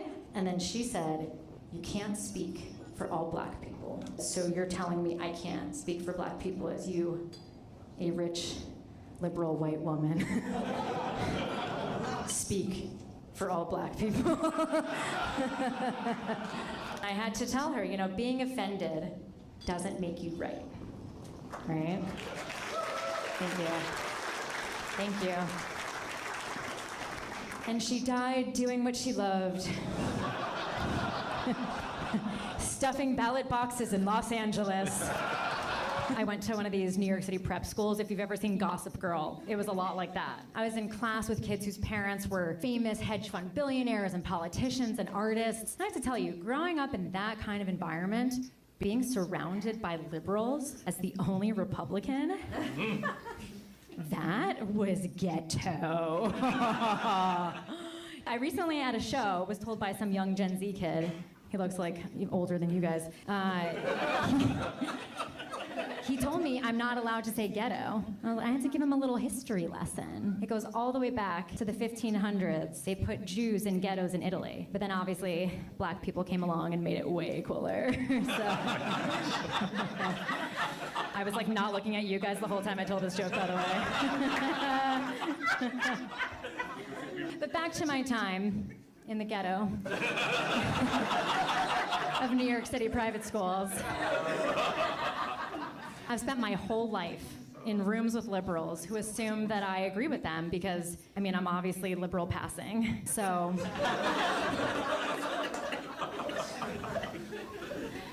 It's crazy. And then, but I've also been invited to the White House because that's the kind of stuff you get invited to when you're a professional racist.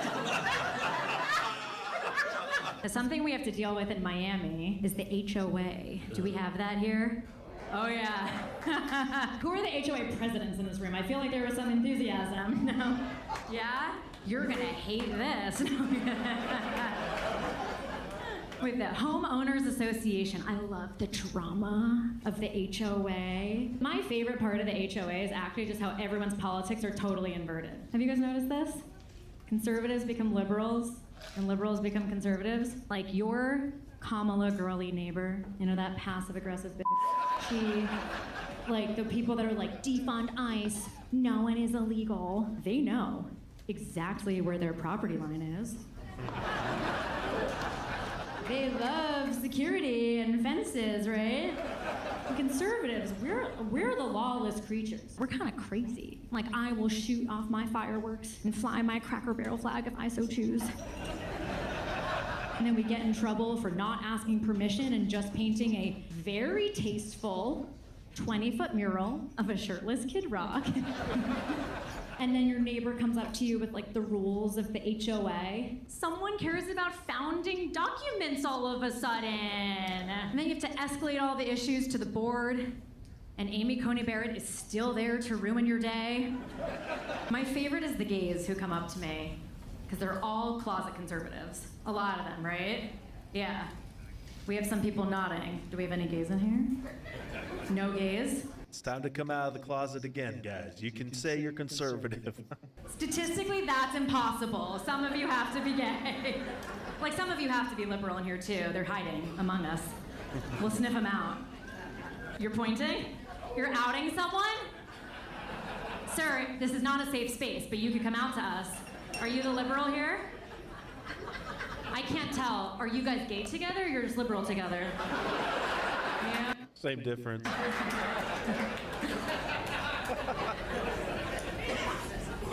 See, the difference between gay and being liberal is that one's a but is a good guy. Uber just came out with a women-only option on their app, which is basically a setting where if you're a female passenger, you can request a female driver. I don't know about you, but I feel so much safer when a woman is driving. I hope she's Asian, too, you know what I mean? Let's settle down.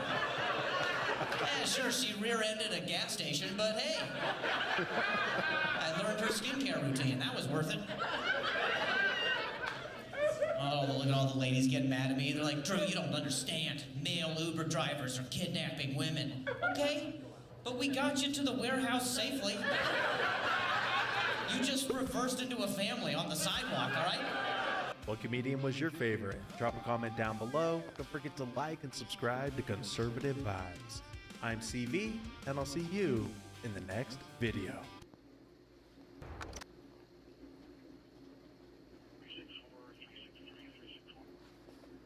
Welcome to the 7-Day Police Station Challenge. What you've inherited is a broken down, underfunded precinct. You have 1 week to turn this dump into a full-scale law enforcement headquarters. Because on day...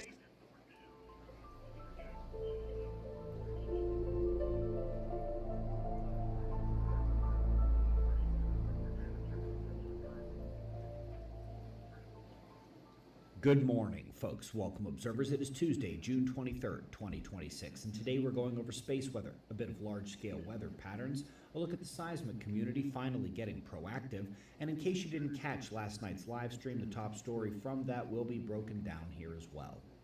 We're starting, as always, with the last 24 hours on our star, and we find that it was very calm. That was about the quietest day on our star in a few years. The coronal holes have sent their speedy solar wind our way. Filaments remain stable, though, and the sunspots, well, they are the genesis of the silence. A sharp uptick in flaring got cut down 36 hours ago, and we have struggled to even crack into C-class flare range since then. The problem isn't the lack of sunspots, but their decay and resultant inactivity of the ones that made the flares. These are in decay here and losing magnetic potential, but the biggest sunspot group of the entire train is the caboose. That is still coming in any day here on the south. Eyes open for a massive sunspot that I hope is also in decay. Folks, we're here at the wind map, and when we come from the surface up to the top of the sky, we can see that for the summertime, the northern polar vortex is gone, just a casual hemispheric flow. But in the southern hemisphere, it is wintertime, and the polar vortex is very strong. We will be eyeing for sudden stratospheric warming events and breakdowns of the vortex over the next 2 to 3 months. After the season begins, it is that slow descent. Top article today is this. It appears that scientists finally got funding to try to see if these bajillion studies on pre-earthquake electromagnetic anomalies in the atmosphere could be turned into a prediction model. They're going one step at a time, determining here how to rule out the false positives so they can laser in on the earthquakes they are trying to predict. Lastly here, folks, we've seen this chart before. It is the speed of the magnetic pole shift. It has followed a clear pattern since it began. Speeds up, little step back. Speeds up more, little step back. Speeds up even more, then a small drop. It's the next acceleration we have been telling you to be concerned with since 2020. And if we extrapolate the curve, it would look something like this. This not only is the continuation of the pattern we are seeing in this specific data, but it comports with the larger scale model we have been using, which is not based on this data, but nanotesla field strength. Very nice when two different birds sing the same song, even if that song is somewhat horrifying. Folks, you should all know the stages of preparation by now. We're halfway through the year of the prepper. Don't get left behind, especially with the core courses and strategy disappearing next month. I am trying to keep you on schedule. I may know a thing or two about what's coming. Frankly, you should be way past Master the Disaster and Phoenix Rising at this point. Everything is at suspiciousobservers.org. Click the link to head to the resource page. We'll do this all again tomorrow. Right here, right now. It's 5:45 a.m. in the new Valley of the Sun. Eyes open. No fear. Be safe, everyone.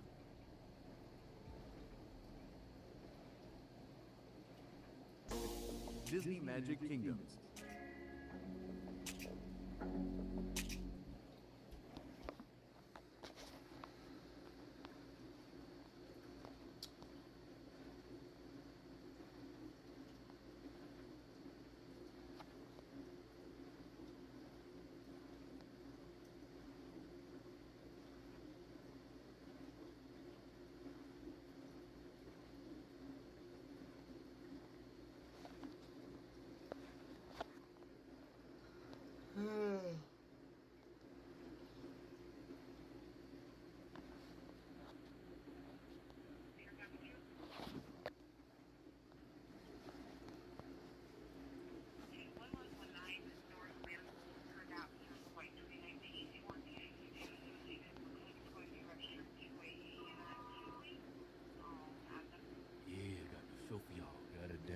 Good show. Okay, this is an incident at Spirit Airlines in Orlando, Florida.